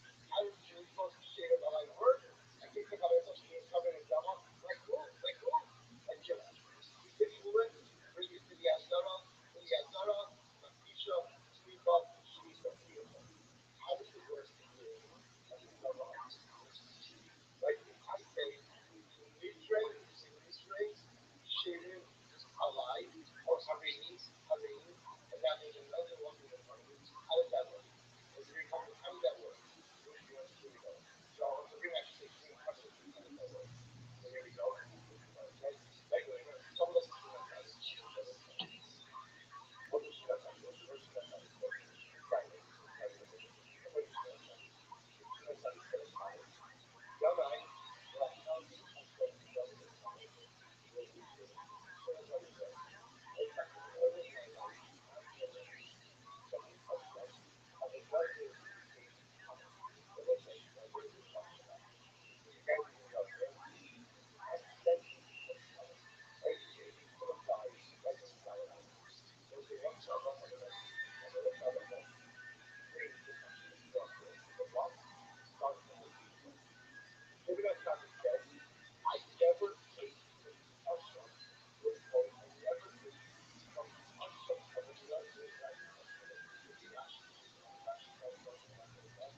There you go.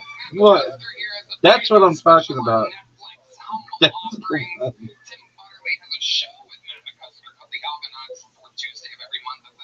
I knew it.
team ever. We've absolutely watched her grow and thrive and get better and stronger at everything every single week. Ladies and gentlemen, going first tonight, make some fucking noise for Aya, everybody.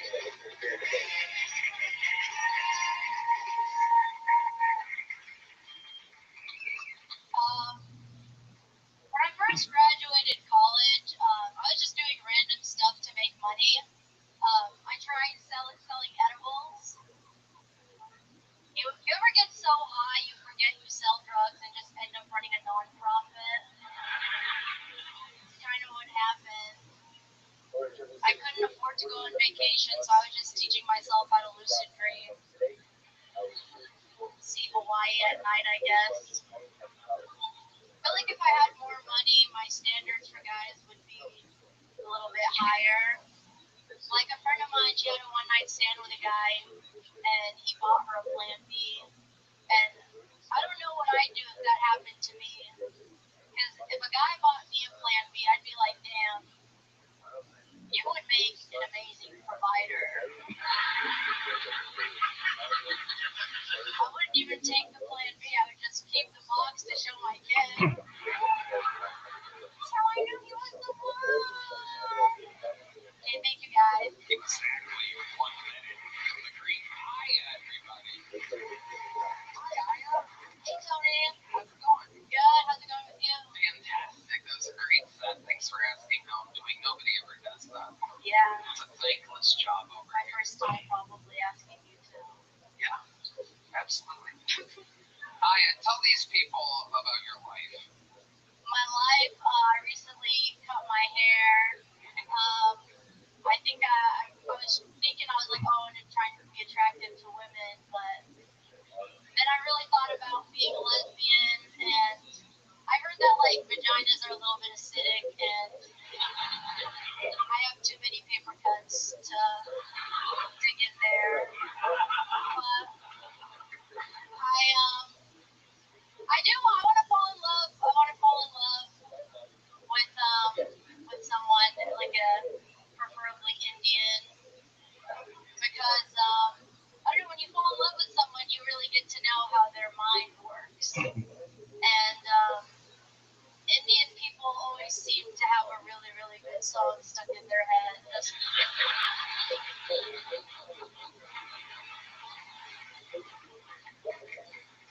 And I want to know the lyrics, you know? I'll just sing along.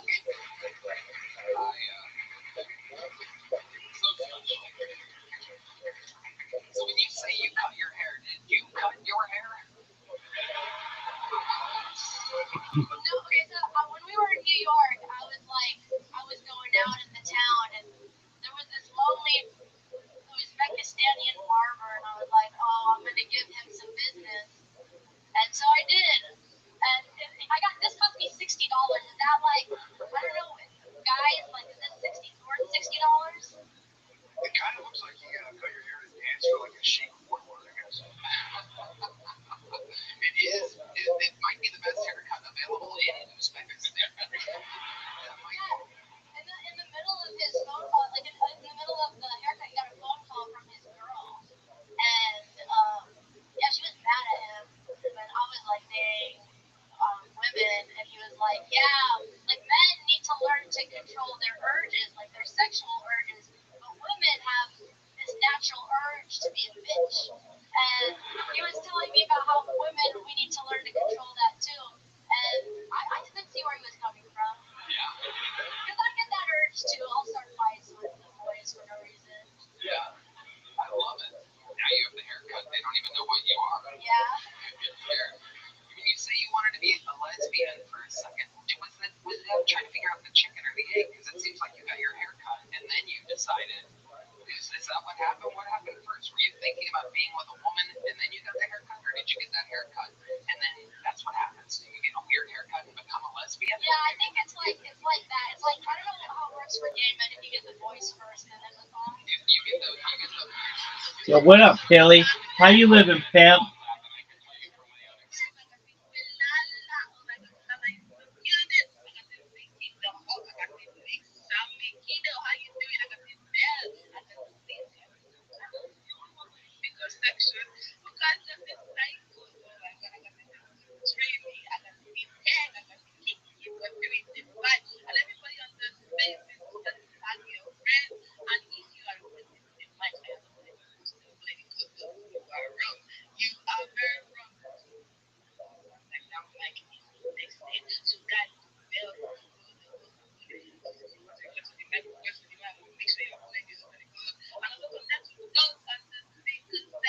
What up, Billy?